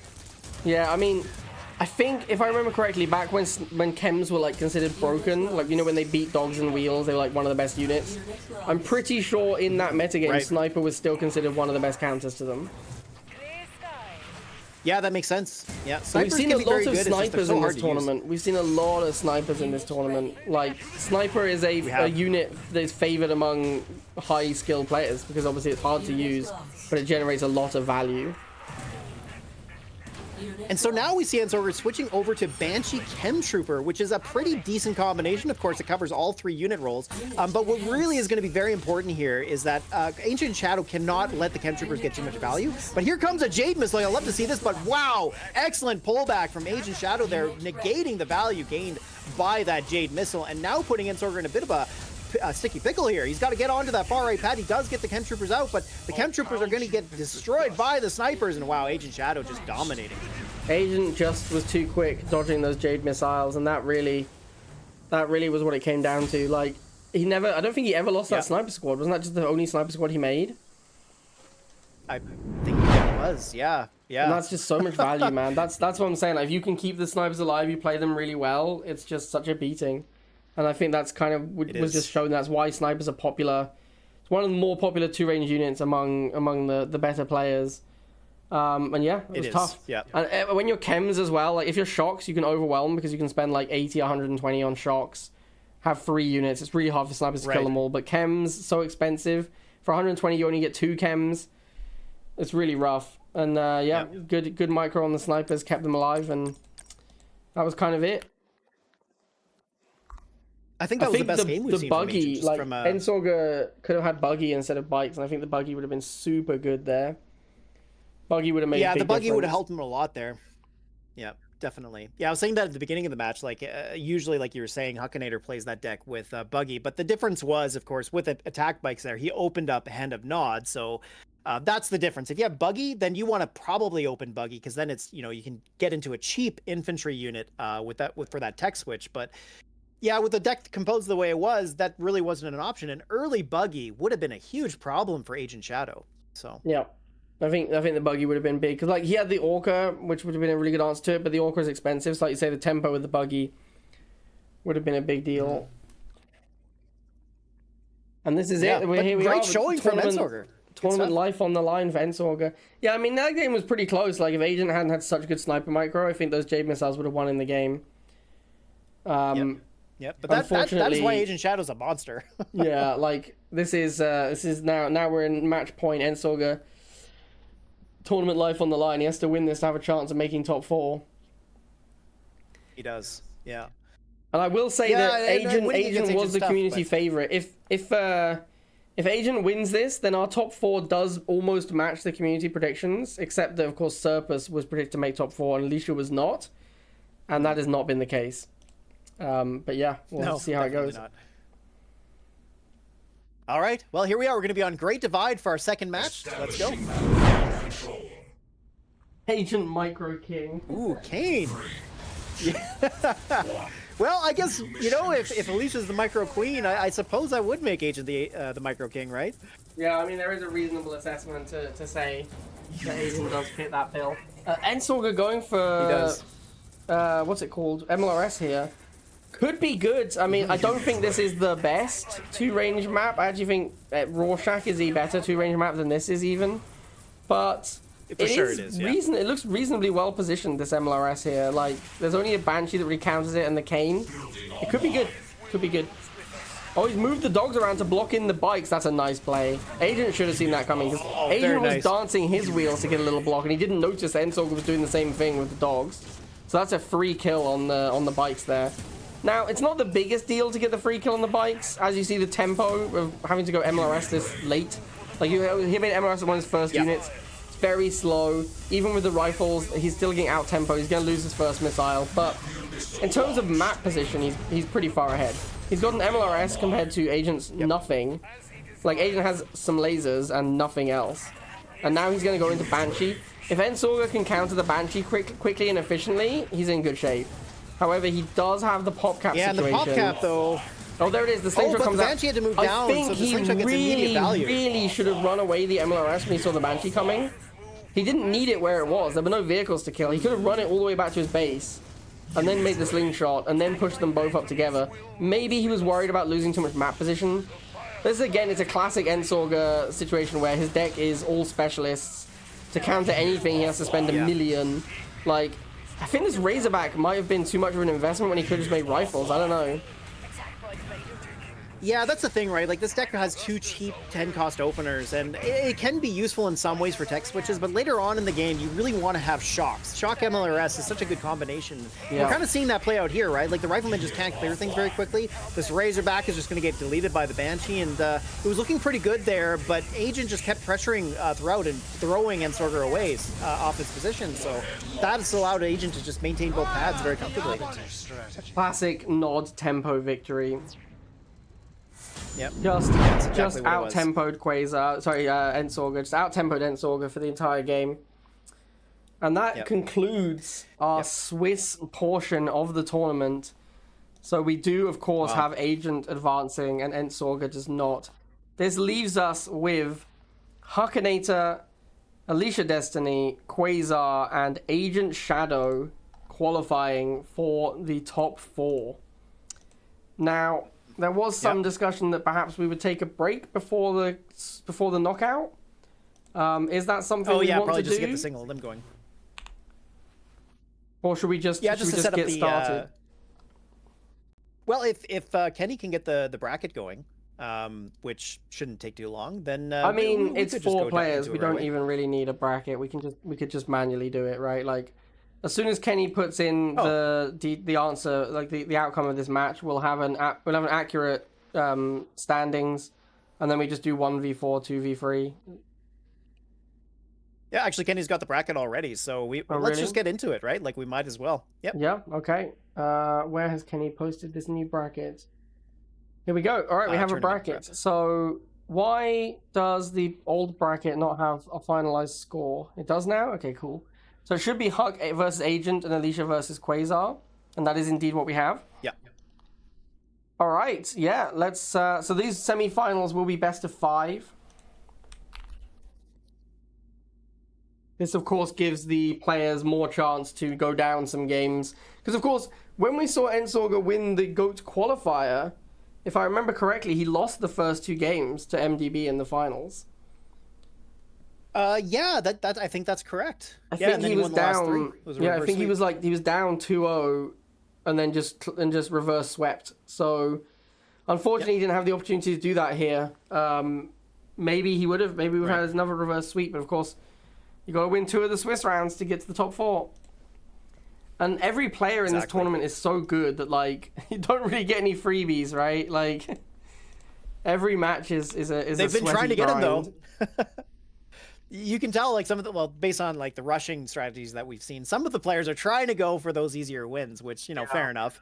Maybe you'll catch one of these guys off guard, but it hasn't worked out at all. So, yeah, you're right. There are definitely no freebies in this.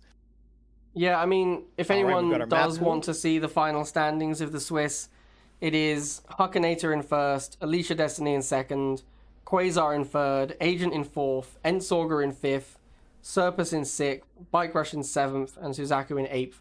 the way that it does it is opponent match win percentage is the tiebreaker, generally speaking, for these. So Antswaggles being in 5th basically meant that he had the hardest Swiss. Because he played against Quazar, who qualified, and he played against Bike Rush, who came 7th, not 8th, and then he played against Agent, who qualified. So, yeah, obviously he had one of the harder Swisses. Yeah, definitely. Yeah. Okay, so our first match for these semifinals, we're going to have Agent taking on Hakanator. Yeah, this is a pretty big deal. Yeah, and... Because, yeah, Agent looked like he was in really good form there that last match, so...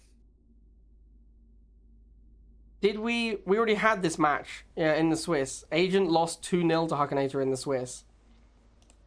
He did. Yep. So it's kind of a shame that these are the pairings. It would have been more interesting if we split them up. But whatever, it doesn't matter. Because we haven't had Agent versus Alicia. That's the way yet. it went, yeah. Maybe we should have manually paired them. Technically, it should be done on Swiss rankings though. So this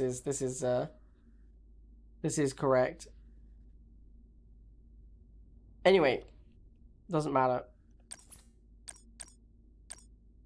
Like, I wonder if part of it too is that these players haven't played competitive rivals in so long. Like, even if they've been playing on ladder, right? Competitive rivals is so much different. Yeah. I feel like Agent Shadow's gotten better as the tournament's gone on, and Hakanator's just been good from the beginning. So I'm curious to see how this plays out. I mean, Map and Deck are going to play a big role too, but Agent Shadow in that last match against Antswaggles, that reminded me of classic Agent Shadow. So I'm really excited for this. I know that he lost to Hakanator, but still, it's very possible that he could turn this around. And it's a best of 5. Best of 5 changes things too.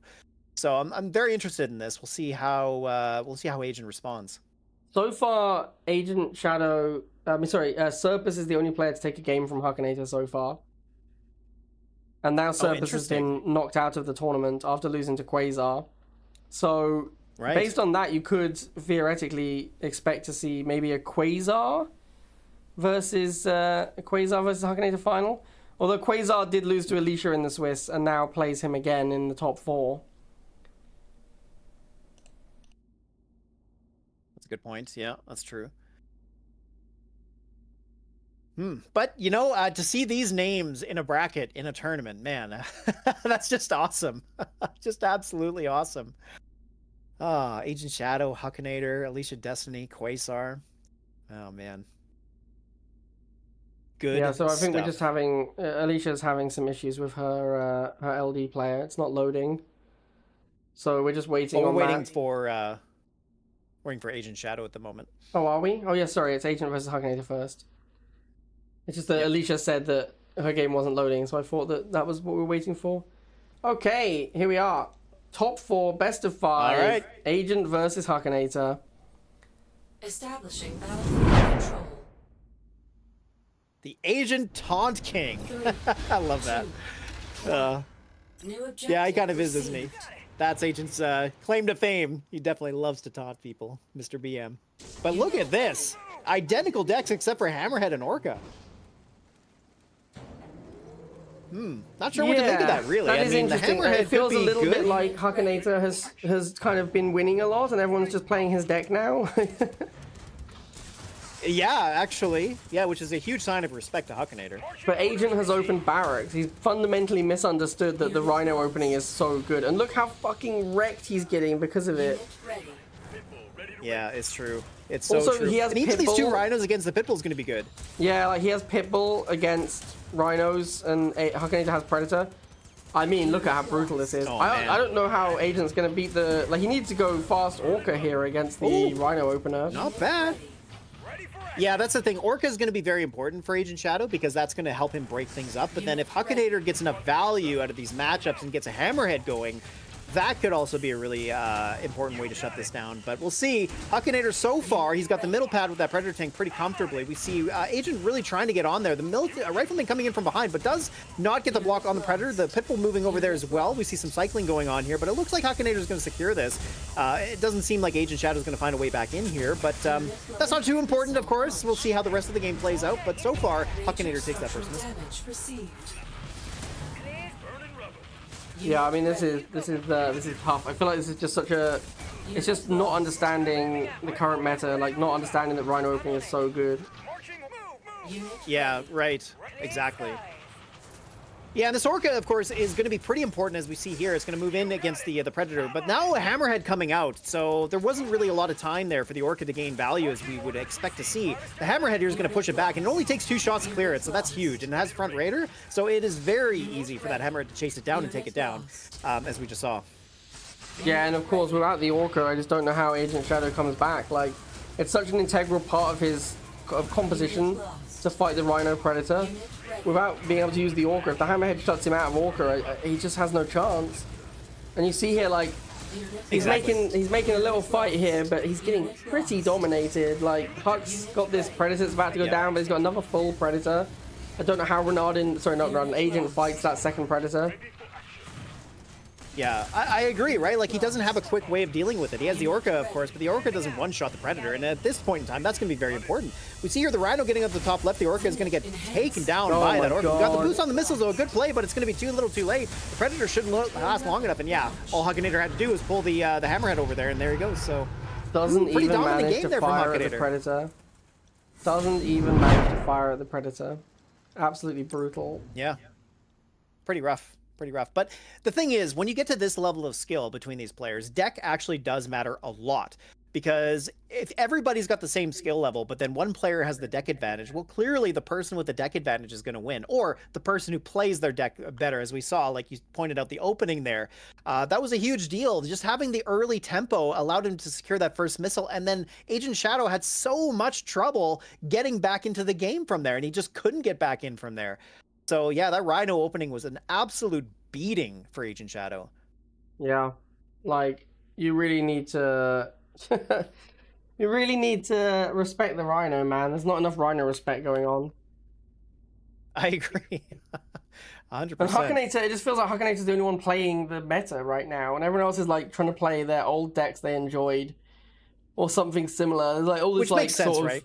There's always like Dog Shock, Razorback stuff, which is like it's fine, but it just. The Rhino's just so good, man. The Rhino's so good. It is. and you know what? Like, maybe that's part of why Hakanator was saying, like, the new crop of players are better than the old. I think he was more saying that the raw skill of newer players is better than the old. But a big part of that, too, is, as you pointed out, it's knowing the meta. Because, yeah, of course the meta matters, right? Like, that's key to winning these games. And the interesting thing that's going to come out of this is Hakanator's clearly very well versed in the meta. These other players haven't been around for a long time, so that's part of the issue here. So how well will Agent of Shadow adapt in these matches? It is a best of 5, so he's certainly got the opportunity to work that out. And that's part of the reason you have to be a GOAT. You got to be able to be flexible in these situations. So we'll see if that ends up being the case, and especially on a map like Middle Oasis. Am I right? Yeah. All right, well, let's get into game number 2. Battlefield control. Ooh, Kane. Wow. Interesting. Kane on Middle Oasis I don't know about that. is an extremely odd choice. Now, this is interesting. On Middle Oasis, we do see both players have played Nod. I think that makes sense. Nod is better on Middle Oasis. Hakanator going with the laser halve opening. This is pretty good. Defends against a rush. Still allows you to get Harvester out early.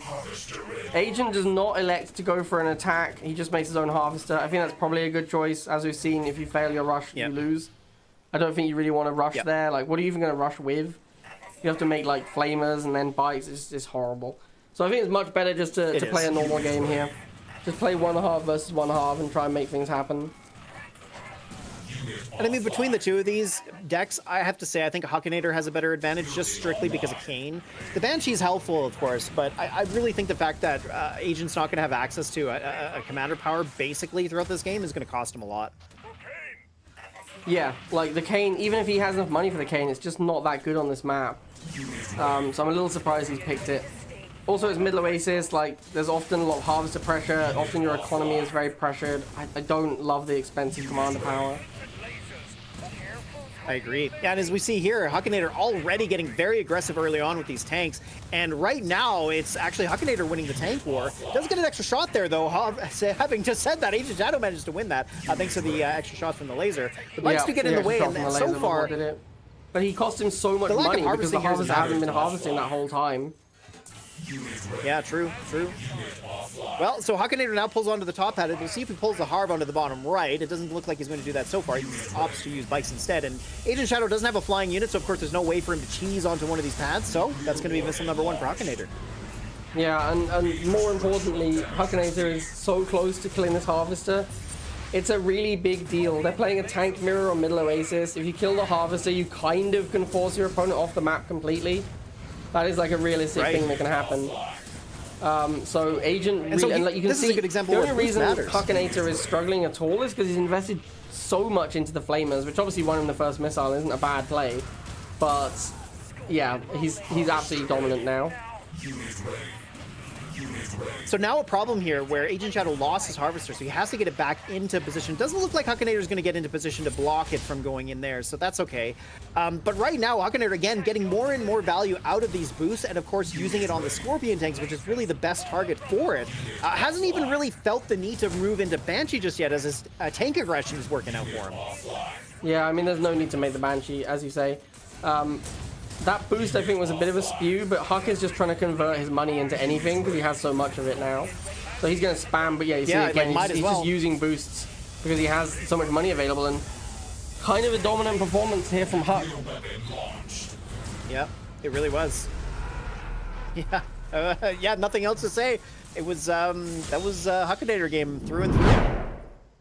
And that puts Hakanator 2-0, so... Already at match point. Not the place you want to be in. That's for sure. Yeah, I mean, this is it. If Agent loses this next one, then he's done, and that's it. Hakanator goes to the finals. And, well, we're going to be, for this third match, the very important match, of course. Well, all of them are, but we're going to be on Great Divide, the bot's favorite map, apparently. Yeah, the we bot featured loves Great a lot Divide. of this, but that is the fate of the bot. That is the way she goes. I think that Huck has just picked better decks pretty consistently as well for the maps. So I agree. Yeah, I don't know, man. Like, absolutely. Like Huck does seem like the least rusty of the players. Now I'm a little surprised, and, honestly, that Agent isn't putting up. Like, Agent, I know, has been jamming pretty hard for this tournament. I thought he was going to be, I thought he was going to put up more of a fight, honestly. Hakanator's only lost one game this whole tournament so far. Yeah. Yeah, like the deck choice is mattering a lot. And I think, looking at the way things are going, it's primarily because Hakanator is just more familiar with the meta. I think that's probably the reason why that he's pushing these players around so much, because with a deck advantage, the skill difference isn't mattering as much. So it's been tough, right? And yeah, I mean, we're already at match point between Agent Shadow and Hakanator, and I gotta say, I'm a little surprised as well. Like, I thought, I have to agree. I thought Agent Shadow would put up more of a fight, but it's not over yet. Not over yet.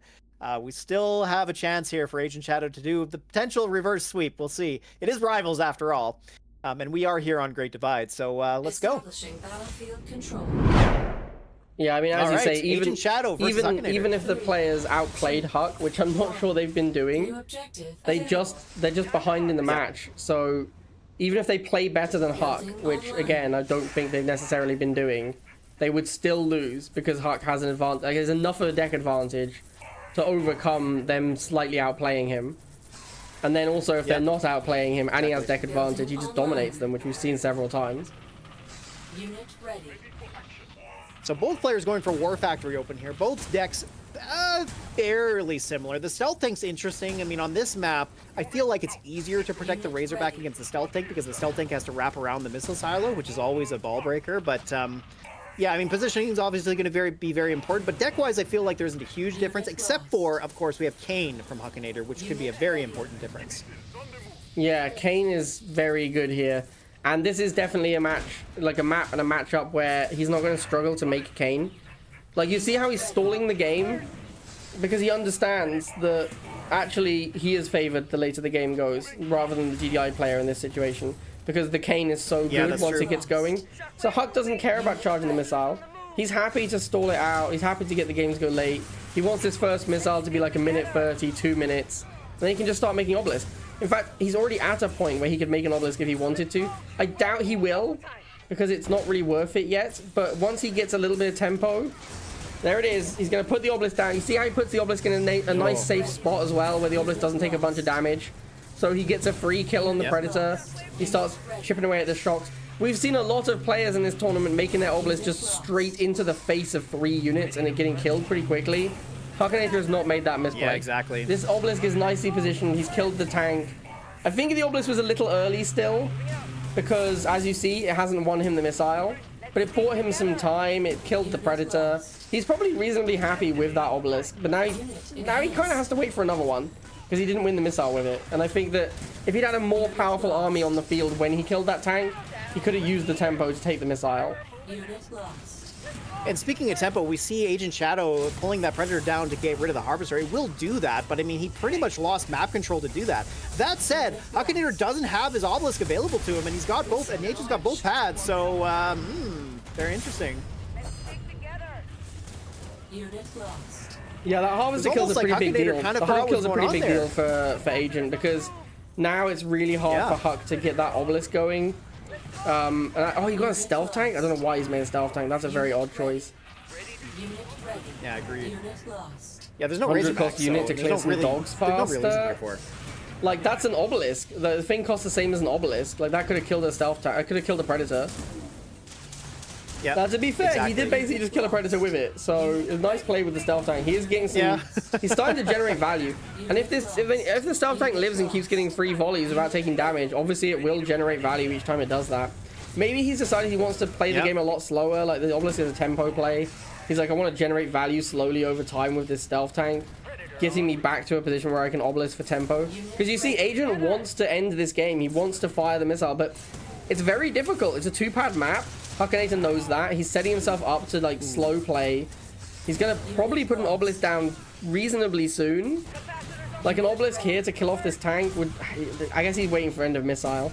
He doesn't want to make the obelisk too soon, but he's starting to get to... It's starting to look awkward for him, right? Like, the matchup... The Predators are starting to take over. He's getting to a point where he has enough money to obelisk twice. He kind of needs to drop an obelisk to kill a Predator so that he can win the missile. Yeah, there it is. Obelisk comes out. He needs to push, though. He needs to take advantage of this obelisk. Last time he didn't take enough advantage of the obelisk, and that's why he didn't win the missile. Here he needs to put pressure on. He needs to charge the missile as quickly as possible. Unit ready. So far, it looks like he's pulling that off. We got a Razorback from Agent, but the tech switch just isn't really working out. Now, the stealth thing didn't clear it, but it doesn't really matter. He's not on the bottom pad, so Hakanator with that nice map control generated by the obelisk, pushing Agent Shadow off the pads and taking back that second missile. Yeah, and he followed up his obelisk with actual pressure this it time. gets really tough. Yeah, he followed up the obelisk with actual pressure this time, which was good. And we see we're at like 4.5 minutes now. This is kind of where Agent wants to... Sorry, not Agent. This is where Hakanator wants to be. Because Agent's deck isn't getting any better. Huck's deck, the more they both players hold money, Huck's deck gets better because he gets the obelisk. He gets a way to use that money effectively. I actually think this obelisk is not even intended to be a missile winner because we're so early in the missile. I think this is an attempt to get 2 obelisks this missile. Yeah, I agree, because it's fairly early on. Like, he'll definitely have it available. It's just a matter of will he have the money to do it. So if Agent Shadow can start to pull back these matchups, and I really feel like this match is being defined primarily by the Shock versus Flame matchup, because as soon as one player gains control of that, they're really controlling the tempo of the game, because neither player can make missiles or lasers. And it's really going to come down to dogs and wheels. And between the two of them, Agent Shadow's got the extra option in Razorback. So with Predator behind that, I mean, there is a way for Agent Shadow to control this. They trade half here, but for Huck, it's just like lunch money. For Agent, it's his entire budget. Like, that Harvester kill was so critical. And for Huck, it's just whatever. He doesn't care.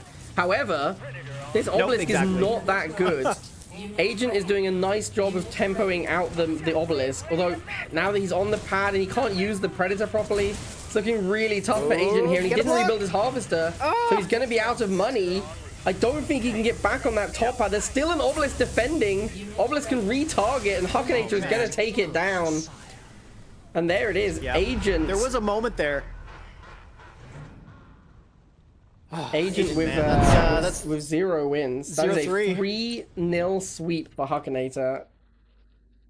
Holy cow. I don't know what to say, man. That was pretty rough. Like, that was Agent did a pretty decent job in that game, but Like, there was a moment there where I saw where he had that lone shock trooper that could have blocked the Predator from getting onto the pad after the wheels got cleared, and he didn't go for that, right? So, I mean, like I was saying before, I think part of the problem that we're seeing is the fact that these players just maybe aren't used to this caliber of play, especially from somebody like Hakanator who's well practiced, and he's, he probably would have pushed them around even when they were at their best. Still, like, that's part of what I'm seeing here is the rust a little bit here, perhaps, just not, being as well practiced as Hakanator in this meta. And yeah, Hakanator just totally dominating there. But, there were some moments there that Agent had opportunities to pull that back. So it was a close game regardless. Yeah, I mean, when Huck first showed up on the tournament scene, he wasn't dominating, right? He wasn't even winning the tournaments when he first started playing them. That's right. Yeah, once he got to a point where he was winning them all, and a lot of the other good players kind of weren't really playing anymore, then he was saying like, oh, the other players, they're just not as good as we are anymore. And it's kind of like this was a chance for the old players to prove him wrong, and they haven't. It's, they just haven't. Yeah. So.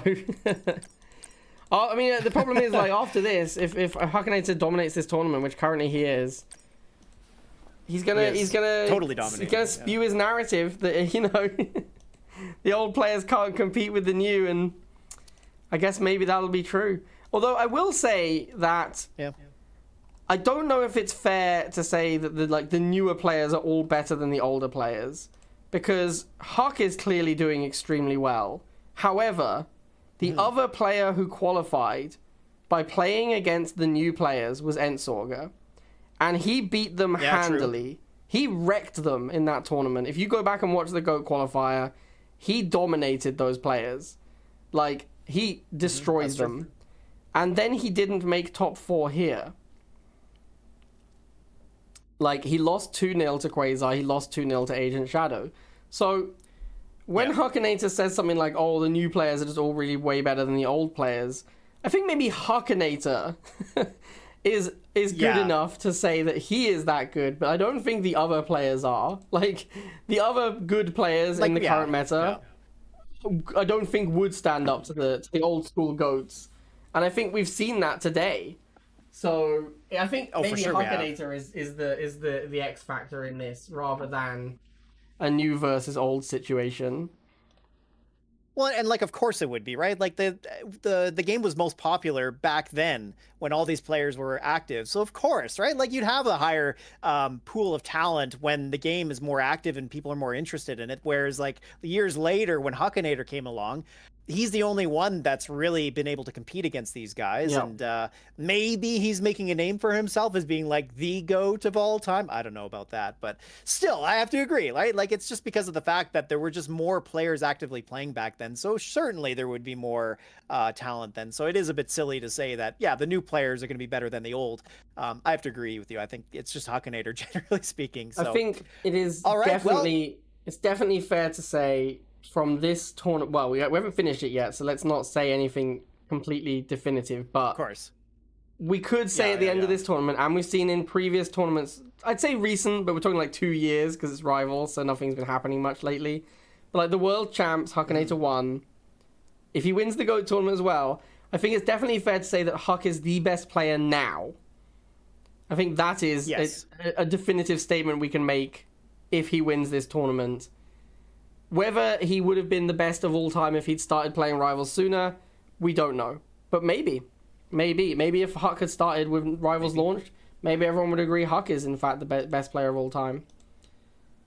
Yeah, maybe that's definitely plausible. So, but it's interesting. Like, what's cool is that he is a very again, it's been years because it's Rivals, but he is the most recent player to actually compete with the big names and to beat them.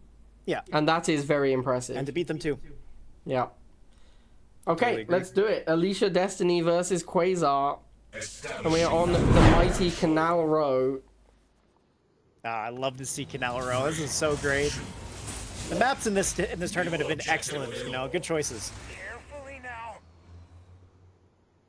Okay, well, it's Inferno v Inferno. Less Great Divide, but Yeah, great divide. Yeah, I have to agree. Yeah, so we got Inferno v Inferno. Neither player playing missiles, lasers it should be. But we've got Banshee versus Phantom, and like obviously the key here is the fact that Banshee is just better than Phantom, right? Even if you got Phantom v Banshee, Banshee's cheaper, and enough of them will take down Phantoms and negate the cost difference that it would be. So. Yeah, obviously an advantage here to Quasar, but the decks are close enough, I think, that it's not going to make a huge difference, but we'll see. It is interesting because Alicia specifically said she didn't want to pay 100 for a Phantom anymore, and then is now playing the Phantoms. Yeah. That is an interesting choice. I think also on this map where the Banshee was really good last time, I'm really surprised that she'd go back to the Phantom. Yeah, what is interesting is that Bike, Agent, oh my god, Quasar opened with Bikes is what I'm trying to say, and Alicia opened with Wheel. And you might think this favors the Bike, but actually, the extra, like, because the Bike is only slightly slower for Alicia, because it's, you know, you've only spent 10 on the Wheel.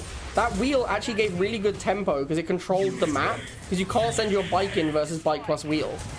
So then it allowed her to get defensive position, which on Canal Row is extremely important.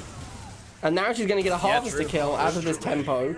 Even though Quasar was taking control of the pads, Alicia, like, a good choice to just drive her tank straight at the Harvester and boost it. She gets that Harvester kill.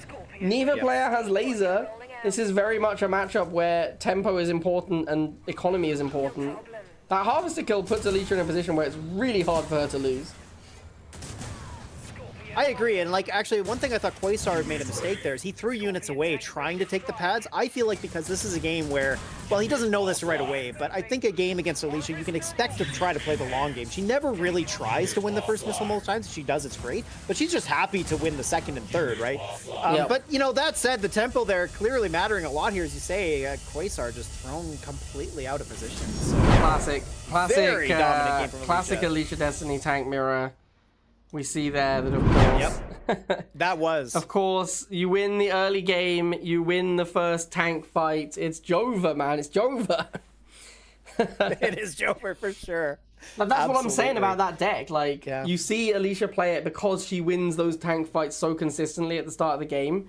And if you're playing that deck and you lose that initial tank fight, you're done. It's over. The game is done. But Alicia very rarely loses those initial tank fights. In fact, it was actually the Bike fight that mattered. It was the Wheel versus...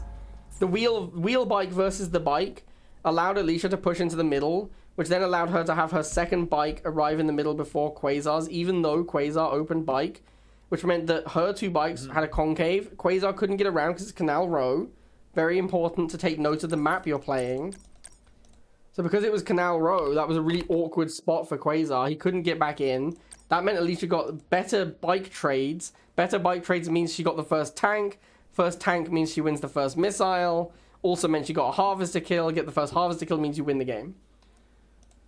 Yeah, she just snowballed. Yeah. Yep, exactly. Exactly that. She just snowballed is what she super does. hard. She does that in every game, so. Yeah. Yeah.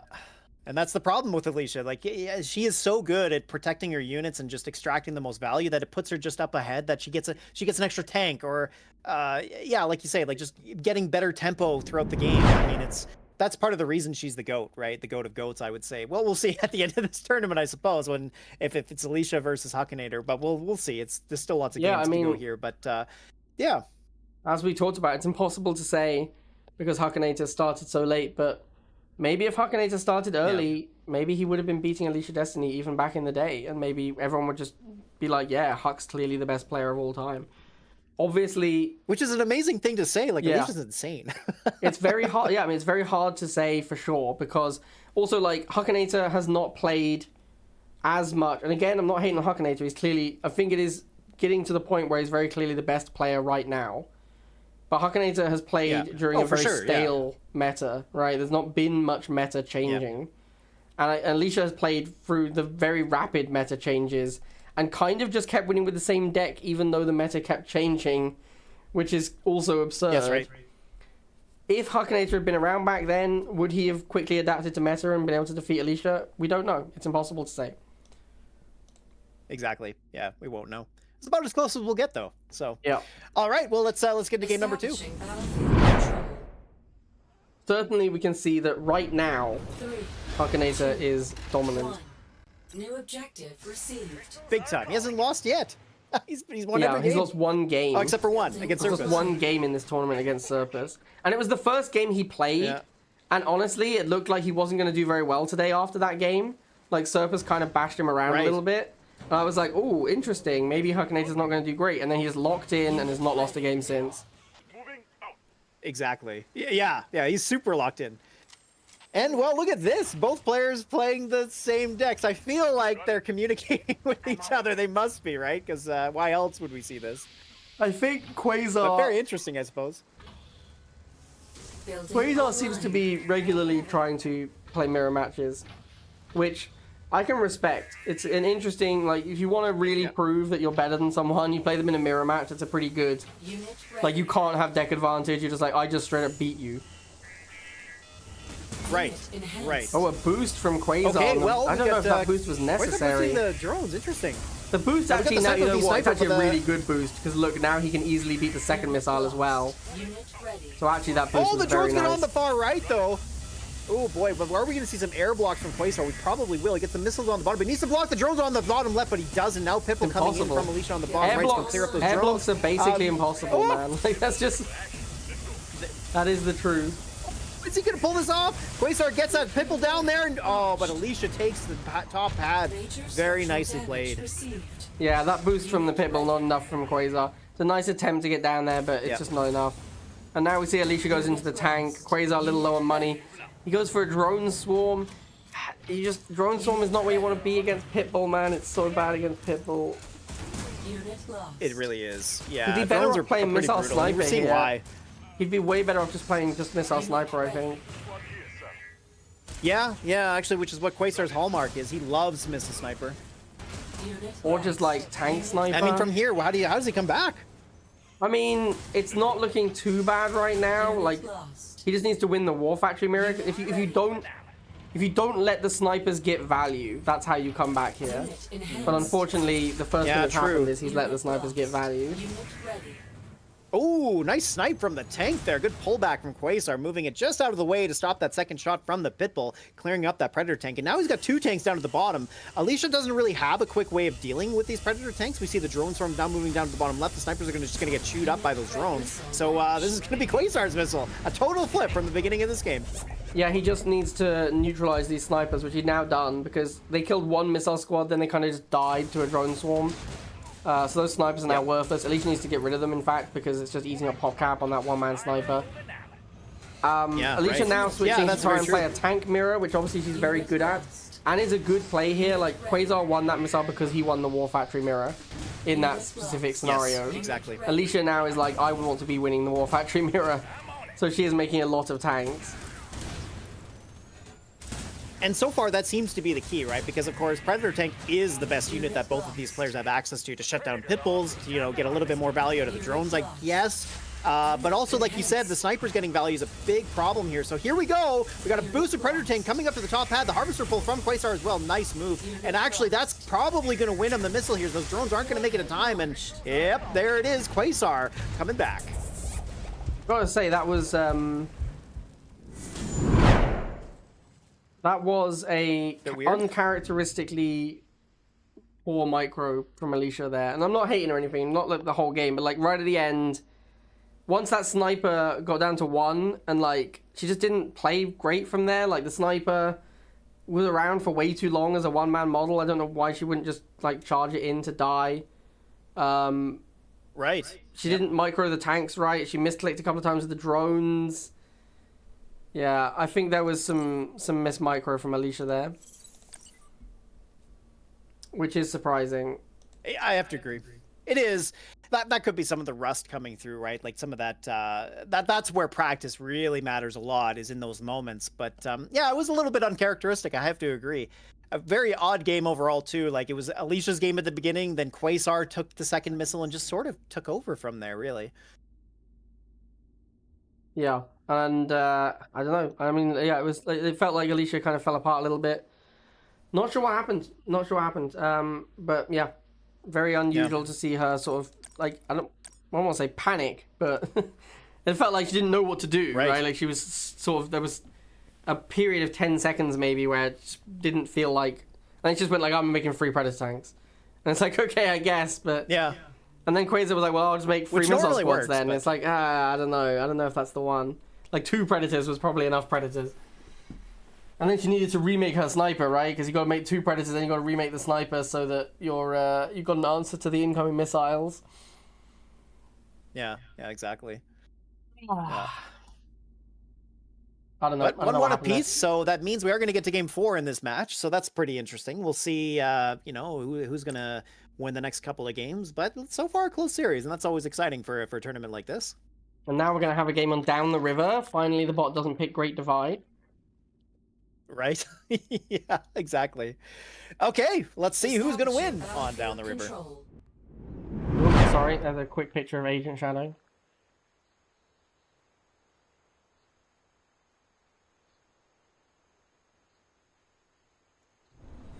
Three, two, one.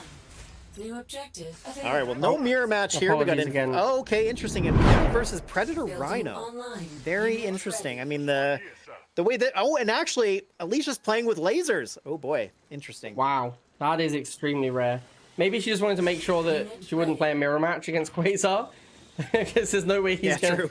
There's no way he's gonna be expecting this from her. Yeah, that's a good point, right? Actually, the fact that she's got both militants and wheels is pretty unusual. Because, yeah, she doesn't normally need to have a cheap deck to get to, late game units like Inferno. But I guess against a guy like Quasar, maybe this is just a proper sign of respect, right? This is just the deck Huck beat her with on this map. Unit That's why lost. she's playing it, I think.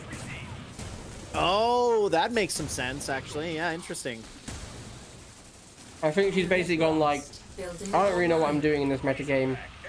Huck does, and this is what he played, so I'm gonna play it. Yeah, I think so too, and that's fair. I mean, if you haven't been playing for the last couple of years, which I know Alicia stopped. I think it was a couple of years ago. Certainly, you would not be familiar with this meta, and it is quite a bit different than the last one. To be fair, I think here 2 we go, years the isn't classic long enough stealth for a thing against different meta. Razorback, right? I think 2 years is the same meta. Yeah. Probably more like 4. Yeah, right. Yeah, true. That's very true. All right, well, here we come down to missile number 1. Quasar, of course, is going to pull back there. He's not going to let the missile fire before he gets back onto the pads. He does have the Razorback missile combination going here. The stealth tank loses its first missile there, slowing down his reload, buying just a bit more time for that Razorback to collect a bit more value. But you see Alicia does secure the top pad, so that allows her to take that first missile. Major structural That was damage like, received. the firing of the 1 missile was a misplay. I think Alicia thought it was about to reload and she was going to get all 4 missiles.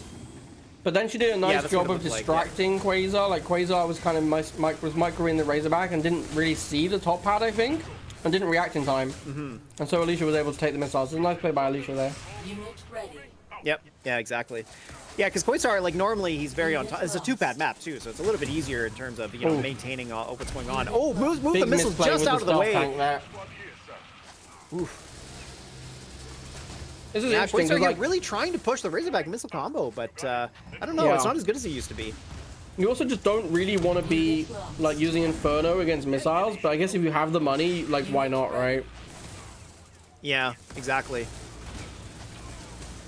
Yeah, and the stealth tank here so far not getting a ton of value. That's part of the issue with stealth tank versus Razorback is that both of them have been nerfed, right? So especially movement speed wise, and it is hard still for the stealth tank to get at the Razorback. It played very well as we're seeing here. This Inferno though, not doing too bad. Like that double hex flame there against on that spot there, very impactful because missiles are gonna have a hard time getting through that. Yeah, that Inferno got a lot of work done, and it brought a lot of tempo. Is that Predator going to shoot? Oh, the Predator lives? Is that enough? Oh no! Iron Is Cannon? it gonna be in time? Oh, yeah, just in my God, time! he's gonna get that flame! Just in time! Oh my god, he did it! Launched. He saves himself, he's not dead! That was Alicia. Holy Alicia had cow. complete control of that. She should have, like, that Iron Cannon was clutch. Very expensive way Holy cow. to win a missile, but you gotta win the missile, right? It did win the missile. Can't take that tip Yep. with you to the next game. Nope.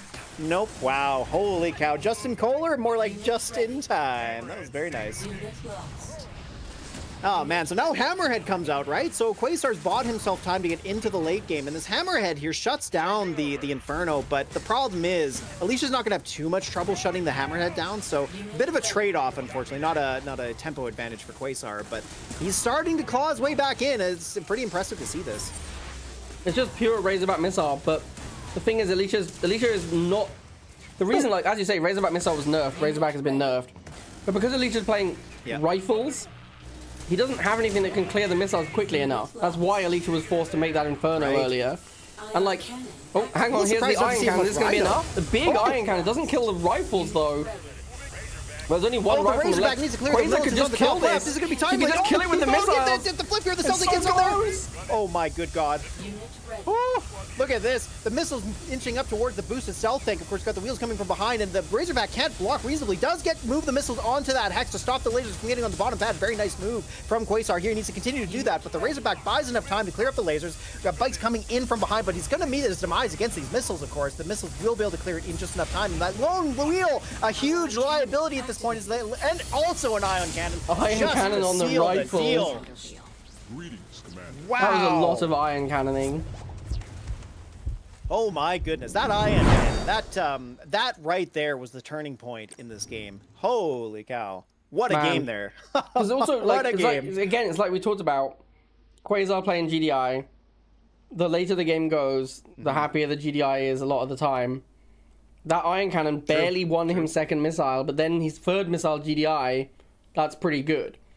Now, as we were saying, the Razorback missile combo is weaker than it used to be, but Alicia didn't have flamers, she had rifles. If she had flamer plus stank plus Oksana, I think she wins easily. But rifles don't kill the missiles quickly enough, which means that the Razorback missile versus rifle stank, pretty close matchup in a way that flamer stank would not have been. Flamer stank would have dominated it, I think. But again, it was a deck mismatch. I think that Razorback missile was very good against Alicia's deck. I agree. And I mean, this is one of the really interesting parts about Rivals, is that there is so much, like, deck matchups are very important and very interesting, and how your deck plays on a map and how it plays against your opponent's deck is critical. And to be the GOAT, you need to understand these things. And we've said it before, a lot of rusty players here. I think there's a lot of questionable decks being played, especially on the maps they're being played on. I don't know, man. I don't think... I think I would have played different decks to what a lot of these people have played, is all I'm going to say. For sure. Yeah, absolutely. I agree with you. Like, the deck choices have been pretty unusual, but not surprising because of the fact of the whole situation and, you know, the players that are in this tournament. So, yeah, I'm not really too surprised to see it, but for players like Hakanator, it's giving them a giant advantage. Same with, like, Quasar. Like, he's definitely played in some of this meta, and he's certainly more well-versed, I would say, in the meta than Alicia is. And that's going to matter a lot, right? Like, these players are all good enough to win against each other on a good day, so...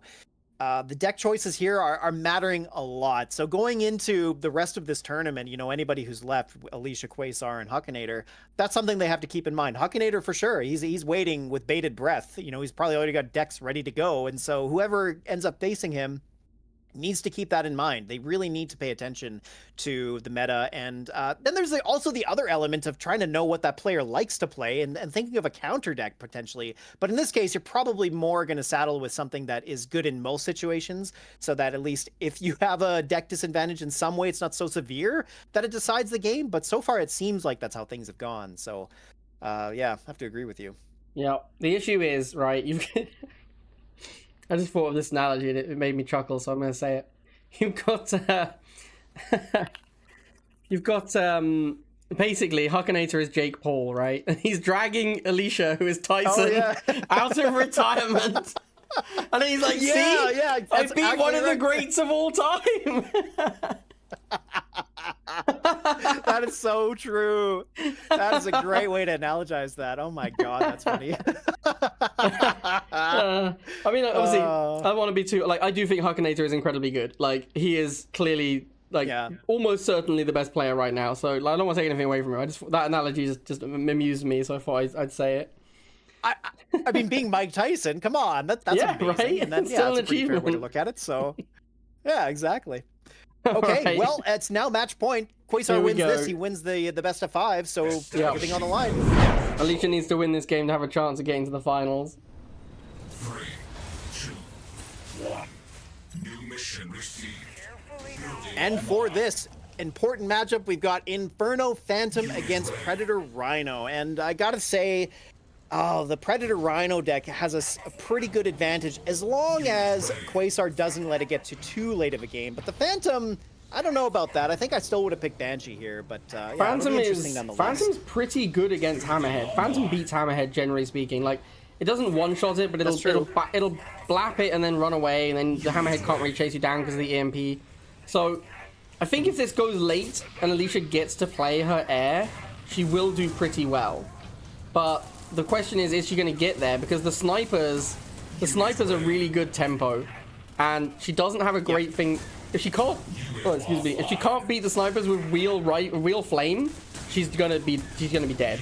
I don't think she can realistically get to Inferno. Although having said that, look at this missile. We barely charged. We're like a minute in. I think Alicia is intentionally throwing wheels into the grinder over and over to buy time, and I think that's a good play. Yep.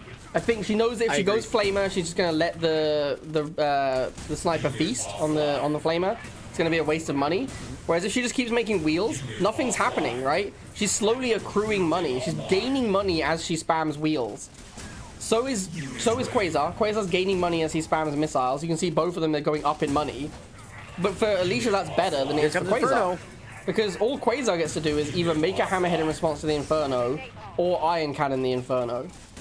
Neither of which is actually that amazing. Right. I think the Hammerhead is better. That's what he's going to opt for. Now, this is where it gets bad for Alicia, because if she loses this Inferno, it's over. She's done. Oh, no, and she boosted the double it as kill's well. Nice. Yeah, but she can't lose it. She can't lose it there. She was too aggressive with the Inferno. She made the Inferno and was like, once I have this Inferno, I can push in. But she needed to make the Inferno and then check what Quasar's response was.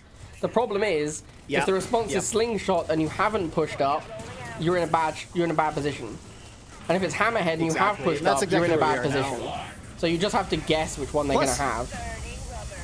Plus, Quasar now has an extra unit that he can throw into a pad, and having a fastest flyer, well, that's pretty handy to take a pad, as we see he takes that top left. And with the extra hit points it has, doesn't lose to that one volley either, so that's huge. It has like, what, like 8 billion hit points or something? Like, it tanks like 5 bike volleys. Like, it's a beefy boy to hold that pad.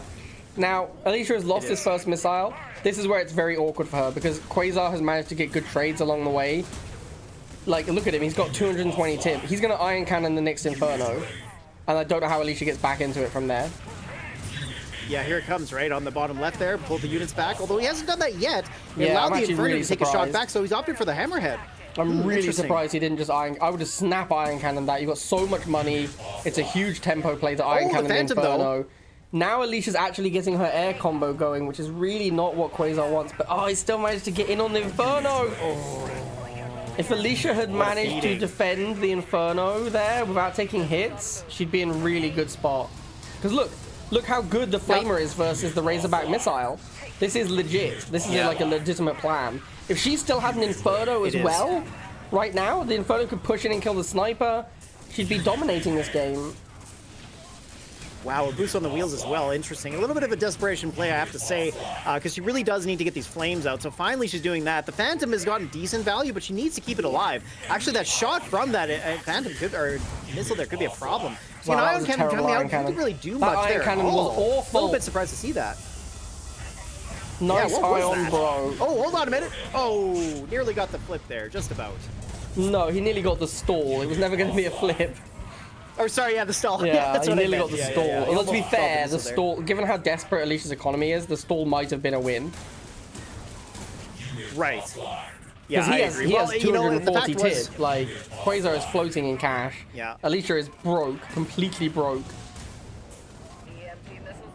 Yeah, and from here, like, as long as she can keep that Phantom healthy, the Phantom's doing a pretty decent job of shutting down the air tower, and that's, I think, part of the reason Quasar has decided not to go into Razorback again, because that's kind of where he wants to be right now. He does have Rhino, though. He hasn't built his War Factory. Is this insane, or what? Yeah, Why are there no Predators or Rhinos on the field? To be fair, there hasn't been that many targets for the War Factory, but I do think Rhino would be good. I think maybe he doesn't want to make it because it's such an easy target for the Inferno. I don't like... Alicia's just, I mean, that boost on the wheel again. Alicia's just spewing so much money on boosts. And her deck is so expensive, she doesn't have money. Oh, no! She fucks up the Phantom Micro! Oh, now the Inferno's going to go down as well! Oh, this is such a punt! That's so huge. Oh, dear. And Quasar could just Iron Cannon. Like, I don't know why he's pulling out. Just use your Iron Cannon, my guy. Yeah, exactly. He's got more than enough money to do it. Oh, man. All right. Well, I mean, from here, it's going to come down to just silly micro tricks, right? Here comes the Ion Cannon on that low hit point Phantom. Pulls out the Harvester. Didn't actually have to do that. The Harvester will survive an Ion Cannon, no problem. I guess maybe to give it the extra hit point so it doesn't die easily. Yeah. But, I mean, he's got all 3 pads. Both players have pulled the Harv. He's going to block And the spikes. half Look at block. that, blocking on the The bottom. half block, all 3 tiles, the half block. And a 5.5 minute game decides the match, and it goes to Quasar winning the series 3-1. And now he's gonna face Hakanator in the final for a best of 7. Yeah, a long, Wow. grindy best of 7. I really hope Quasar can take a game. Taking a game would be a big deal. He's been warming up a little bit there. Like, Alicia's had some pretty strong games. Quasar has, both of those have had weaker games, but it seems like based on this series, Quasar is the one that's pulling ahead. So I guess out of everybody, it seems like Quasar's got the best shot here, so it makes sense that he's in the finals. Yeah, is he going to take a game, or is Hakanator just going to sweep and continue the dominance? Or will Quasar find a way out of this? I don't know. Before we do our grand finals, though, we are going to have a bronze game to see who is third in the tournament. So we will have... Oh, yes, okay. We will have Agent versus Alicia as our bronze match.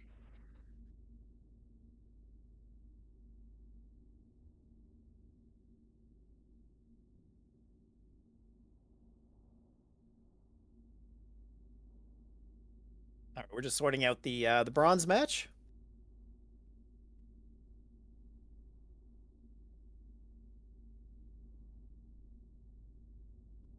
So this would mean it would be Agent versus Alicia. Okay.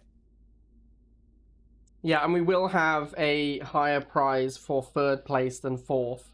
So they will be playing for money. Okay, that makes sense. Okay, so then who seeded higher, Agent or Alicia? I think it was Alicia, right? Agent was seeded... Yeah, Alicia was seeded second because she was a 2-0 player.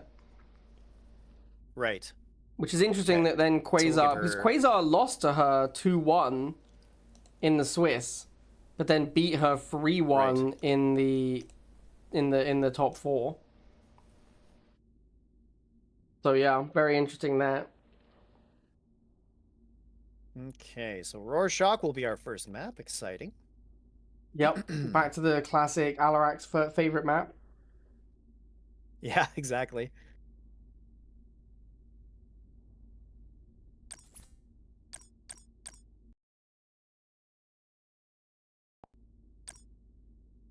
Okay. And also a great map for the decks that these players have been playing. Like, it's mostly been tanks, right? And Rorschach is just a great tank map.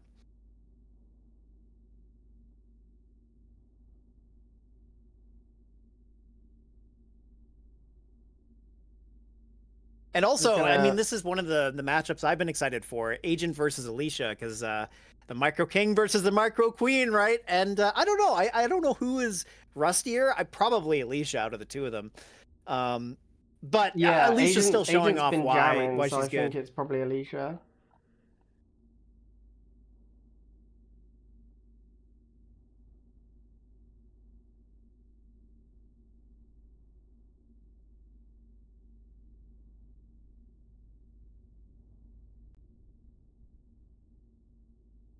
All right, so we're just waiting for Agent Shadow to join.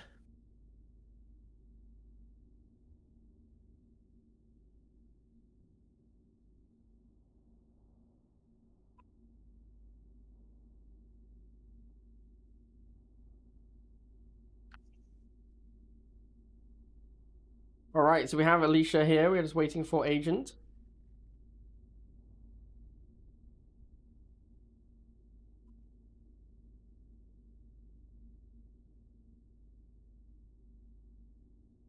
Okay, so of course there will be a difference in prize money between third and fourth, so this is a relevant match. Pretty much the only prizes that are equal was the 5 through 7. So basically if you won one match in the Swiss, you get the same prize. That one we do not have any like qualifier for. But this one will matter. I think Agent did not expect to have to play another match. So yeah, that is why we're waiting on him.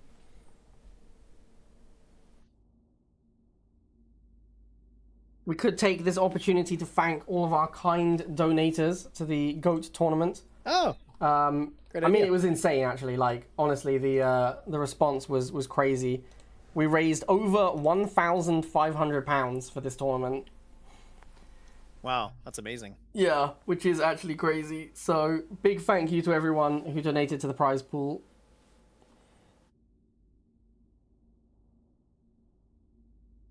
And in case anyone is wondering, the biggest donation was from Ice.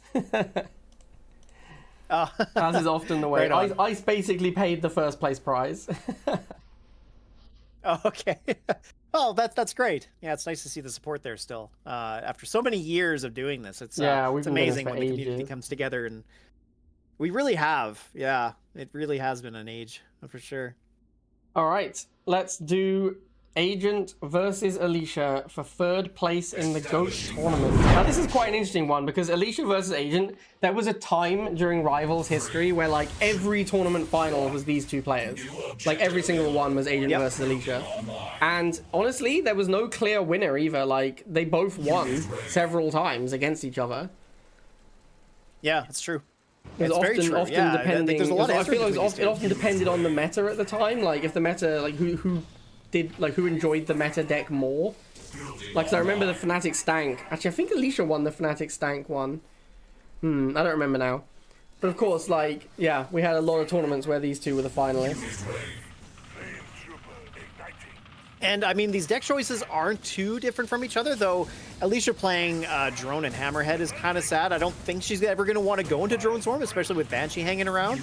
So I feel like a lot of this is going to come down to Sniper versus Flame. Yeah, but it is a we'll good see. map for snipers, though. This is the first time we've seen it, by the way, yeah. which I've been talking about. Like, you can just make multiple flamers against the sniper. Now, Agent has not chosen to push in with his multiple flamer, not pressuring the sniper, just let one of his flamers die, basically. Probably because the Pitbull came out, and the blocker of the Pitbull is too much. But now he has the tank. Right. Now it turns into kind of a tank mirror, where it's interesting, because the snipers kind of deny missile, but the flamer doesn't. So I think Alicia is slightly favored here. Also, the Predator beats the Scorpion. But again, it's Kayn. The Kayn is reverses it. If the Kayn comes out, then kills the Predator, then suddenly the Nod player is favored. Yeah, very interesting. Yeah, 100% there. Yeah, Agent just, it just came down to Predator and Snipers there. The Snipers were just so dominant early on. And as you pointed out, this is a fantastic sniper map because when they're well protected, like, you're only having to deal with really 2 hexes in front of them.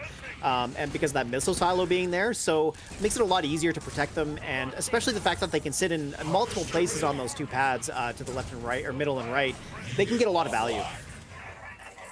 Yeah, extremely strong sniper map. And of course, the Predator, we're seeing the Predator versus Scorpion happening again, where the Scorpions are the Predators are beating the Scorpions. I wouldn't be surprised if we see an Obelisk fairly soon.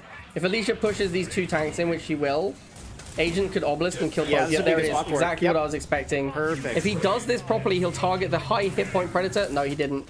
He should have targeted the other Predator first. But he does get both Predators, and he's killed the Pitbull with his tank.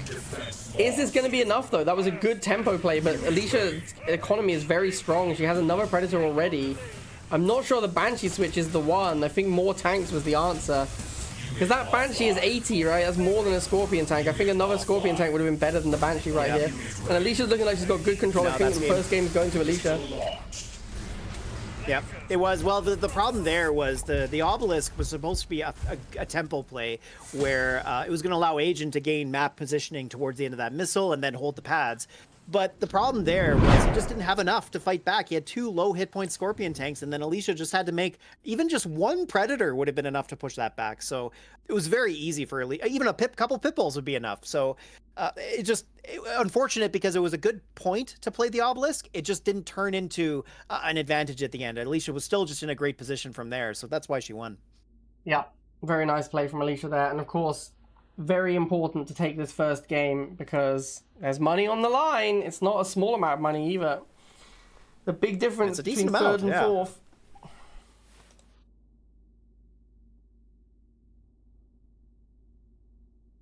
Okay, so we're going to be on Slashed Fields for our next match here. Slashed Fields also has been a classic from this tournament. We've had this one a lot. It's been a lot of it.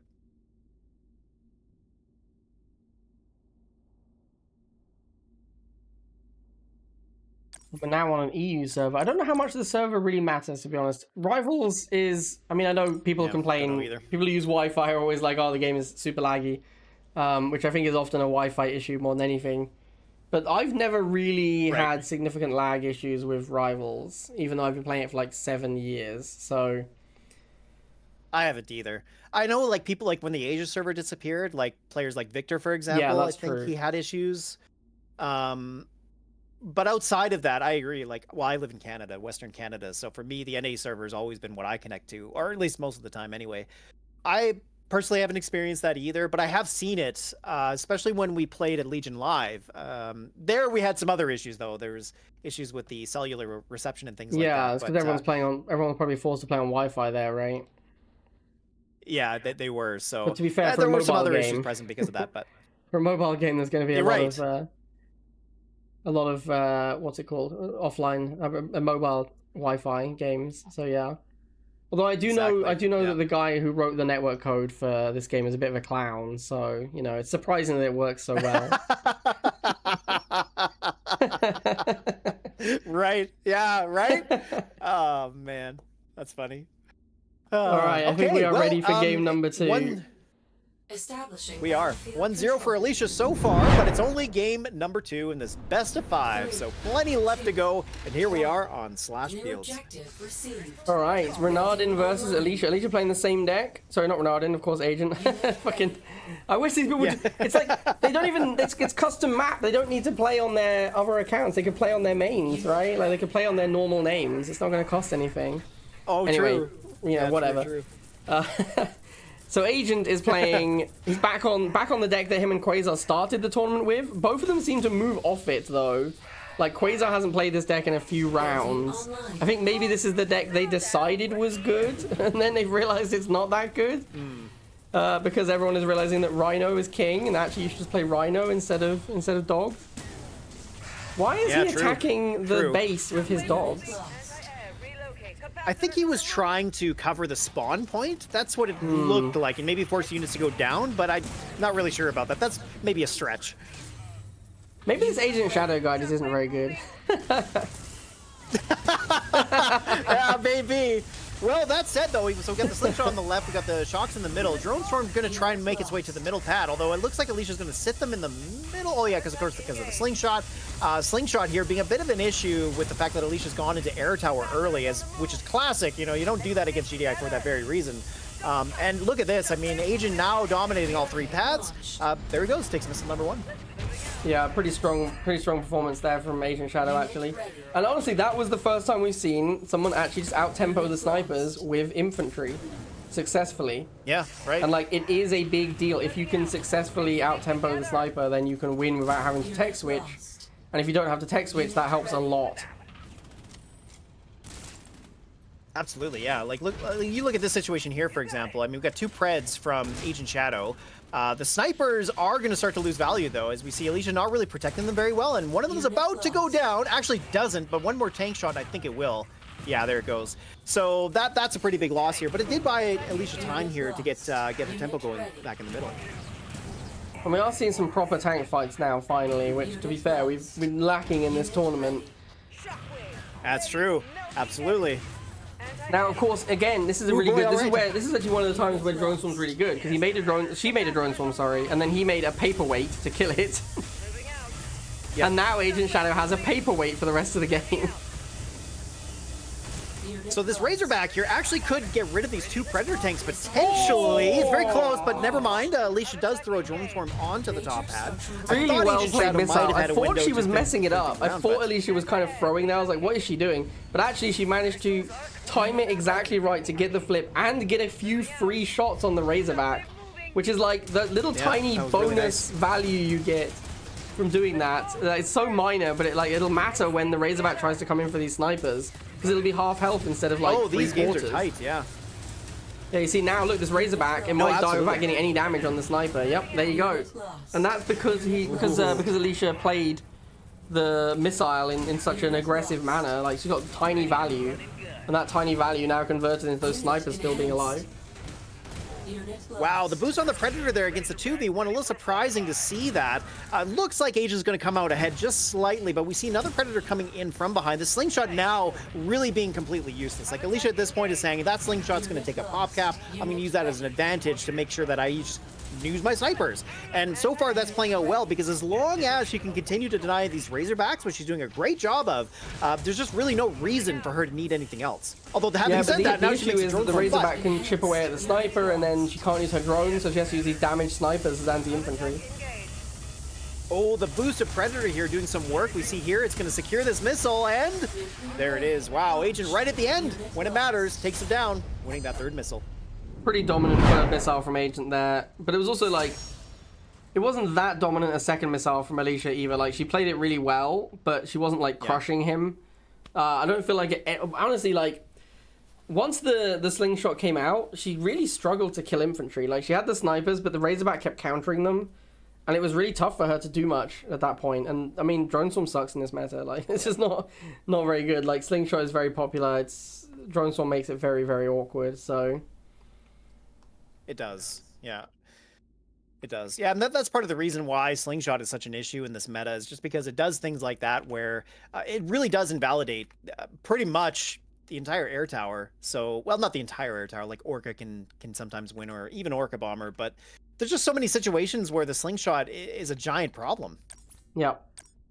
Especially when you bring a deck like that. So that's something that Alicia has to work with, right? Like, she needs to find other ways to try and win with that. Like, the snipers were a good choice, but you know, not having access to Drone Swarm was like she was playing with 5-card decks. So yeah, well, even 4-card deck, because she also has the Hammerhead that never did anything. In fact, she did have a Hammerhead, right? Yeah, the Hammerhead was useless. Yeah, she could have made Hammerhead to kill off the Razorbacks. Maybe she didn't want to because of the slingshot, but killing the Razorback fast is pretty high value. Yeah, that's true, right? Like, there's probably a way for her to clear the Razorback. And yeah, of course, the Hammerhead's going to take some damage, but it does have a lot of hit points. So perhaps the slingshot wouldn't kill it in time. It's hard to say. Yeah.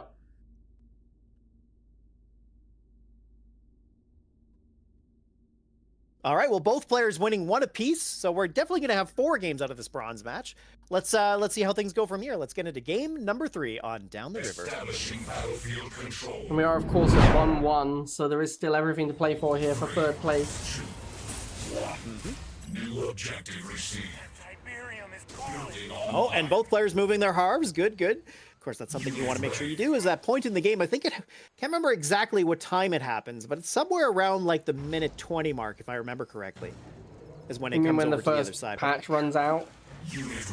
Yeah, I can't remember exactly when that is. Yeah, I can't remember exactly either, but it's a big, on this map it's a huge deal, because you have to move like 5 tiles to get to the other Tiberium. So if you harvest that spot next to your base early, it's so bad. Honestly, like, this is basically like a free tip patch map. Like, you almost never end up going to the 4th patch.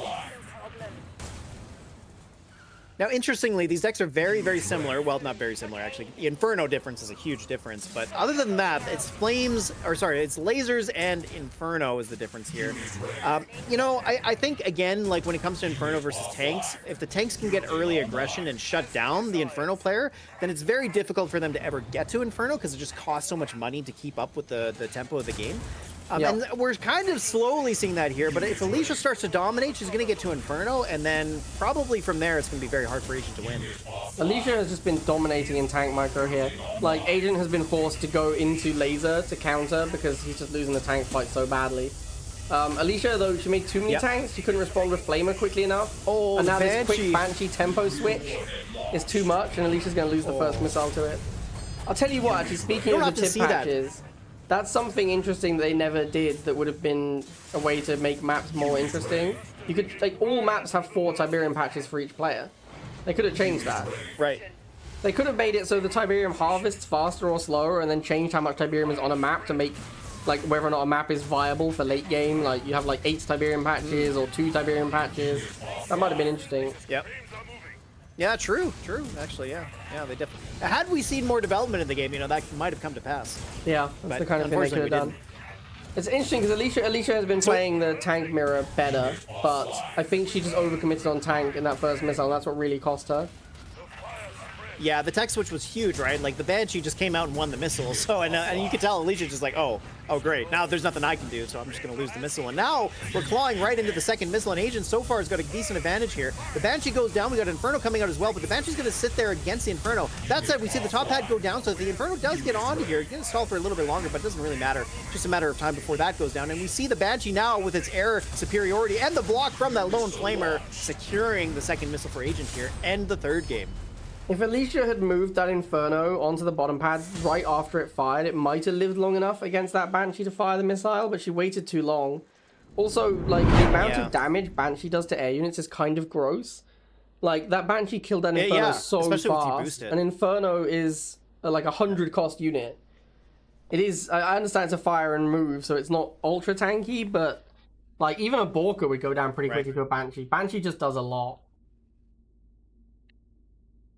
Yeah, and it actually is overtuned. Like there's no doubt about it. I mean, the role that it plays makes sense in the meta. Like it is important for Nod to have an early anti-air unit like that, as we see. Like it has given Nod a lot of tools, but yeah, the fact that it does how much air damage it does, and when you boost it, that's the thing. Is fire rate goes nuts when you boost it, so it just clears things so quickly. Yep. What is map number 4? Map number 4 is Middle Oasis. You'd love to see it. Middle Oasis, yep. Yeah, this should Everybody be loves interesting. Middle Oasis. Yeah, it's a love-hate thing, right? Because, of course, it's a map that, if you don't know the strategy for it, it feels really bad to play on. But once you understand how to play it, it becomes really interesting. So, and in this setting, I expect the players to understand how to play this map. Yeah, and I think that it is another map like Canal Row where I think it's really bad on ladder. Although I don't mind Middle Oasis on ladder so much, because I think you can still play it in a reasonable fashion. But it's such a good map for tournament because you have to play it in a specific way. And if people are good at the game, they should be capable of doing that. Yeah, I agree. Yep.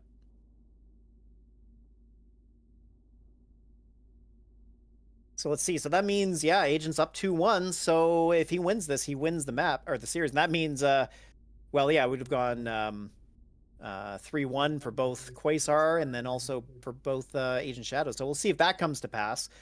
But yeah, it's been very interesting. You know, Alicia clearly, like, I know she came into this tournament not maybe having high expectations, knowing that there is a lot of pride on the line. Perhaps I wouldn't say so. I mean, if you're here, you're one of the goats. That's a pretty big victory in and of itself. But yeah, I'd like to see Alicia playing pretty well. Like, she hasn't played in a while, and despite that, I think she's doing pretty decently. So. It's not over yet, though. It's not over yet. Yeah, still got a chance. What is it, 2-1 to Agent? Yeah. It is, so it's match point right now. It's interesting as well, because the game Alicia won, it looks like she kind of crushed him. Like, it looked really dominant. Yeah. But then has not been able to... 1. New objective available. Time to harvest. Oh my goodness. The Chemcopter. Unit ready. I think is the code name for it. Wow, with no lasers as well. Interesting. And MLRS? Well, the MLRS is very good on Middle Oasis if it gets set up. Will Agent Shadow do that, though? I actually was going to say that when I was talking about Middle Oasis and how you can prep for it. I think MLRS is absolutely insane on this map because it's basically impossible to protect your Harvester from it. You get one out, you take control of the middle, you just, like, the game's over. It's impossible to remove it. So yeah, I think MLRS is fantastic on this map, and I'm surprised this is the first one we've seen.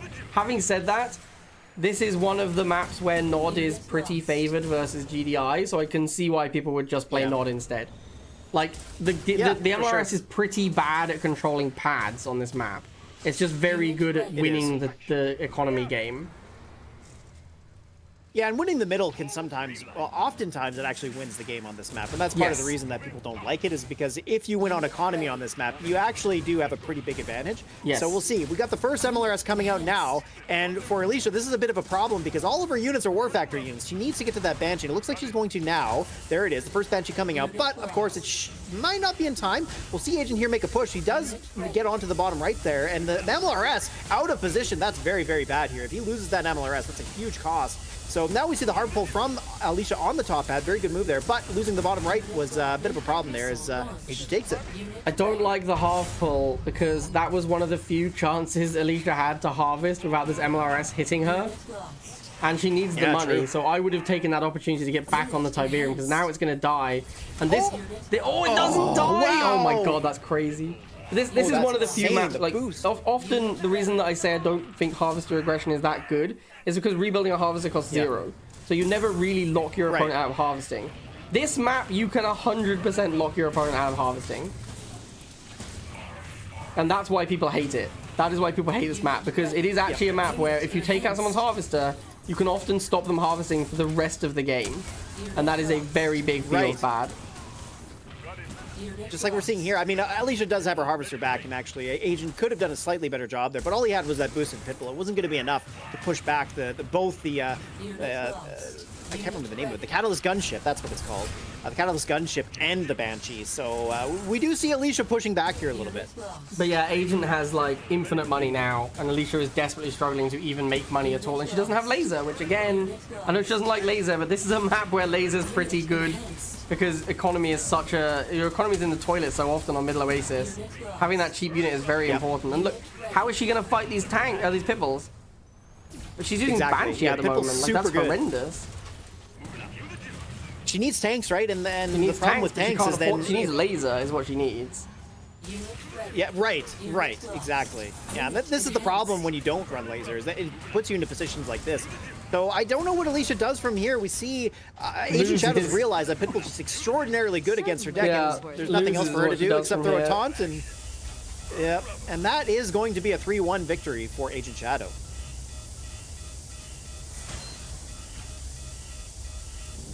Yeah, tough game. I mean, tough game yeah, for sure. that is... You gotta... Like, from the Swiss... Alicia was one of the 2-0 players in the Swiss, so she was like 2nd seed going into this, and she ended up as 4th. Yeah, exactly. Which, I mean, there's some endurance in here as well, because it's a lot of games now that Alicia has played in a row. Yep. But yeah, you know, getting this late into it, it's been a lot. Yeah, that is a tough one. Okay, well, with that, we have secured Agent Shadow as our 3rd place player, defeating Alicia Destiny, just like in the old days. Except sometimes Alicia defeated Agent in the old days. Yep, true enough. And now we will move to our grand finals. Best of 7. Hakanator, the current world champion, will be taking on Quazar, who, by the way, he is fourth in the predictions. And I don't know if you guys remember, but I said at the start that I'm putting my money on Quazar. Quasar's really good. Like, he's just super consistent, and I think that's his big hallmark, is that he just knows how to play the same game plan every single time. And I mean, Alicia's kind of like that too. Like, she's very consistent in how she approaches games, but Quasar also really cares about the meta, and that's one of the differences, I think, between Quasar and Alicia, is just the fact that Quasar is willing to try and adjust to the meta, whereas Alicia would prefer to play something, I think, I could be wrong about this, but I think she prefers to play something that she knows she can play well because she's been so dominant with it. I 100% agree. That said, I mean, the difference between those two is obviously not giant. Like, the two of them are very close to each other, but that's part of the reason I agree with you. Like, I think Quasar should go deep in a tournament like this, as he has. Yep. And then this is going to be interesting because Quasar and Huck have not played yet. Like, Hakanator defeated Agent and Alicia and Serpus in the Swiss. And then he defeated Agent again to get to the finals. So this is not a rematch. We have not seen these two players play yet. So this is going to be interesting. I'm really hoping, like... I really hope Quasar can at least win one game, because if this is a 4-0 sweep for Huck, that's going to be very disappointing, I think. Yeah, it's hard to say that'll happen. Like, in a best of 7, that's pretty difficult to pull off. He did do the 3-0 against Agents, so I might eat my own words here. But I don't think Quasar is going to get swept here. I'm going to put my money where my mouth is. I'm going to say Quasar is not going to get swept.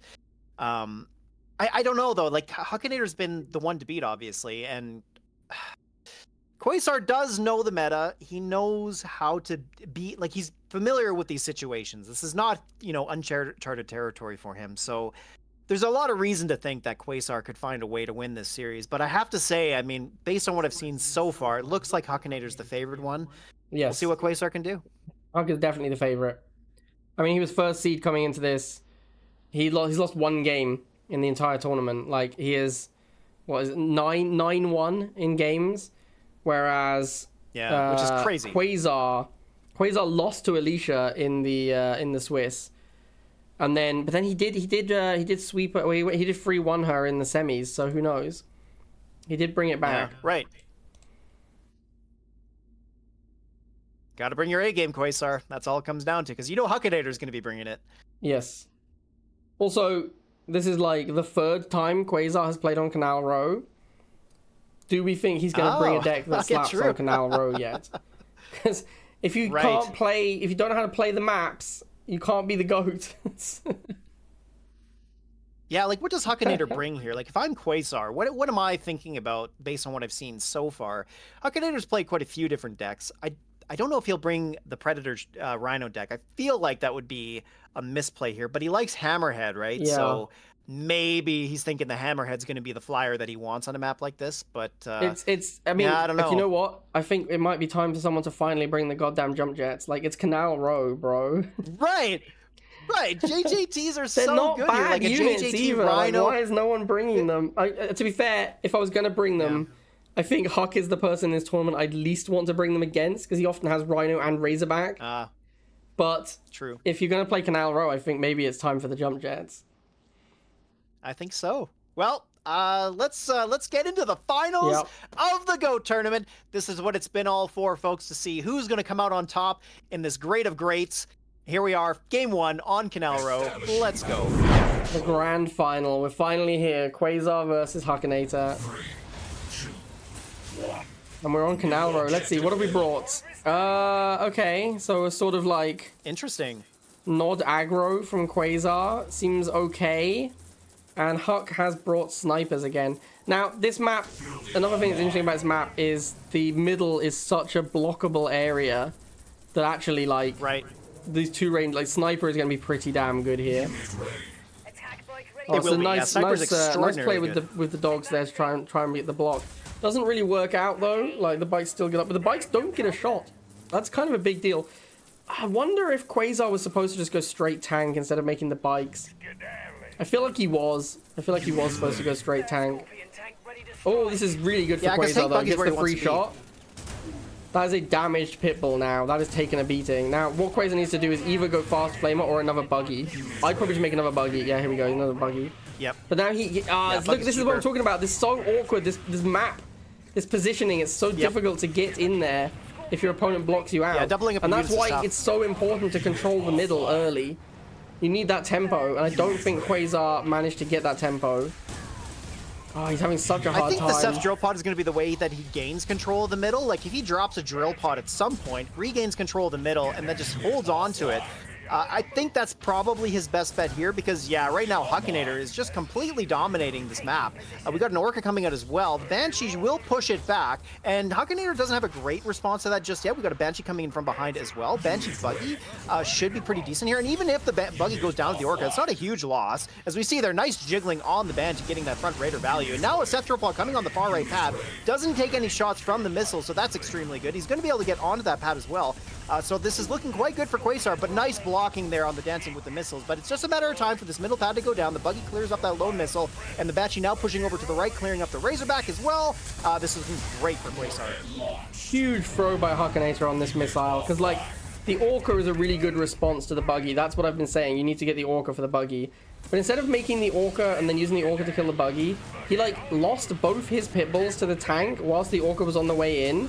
Then the Orca just flew in with no cover, immediately ran into a Banshee, which he didn't have any Pitbulls left because he'd already lost them both to the tank for no reason. Like, he could have pulled those Pitbulls back, used them to protect the Orca from the Banshee. Then he could use the Orca to kill the tank, and then he has a good chance. But he just completely whiffed the missile, like, just fucked it.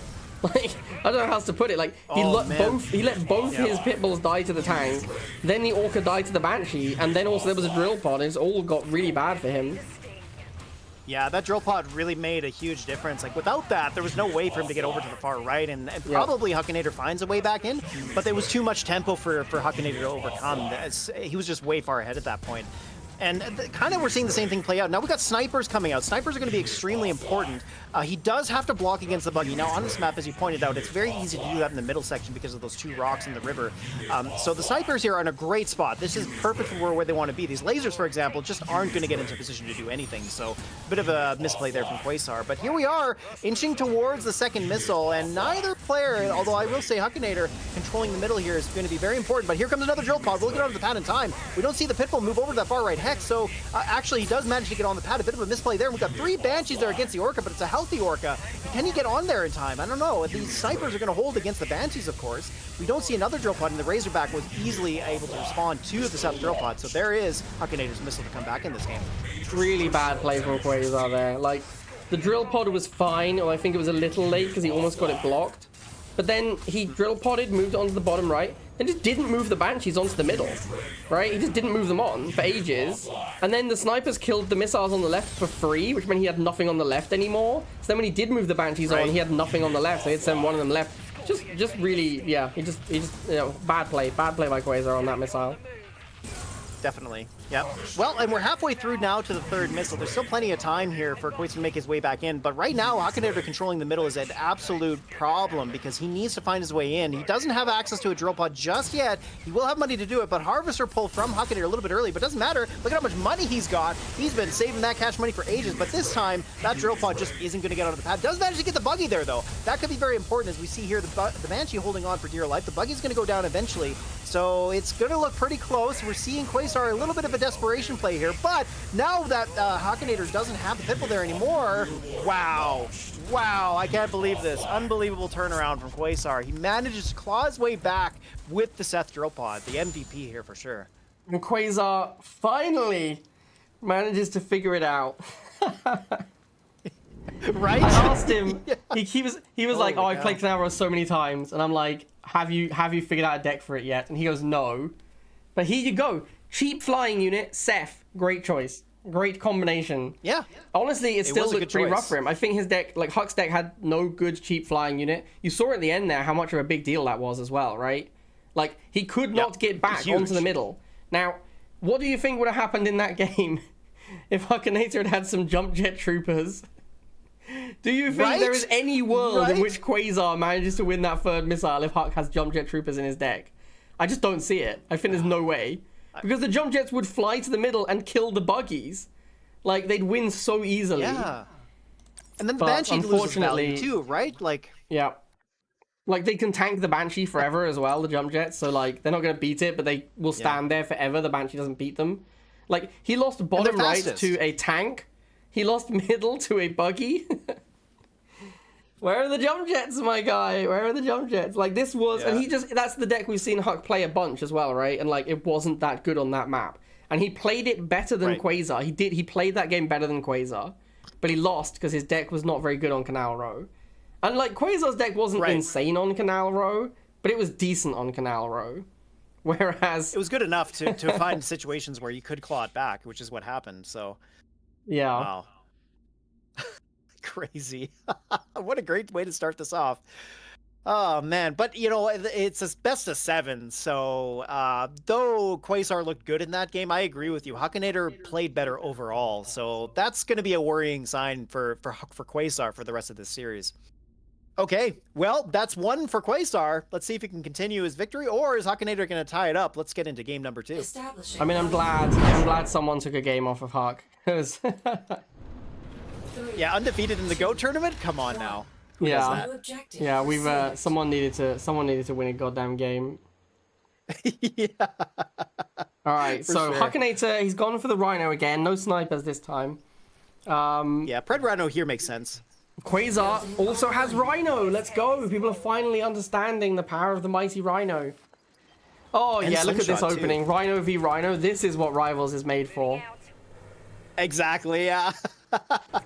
This is it. This is the gameplay we came here for. I don't know if I like Slingshot that much on this map, but having said that, Hakanator loves... It hovers. Hakanator really likes... It does hover, it's true. Hakanator really likes Hammerhead. And one of the things I don't like about Hammerhead is if you play a match where your decks are similar, but your opponent has Sling and you have Hammerhead, the Hammerhead is fucking worthless. Because the Sling just beats it, right? So you can't use your Razorback or Hammerhead, and then you don't have anything to kill their Razorback. So this is going to be interesting. I don't know if we're going to see that happen, but I would feel extremely justified in my hatred of the Hammerhead, which I've discussed with Huck previously. This is my issue with the Hammerhead. If he loses this tournament game in the GOAT tournament because he's playing Hammerhead versus a Sling, I would feel very justified. So right now, Quasar winning the tank war. He's been doing a great job just getting slightly favorable matchups. And it was really just at the beginning there where he got one extra shot off before the other Predator, which is when he started to pull this around. The Rhinos here doing a pretty good job of holding on, but really their low hit points are a bit of a liability. Now that Rhino tried to go over the river. It's not a Shatterer, remember, so can't do that. But that Predator is going to lose to the Rhino, as it does. But we see the Shock cycle in from behind, so he does manage to hold on to that pad for the time being. That said, we do see him cycling the Rhino in and out as Hakanator was a bit distracted on the top pad there, moving the missiles on there, so he didn't have the timing to actually stop the Rhino from blocking his Rhino, and that is going to give Quasar missile number 1. Yeah, and actually, like, there was a lot of things going on in that tank mirror where Quasar was winning the tank mirror, but he had 2 really low hit point tanks, and Huck had a full hit point tank, and Quasar out-microed Huck and managed to kill his tank with the 1 hit point tank, which bought him enough time to get the shocks to the bottom against that Rhino, which obviously is not ideal, but it means he's stalling, which eventually is what made him win the missile. So, 100%. Really nicely played. Really, really nicely played. This is where Quasar shines. By Quasar. Like, Quasar knows the lock-on of the Predator tank so intimately that he knows exactly the timing to pull these things in and out. And that's something that he's so far demonstrating over and above Hakanator. Not that Hakanator can't compete with him there, but I'm just seeing a slight edge going to Quasar in that regard. As we see here, look at this. Quasar with 3 tanks to Hakanator's 2, and Hakanators are low and unhealthy. And from here, this is looking pretty desperate here for Hakanator. He wants to build a Razorback or something, but he doesn't have the money. It's just too expensive. And Quasar being totally dominant in this game. Wow. Quasar 2-0 now against Hakanator. Holy cow. And now, guys, I don't want to, I don't want to go on about it too much. I don't want to say too many times. But I did predict Quasar as the winner of this tournament. I'm just saying, I'm not saying I'm an oracle. I'm not saying I know everything. I'm not saying I'm always right. Yeah, you are. Come on now. I'm just putting it out there that I did predict Quasar as the winner. Well, it's early yet. We can't really make any predictions because we still have a lot more games to go here, at least 2 more. So Hakanator's got a lot of opportunity to come back. But yeah, I understand what you're saying because you look at these 2 games so far, and Quasar has just been getting the edge all around. I mean, even when Hakanator was dominating in Canal Row, it didn't matter. Quasar found windows of opportunities and ripped them wide open. And that's something that he's very good at. And that's part of the reason he is a GOAT. So if Hakanator is going to pull this around and win, he's got to pull out his best here. Like, Quasar is, I'm impressed with him. Like, he's been up and down throughout this tournament. But right now, he's clearly locking in just like Hakanator has been. So, especially when he went 1-2 against Alicia in the Swiss. Right. Yeah, true. Like, it is surprising, shall we say, that that Quasar went 1-2 against Alicia and now is basically isn't losing a game since then. Now, I know I said that I would be disappointed if Huck swept Quasar, and obviously we're not seeing that happening. I'm going to be a little disappointed if Quasar sweeps Huck as well. I agree. I like the way I would like to played, see, let's have a little bit of back and forth. Well, for us, obviously, as the people hosting the tournament, you want to see an interesting competition, and especially in a tournament where you've got all the best players of all time coming together, you expect to see a bit of a closer series. But a lot of these games have been one-sided, as we've seen. Some games are very close, but a lot of them have also just been totally lopsided, where a deck has been winning out, or the person who identifies the best deck for the map has been winning out. I don't know if that's necessarily happening here. It just seems like Hakanator is getting outplayed so far. But also, having said that, the deck he brought in the last game there with the Razorback and the Hammerhead just did him nothing, no favors, right? So that's part of the issue. But Yeah. he's still got time. I mean, there's still plenty left to go here. So, and of course, we're back on our favorite map of all time, Great Divide. Yeah, let's go. Let's go. Game 3. Here we go. Establishing battlefield control. I do think that the meta game and the way these games are turning out, we're having a lot of tank mirror. I think that is part of the meta game. Is that there's a heavy emphasis on tanks at the moment, and I do think that is leading into a situation where we're having like as you say, the one-sided games. Because if you're in a tank mirror, if you get ahead in a tank mirror, you tend to stay pretty far ahead. It's quite hard to catch back up once you lose a tank mirror. So the games tend to go pretty heavily in favor of the guy who wins the tank mirror. True. What's interesting here is now I think this is a really, like, Hakanator has shown us this before on Great Divide, where he's brought the Kane deck. And I think it's smart again. He knows that he can bring this Kane deck and stall the first missile. And it's really good. He showed us this last time and he won doing it. I actually think that he is favored. I think it's a really good... I think he's outdecked Quazar for this map. Because I really think that the Kane is going to be so good. Having said that, Quazar is not playing into his hands. Like, Huck wants to play a tank mirror where he uses Kane to win. Quazar is not interested in that. He's just going to play Razorback Missile. Now, that makes things a lot worse for Huck, because Huck's answer to Razorback is a stealth tank with no boost. It's quite hard to kill stealth. It's quite hard to kill Razorback these days without a boost. Right. Exactly. Yeah, it totally is. Okay, well, Quasar, it looked like he was going to aim for a flip there, but he decided not to. He's backed off. And we're going to see these two units at the top and hold on for dear life. That lone missile there is going to go down to probably one more volley, but instead the flames come up and clean that up. We're going to see very quickly here everything go down. We do see an ion cannon from Quasar. Very surprising, but maybe it's a flip. Whoa, holy cow. That almost paid off. The bikes do get onto the pad just in time. And, of course, now it's going to be Hakanator's missile. I don't like the ion cannon. That's too expensive. And Hakanator is able to, like, we saw that other game on Down the River where Alicia was playing rifles and stealth tank. And I was saying rifles don't kill the missiles quickly enough. It's way too difficult with rifle stealth tank. If you had Flamer stealth tank, you'd be doing a lot better. And now we see Hakanator has Flamer stealth tank, and the Flamers are just so much better in the matchup because they can walk in and actually kill a missile whilst the Razorback shoots at them. So even if you end up trading like poorly on economy, you put the Razorback in a position where it has to stand and fight you for a while, which gives you opportunities to shoot at it. Whereas with rifles, you can just sort of micro past them and they just melt because they're rifles. Not to mention, this is forcing Quasar to play into Hakanator's hands because he's forced him to go into Predator, and now this tower coming down is going to destroy it. It's going to be gone, and that stealth tank is just going to reign supreme. It's going to be able to deal with the Rhinos, even though the Rhinos do have a lot of hit points. Doesn't matter. The stealth tank is going to be pretty decent against that, and here we are seeing Hakanator regain and control the map all over the place. We got the Flames here just being the MVP so far, and now he's got even bikes aggressing the Harvester. He doesn't even need those. He's still winning both pads here. So yeah. Pretty dominant game here from Hakanator. This is exactly what Hakanator wanted, right? He wanted to make it into... He wanted Quasar to make a tank so he can obelisk it. Exactly, yeah. And that's exactly what happened. And I told you, man. I said at the start of that game, Hakanator's deck is excellent on this map. He's really... We've seen him do it before. I think it's a very good choice on that map. And he smashed Quasar, right? Like, and Quasar just beat him 2-0 as well. And then Huck just demolished him in that game. And it just goes to show, like, Huck had a better choice of deck. He's really nailed it. Really nailed it on that one. Yep. Quasar, on the other hand, he sort of played the same deck he played before. Didn't really think like what's different about this map. Yeah, I mean Huck is playing on like another level at the moment to what Quasar is, and Quasar out microed him in the first two games, but Huck just straight up beat him with strategy in game number 3.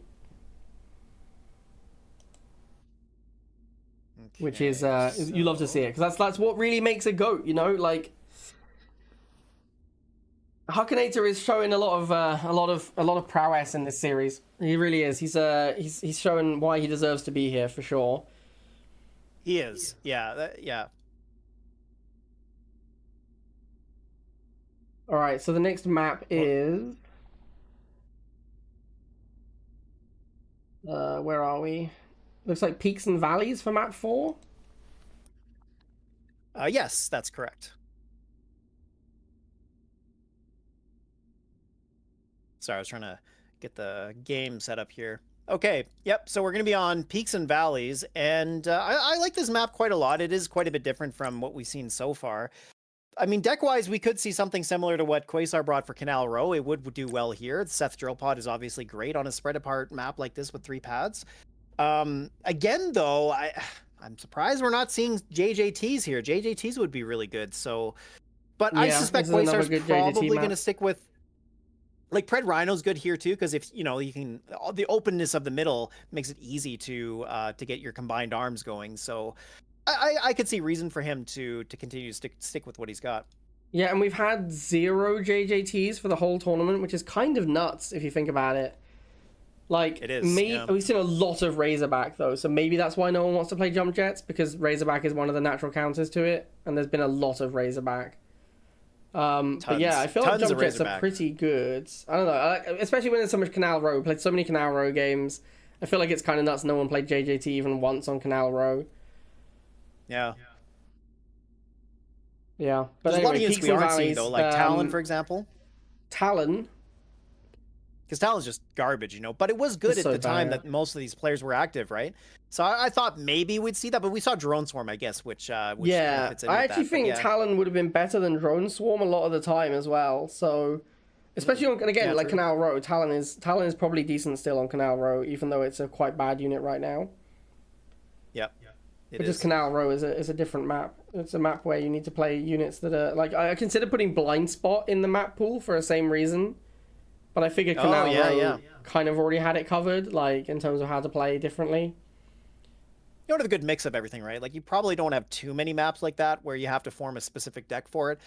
And just, you know, have a lot of maps where you can play an aggressive style deck or just what you're comfortable with. Because that's kind of what we want to do for the GOATs. Because a lot of them haven't played in so long that make it a little bit easier on them. And obviously for the viewers too, like the viewers are here to see that. So, but yeah.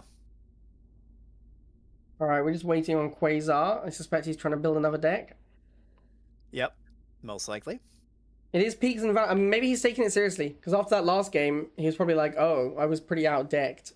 So maybe he is, maybe he's going to really take his deck considerations seriously here. Although he said, let's go with a weird deck, so yeah, I'm not so sure what that means. That doesn't bode well. Well, I don't know what he means by weird. That's something he doesn't play normally, perhaps. But, well, here we go. We've got both players in, so let's find out. Establishing battlefield control.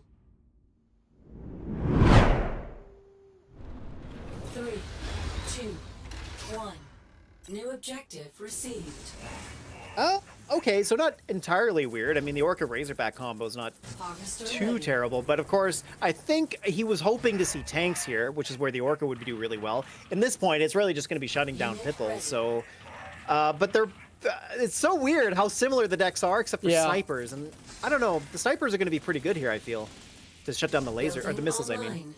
I was thinking the same thing. The decks are weirdly similar. I don't know how good the snipers. We'll see. Like the sniper, I think the sniper can give good tempo on the initial missile spawn.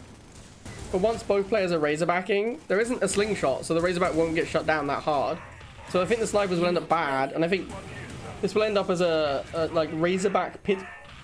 Sorry, excuse me, a razorback pitbull mirror probably. That seems like the two units that don't have good counters. Like if you make a razorback and a pitbull, what does your opponent do? There'll be whoever has more money can tempo an Orca to kill some pitbulls. But it depends, because like, these snipers might be too much in the early game. Yeah, and like speaking of that, Hakanator there, getting a lot of value out of him early here, which has allowed him to take 2 pads, although he did allow the dogs from Quasar to get on, so a bit of a misplay there. We've got a Pitbull coming from behind, but the snipers were shooting up the missiles there. A bit of a misplay from Quasar. He didn't realize that was going on, but a smart play from Hakanator as well, so that has secured missile number 1. Yeah, now Quasar has to kind of make Razorback, but it's the same situation as last time he played this map and made a Razorback. You can't just make a Razorback into missile Pitbull Sniper, because your Razorback won't do anything. You have to spam rifles to get rid of the missiles. You got to make some space. You got like actually what you have to do is Pitbull mirror. You have to win a Pitbull mirror whilst using rifles to kill the missiles. Once you win the Yeah, Pitbull right. Mirror and have some room for your Razorback to work, then you can go for the snipers. But what he's doing now isn't going to work, because the snipers are going to get too much value. Hakanator's just going to make Pitbulls to block you. And, like, what do? Like, you can't make Missile because of the sniper. He needed to just make a bunch of Pitbulls. Like, so he needed to spam rifles into the late snipers and let them die. To wear down the missiles so that he could play a Pitbull Mirror. Once he plays the Pitbull Mirror, if he wins the Pitbull Mirror, which to be fair is not easy, but if he does it, then he's in a position where the Razorback can take over the game. Yeah, right. But that's not But what's it doesn't happened. look like that's going to happen. No, I mean, this that's Orca not what's here happened, was a and decent tech Hakanator is switch, going to but play this game comfortably. yeah, he is. I mean, yeah, for sure, right? The Razorback here is just going to go down to the Pitbulls, and as you pointed out, winning the Pitbull Mirror is essential to this. And one way to break that up could have been Orca, but the Orca's so expensive, and with good micro, the Pitbull will win that. So, and that's pretty much what we saw here. So it was basically the snipers. Like I said at the start, like if the snipers get good enough tempo, which they did, it's very difficult for Quazar to get back into it, and that is exactly what happened. I think Quazar. Exactly. Yep. He said he was trying to snipe what he thinks Huck will play. I don't know if that was a successful snipe. I feel like no, because that didn't look good. That didn't look good it was at a bad all. snipe. Also, like I think he was expecting the Pred Rhino deck, right? Like the both Pred players Rhino, I could see opened why. with. But Didn't both players open with Dog, and then Quazar went Missile, which makes no sense. What he should have Yeah, I done. think so. Okay, if he thinks Huck has Predator, then he doesn't want to make Pitbull, and that makes some sense. But in the actual matchup they had, Quazar would have been a million times better off making Pitbull to fight the Dog, engaging in a Pitbull Mirror. Then if Huck goes Missiles, he can switch into Rifles, which if Huck is going to make a Sniper to kill Rifles, you don't really care. You can then switch to the Razorback. Going into Missile to fight the Dog and getting immediately countered by Sniper was a massive tempo loss. And that's what put him in exactly the same position as last time he played this map, when exactly the same thing happened last time, which was Snipers out-tempoed his missiles, he was trapped in his base, and the Razorback couldn't do anything because there's Pitbulls everywhere. yeah, and snipers are actually unusually good on a map like that because they can control the bottom, which is huge. But also because of the river and the two pads being separated just by the river, it makes it like you have to think about that. You know, then that happened early on where the snipers chewed up the missiles that Quasar was using to hold the left pad. So granted, like you just pull your units back, but it's one more thing that you have to think about, and it's another reason why snipers are actually not bad on a map like that, even though it is pretty spread apart. So it was yeah, I agree with you. Like the snipers were the MVP there. That from the outset that they came out, it was very difficult for Quasar from there. So.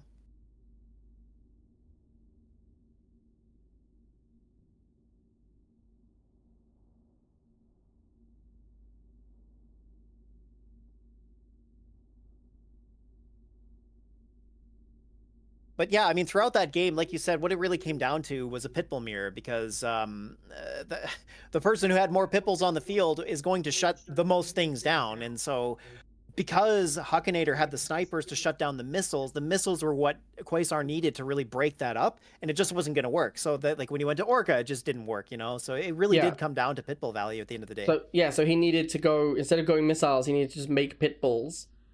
And then also if he makes Pitbulls and Huck goes missile against your Pitbull, you don't have to go rifle. You can for tempo, or you can just go Razorback. Then you're in a position where you have Razorback Pitbull against missile Pitbull, which is fine, and the snipers are still bad, which is the key thing. You don't want to make the snipers good at any point.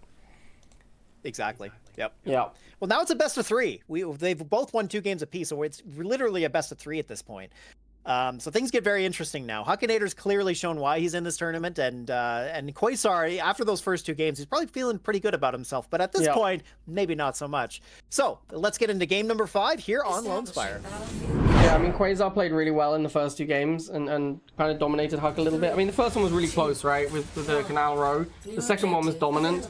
The third one, he just got out-decked on the map. The fourth one, I think he played it wrong, the way it went. Like, he shouldn't have gone the missiles, that's in my opinion.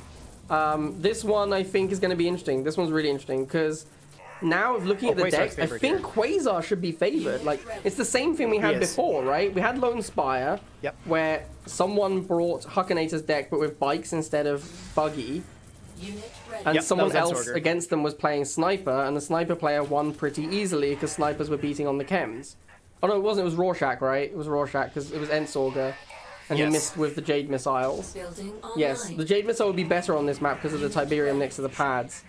In fact, the Jade, like if Jade Missile, if Huck just Jade Missiles now next to the sniper and gets it, oof, that'd be a beating. He's gone tank instead. Yeah, I think he it's went smart. for a tank though. Like, you shouldn't actually risk it on the Jade Missile because if you miss, you probably lose the game.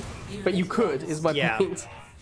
Unit ready. You could, but then you don't have a unit left behind, right? And that's the advantage here with the tank. And I agree. I think going tank here is a smarter play. But yeah, Jade Missile could be interesting. And that's one of the reasons why to play this Jade on a map like this, because of the fact that you do have tip fields close to the pads.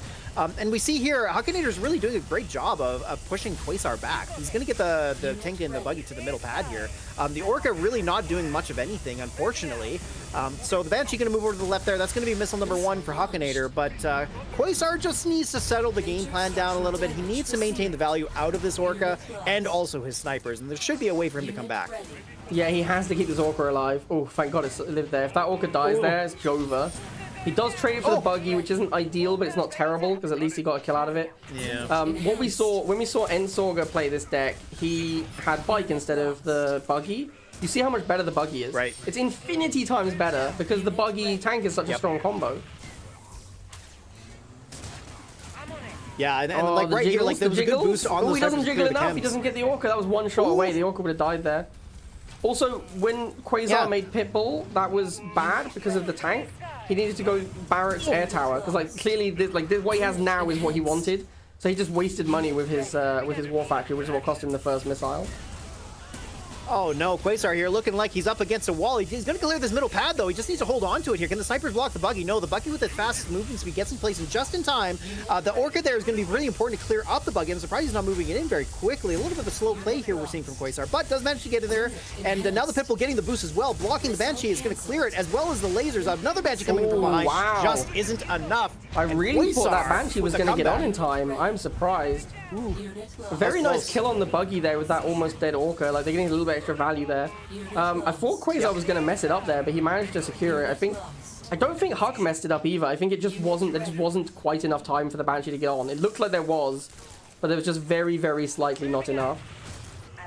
Now, very importantly, Hakanator here hasn't built up enough value to get Jade Missiles because he is in a great spot here. Like, if he had one, he could clear up so much. But that said, you know, Quasar is going to be alive to that idea. He's going to make sure he splits his units up, you know, to deny the value that Jade Missile has here. But that's something that Quasar has been doing well so far, is just making sure that Hakanator doesn't get there. Ooh, and the Orca doesn't get the buggy that kill. feels bad. That's big.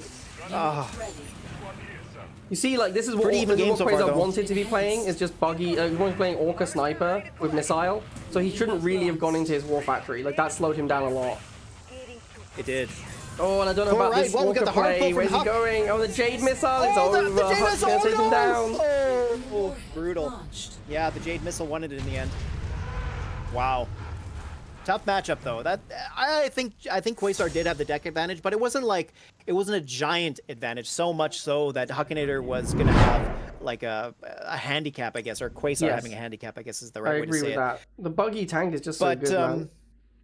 It is. The buggy was awesome there, and that's part of the reason we've been harping on that throughout the tournament. Because like, damn man, that buggy did some work. Yeah, I mean that was huge, and like I think that again, I think Quasar's build order hurt him. Although, wait, I guess he opened dogs, right? So he already had the War Factory, so never mind. I think there was a Pitbull that he made, though. I think he made a Pitbull against the buggy, and I think you're maybe just supposed to go straight into Orca.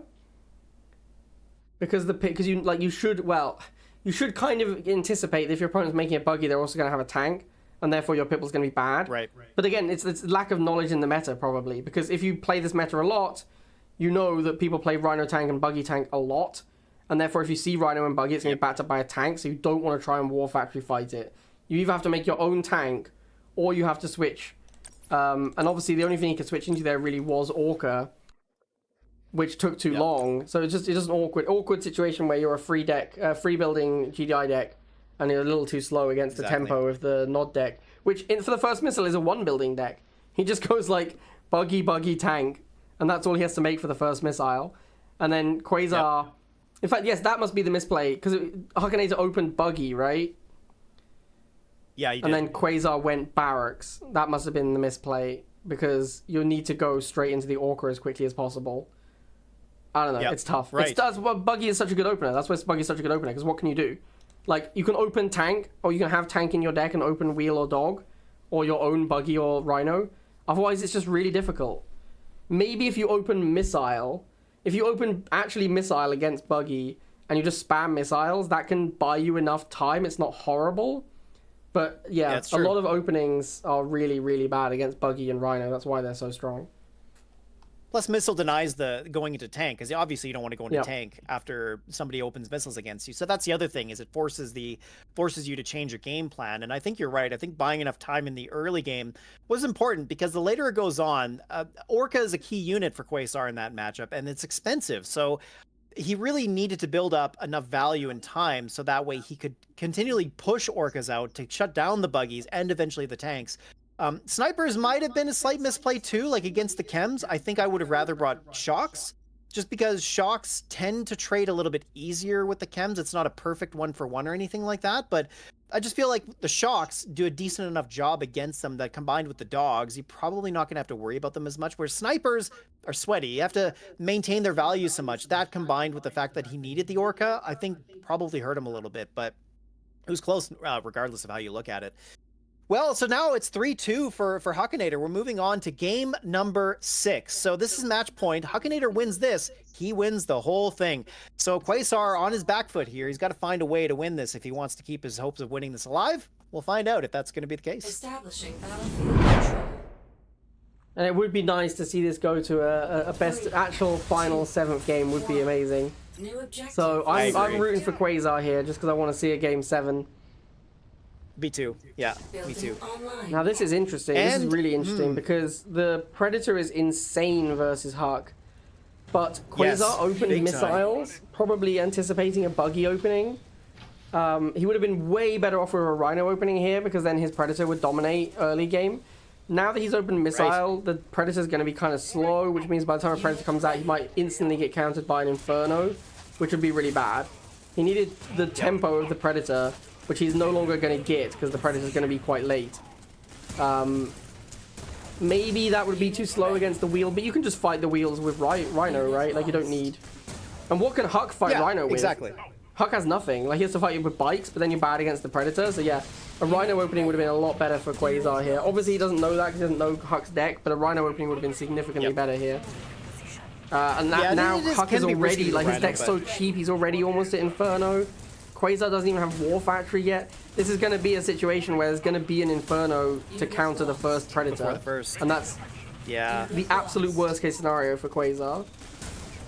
It is. Yeah, you're right. Like, the Rhino would have given him better map control, and also would have forced Hakanator to do something else than just spam out these wheels, which is allowing him to build up to the Inferno. He has his air tower online, so when he feels like it, he'll be able to build an Inferno, and probably he's waiting for close to the missile to fire, although I guess I just said that, and here it comes. But yeah, actually, by the time it gets to the middle pad, we'll be close to charging this missile here, and all these missiles here from Quasar, now a big liability.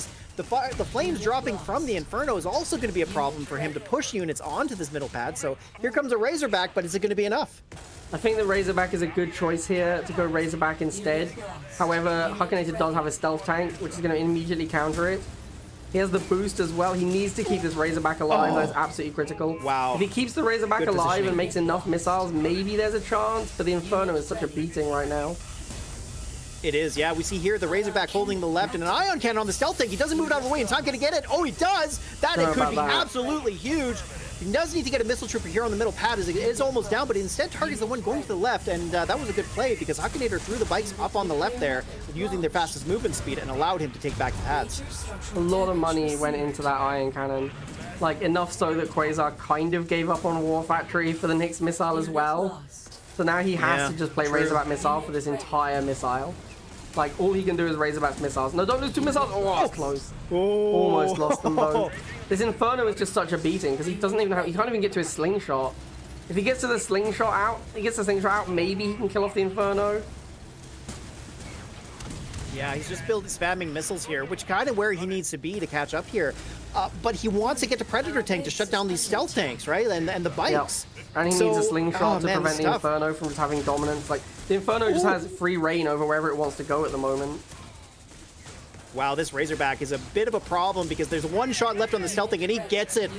Losing that Razorback is an absolute huge tempo loss here. He does refresh it right away. He has a lot of money. He could build an Ion Cannon. I suspect that's probably what we're going to see as we are getting very close here to the second missile. Now, we got the Snipers in coming from behind. That Razorback's going to go down, but an Ion Cannon coming in to clear things up, but it doesn't really clear a lot, and Hakanator just pulls back in time to save those bikes, and he's got an Inferno coming in from behind as well. And the Missile Razorback combo here just isn't going to be impactful enough to clear things, especially these bikes. So we'll see here. The Sniper, though, with the Razorback doesn't live. It does. It might be just long enough. Hold on. Oh, just the about. boosted bike kills it just in time. And here the Inferno just about to finish reloading. It's got full health, so that single missile squad is not going to clear quickly enough. And it's going to go down, and that's going to be game number 6. Ah, and there it is. Wow. Our grand champion. Hakanator. Reverse sweep, basically, right? Quazar in the finals. The GOAT of GOATs. Hakanator, absolutely dominant. 2 games down, and then just wins 4 in a row. And I really feel like the first 2 that Hakanator won, they felt like he was supposed to win them. The last 2 games, I think Quazar could have won. I'm not going to say his deck was like favored or anything. I think it was pretty close. But there was definitely potential for Quazar to win both of those games. I didn't like how Quazar played it. He got himself locked into a situation where he was just Missile Razorback plus Iron Cannon. He used 3 units in that game. He had 3 units in his War Factory, and he never made a War Factory. Like... Yeah. Open Rhino! Make a Rhino first! Why are you not opening Rhino? I don't understand. Yeah. Well, there we go. Big congratulations to Hakanator, our final GOAT of GOATs for the GOAT tournament. Amazing. Yeah, well, Hakanator lived up to his promise, right? He said the new players, well, I think, more himself, like we've been talking about. But yeah, Hakanator went up against all the best from the game. And I mean, you can't argue with results. And Hakanator does come out on top. And not only that, he won the last 4 games in a row. So once he got that first victory, he just continued to snowball from there, and well-deserved. Hakanator played extremely well. He showed why he's in the GOAT tournament, and he deserves to be there, especially since he won the whole thing. And really, he only lost, 3 games total? So his win rate is 70+% against the GOATs. So that's incredible. Really, really hats off to Hakanator for exceptional gameplay. And of course for everybody else too, right? Like we're just happy to have all these guys come back for potentially a last hurrah. I don't know when this will ever happen again, if it will. And it was really great just to have everybody in to get to showcase some of what makes Rivals great. Because that's what this is truly about, is just showing off why Rivals was held on for as long as it did, why these GOATs are the GOATs and everything else. So yeah, it was an amazing thing to be a part of, and congrats to Hakanator. Yeah. As you say, just showing why Rivals has been so pervasive for many years. It just keeps hanging on because it's just such a good game. And it's a shame, as always, that the development has stopped. But even now, even 7 years in, with dead game for 6 years, we still get to put on this massive event, and it's still fascinating, and you still have excellent games out of it. So yeah, really good. And the qualifier was really interesting as well. So yeah, I was really happy with this event in total. Yeah, I think it went pretty well. All right, well, I think with that, we have crowned the GOAT. Hakanator is the GOAT of GOATs, as predicted by Hakanator. I actually think Hakanator might have said Serpus was going to win. He said he had a 40% chance to win. That was it. He said, I think I have the highest chance to win at 40%. There it is. Hakanator takes it down. And yeah, congratulations to Hakanator. And we'll say big thank you to everyone involved in the production, everyone who donated to make this happen. Of course, thank you, Jeffrey, for co-hosting. Thank you to Sarpedon for the bot. Thank you to Viper for all these amazing graphics. Viper's work is unbelievably good. It's crazy, man. This guy is just... He is literally he's a professional graphics artist, right? So to have this professional level quality on all of our tournaments has been such a godsend, such a blessing. Obviously, every scene is made by Viper. All of the transitions are Viper. All of those cards are Viper. He does so much work for us behind the scenes. So a huge thank you to Viper.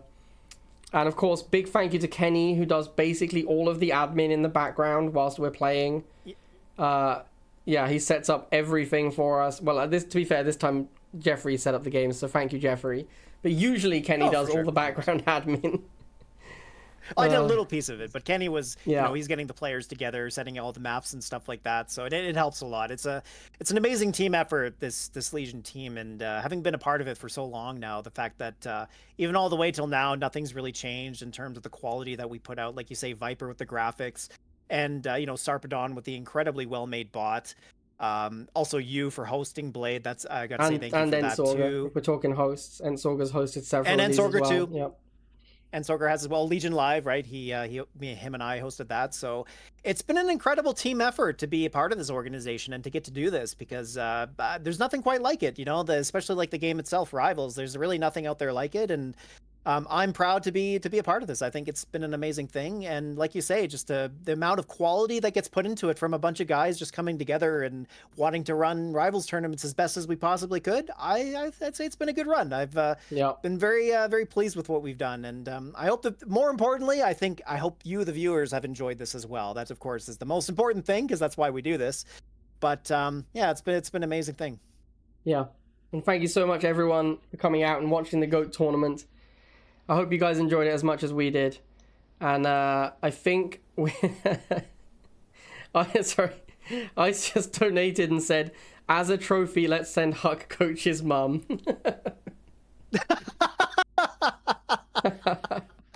Wow. Amazing. So That's there hilarious. we go. Thank you, everyone, for coming to the tournament. It was an amazing event. And yeah, we've had a very good run with our Legion stuff. And yeah, hopefully this won't be the last one, but we'll see. We will see. We'll see. All right. Thank you so much, everyone.